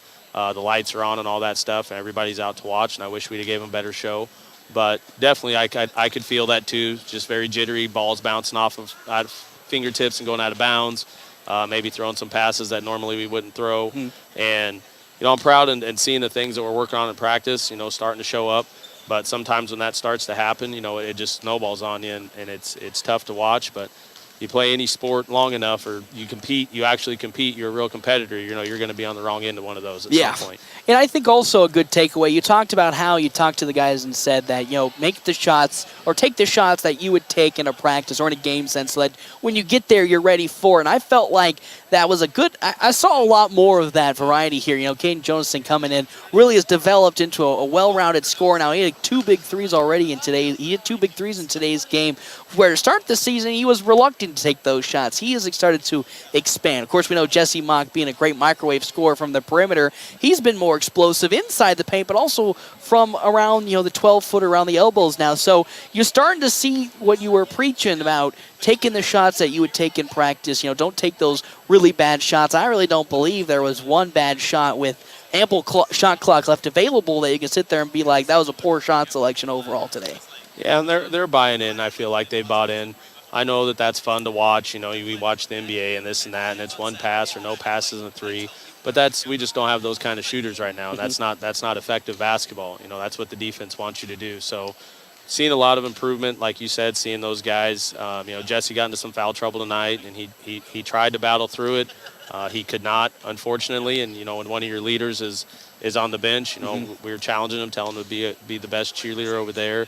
And it's tough for a 16, 17-year-old kid to battle adversity like that, but that's why you play sports. That's the kind of stuff it teaches you. And of course, we love Jesse Mock's aggression and that physicality he brings to the game, but as we saw today, just some of those fouls and some of those emotions just overcame him in a detrimental state for the team, where he got his 4th foul, which might have been a little ticky-tacky, or some of the other fouls earlier what may have been a little too ticky-tacky, and unfortunately he just couldn't hold back and just let it all let out, and he got a technical, So what were some of the things you told him as he was walking towards the bench, not only to calm him down, but also as this kind of like a teaching moment?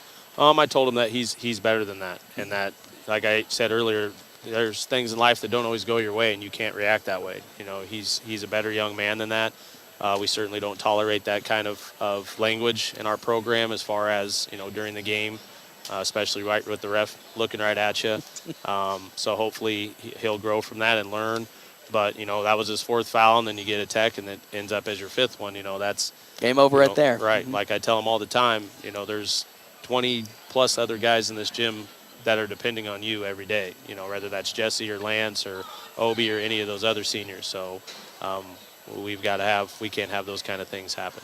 And of course, we'll know he'll learn from that. And I think just one of these games, just the way things were going, and how it's going, you can see the emotion was starting to get to him. But you got a couple of days off here, and then you'll be once again back home, which I think is always good to start the new year. And after a long break, is get 2 home games in, get everything settled into a nice rhythm, so you can get back on that road here soon to follow. You got Lincoln Pius coming into town on Friday. We talked about some of the things going into this game, but what are the things you have kind of written down that you would like to work on here during the practice to be ready for that Lincoln Pius game when they come in on Friday? We just talked in the locker room. I said, we can't sit here and freak out all week long about what somebody else does, because we have so many things that we need to work on for ourselves and so many things that we have to fix. Like you talked about the jittery passes and throwing balls into the scorers table and up in the third row and stuff like that. And, boxing out's really been one of our Achilles heels this year. We've given up a ton of offensive rebounds. I'm sure the height thing doesn't help with that. We haven't shot from the free throw line exceptionally well. That's actually gotten better. We've been coming in shooting free throws in the mornings before school, so that's steadily improving. I'm hoping that the boxing out thing will eventually too. And there's times where I feel like they are. They're probably thinking I'm crazy because they are getting low and they are boxing out, and the guys are still getting the rebound over the top of them, and that can be deflating. I know, but like I said, there was no quit tonight, and I don't foresee that there ever will be. Love to hear that, Coach. Well, you have a good rest of your night. I'll see you on Friday for some more basketball, this time against Lincoln Pius. Well, we'll step aside here on the Quick Stop post-game show. We come back, we'll have more here. FM 98.1, AM 1410, of course, video live streaming NorthPlattePost.com. Tom plows runs his parking lot on Temperature Tuesdays. Take that, Snowdrift. With great horsepower comes great responsibility. Every Tuesday in January, the temp at 6 a.m. is the price you pay for an original Runza sandwich when you buy fries and a medium drink. And every Tuesday, the drive-thru will be drivable. Thanks, Tom. Not all heroes wear capes. I'm wearing one. I know. Temperature Tuesdays are back, and Runza makes it all better. Here's Dr. Tom Pratt from Pratt Dental in North Platte. Tell us about BioClear. This is a way of restoring teeth where we're not talking crowns or veneers. It's a single visit restoration. It feels stronger. It feels more reinforced. It feels more invested in the tooth. So how's the feedback? Patients have been very happy with it. I get a lot of them that say, you're never allowed to do anything else. That's what it's all about. Pratt Dental, 1301 South Willow. Find more information online, prattdental.com. It's the Quick Stop post-game wrap-up. Quick Stop never closes, with 24 locations open 24 hours a day. Welcome back here to the Doghouse. North Platte High School unfortunately falls in both of the games to Kearney High School. On the girls' side, they fell 56-44, while on the boys' side, they fell 91-53. How about, Ken, we hand out our Ameriprise Financial Money Players of the Game, why don't we?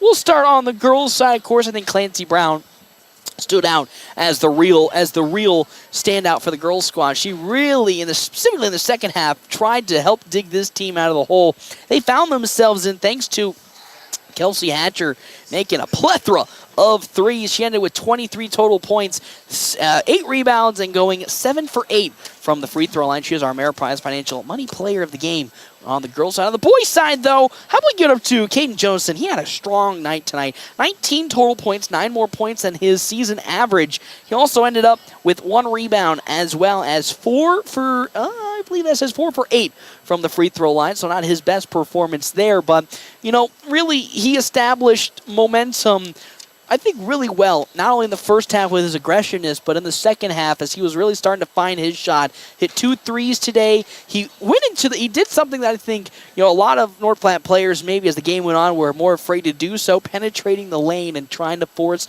some physical contact and some shots to go up that way. Ended up with 19. He is our money player of the game on the boys' side. Well, Cannon, before we get out of here, anything else you wanna add here for tonight's games that you saw, or get prepped for Lincoln Pius this Friday, even though he won't be here this Friday? Well, I'll be in Cozad on Friday. He'll be just a little bit down the road that day to Cozad, with Ogallala taking on Cozad on Flat Rock. 100.7 is where you can listen to that one. Yeah, I want to say final thoughts. I thought a heck of a ball game. Like I said, the scoreboard is not going to reflect to how North Platte played. The Clancy Brown, I think I said that correct, right? Yes. Perfect. just a heck of an athlete out there, doing everything, doing the rebounds, the shooting. She did a great job out there. For North Platte, and then I'm sorry, Paxton. Jonason. Yep. Hey, I got you, big guy. I almost said Johnson. Oh. But I remember I had that mistake during Legion baseball.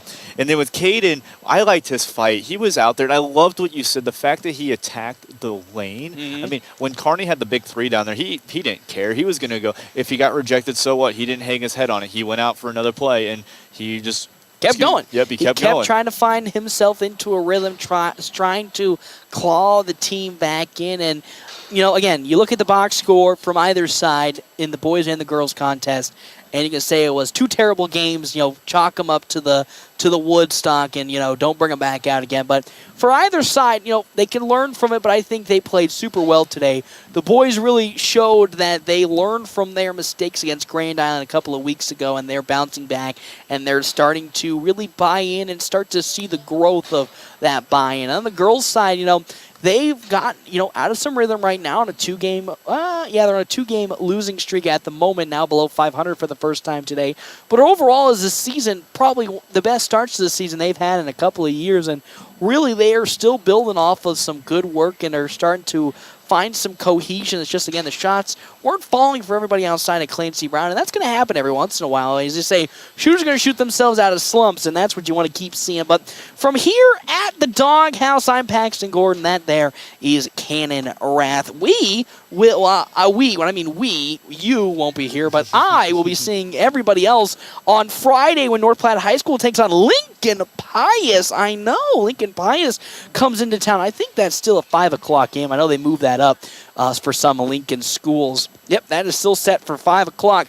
That's when we'll be here. Quick stop pregame, course 450 as always. Cannon will be in Kozan, as the Kozan will be taking on Ogallala, and that begins at, you said, 6 o'clock is the first tip? Girls at 6, boys at 7:30, so our quick stop pregame show. Since it's an area game, we're hoping to have 2 interviews in our girls pregame because we have our area schools. So follow along, North Platte Post, San Jose Post, we'll get you up to date. But looking at about 5:45 quick stop pregame time this Friday for Kozan Ogallala. Should be a good matchup in the girls and the boys, who, by the way, won their holiday tournament in Phoenix. They won the whole thing? Yep, they won the whole thing. They're looking to come back and start the New Year's here in Nebraska. Of course, Ogallala went to state last year, and I'm already seeing that trending towards, once again, going back to state this year. But you can listen to that starting at 5:45 on Flat Rock 100.7. Of course, you can listen to us right here, FM 98.1, AM 1410. Of course, be the live streaming North Platte Post.com for all of your North Platte High sporting and, of course, North Platte Community College sporting adventures. We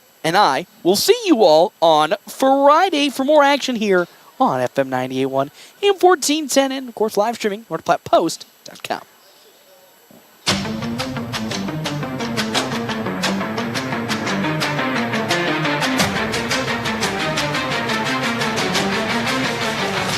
Today's game brought to you in part by Sandhills State Bank, member FDIC.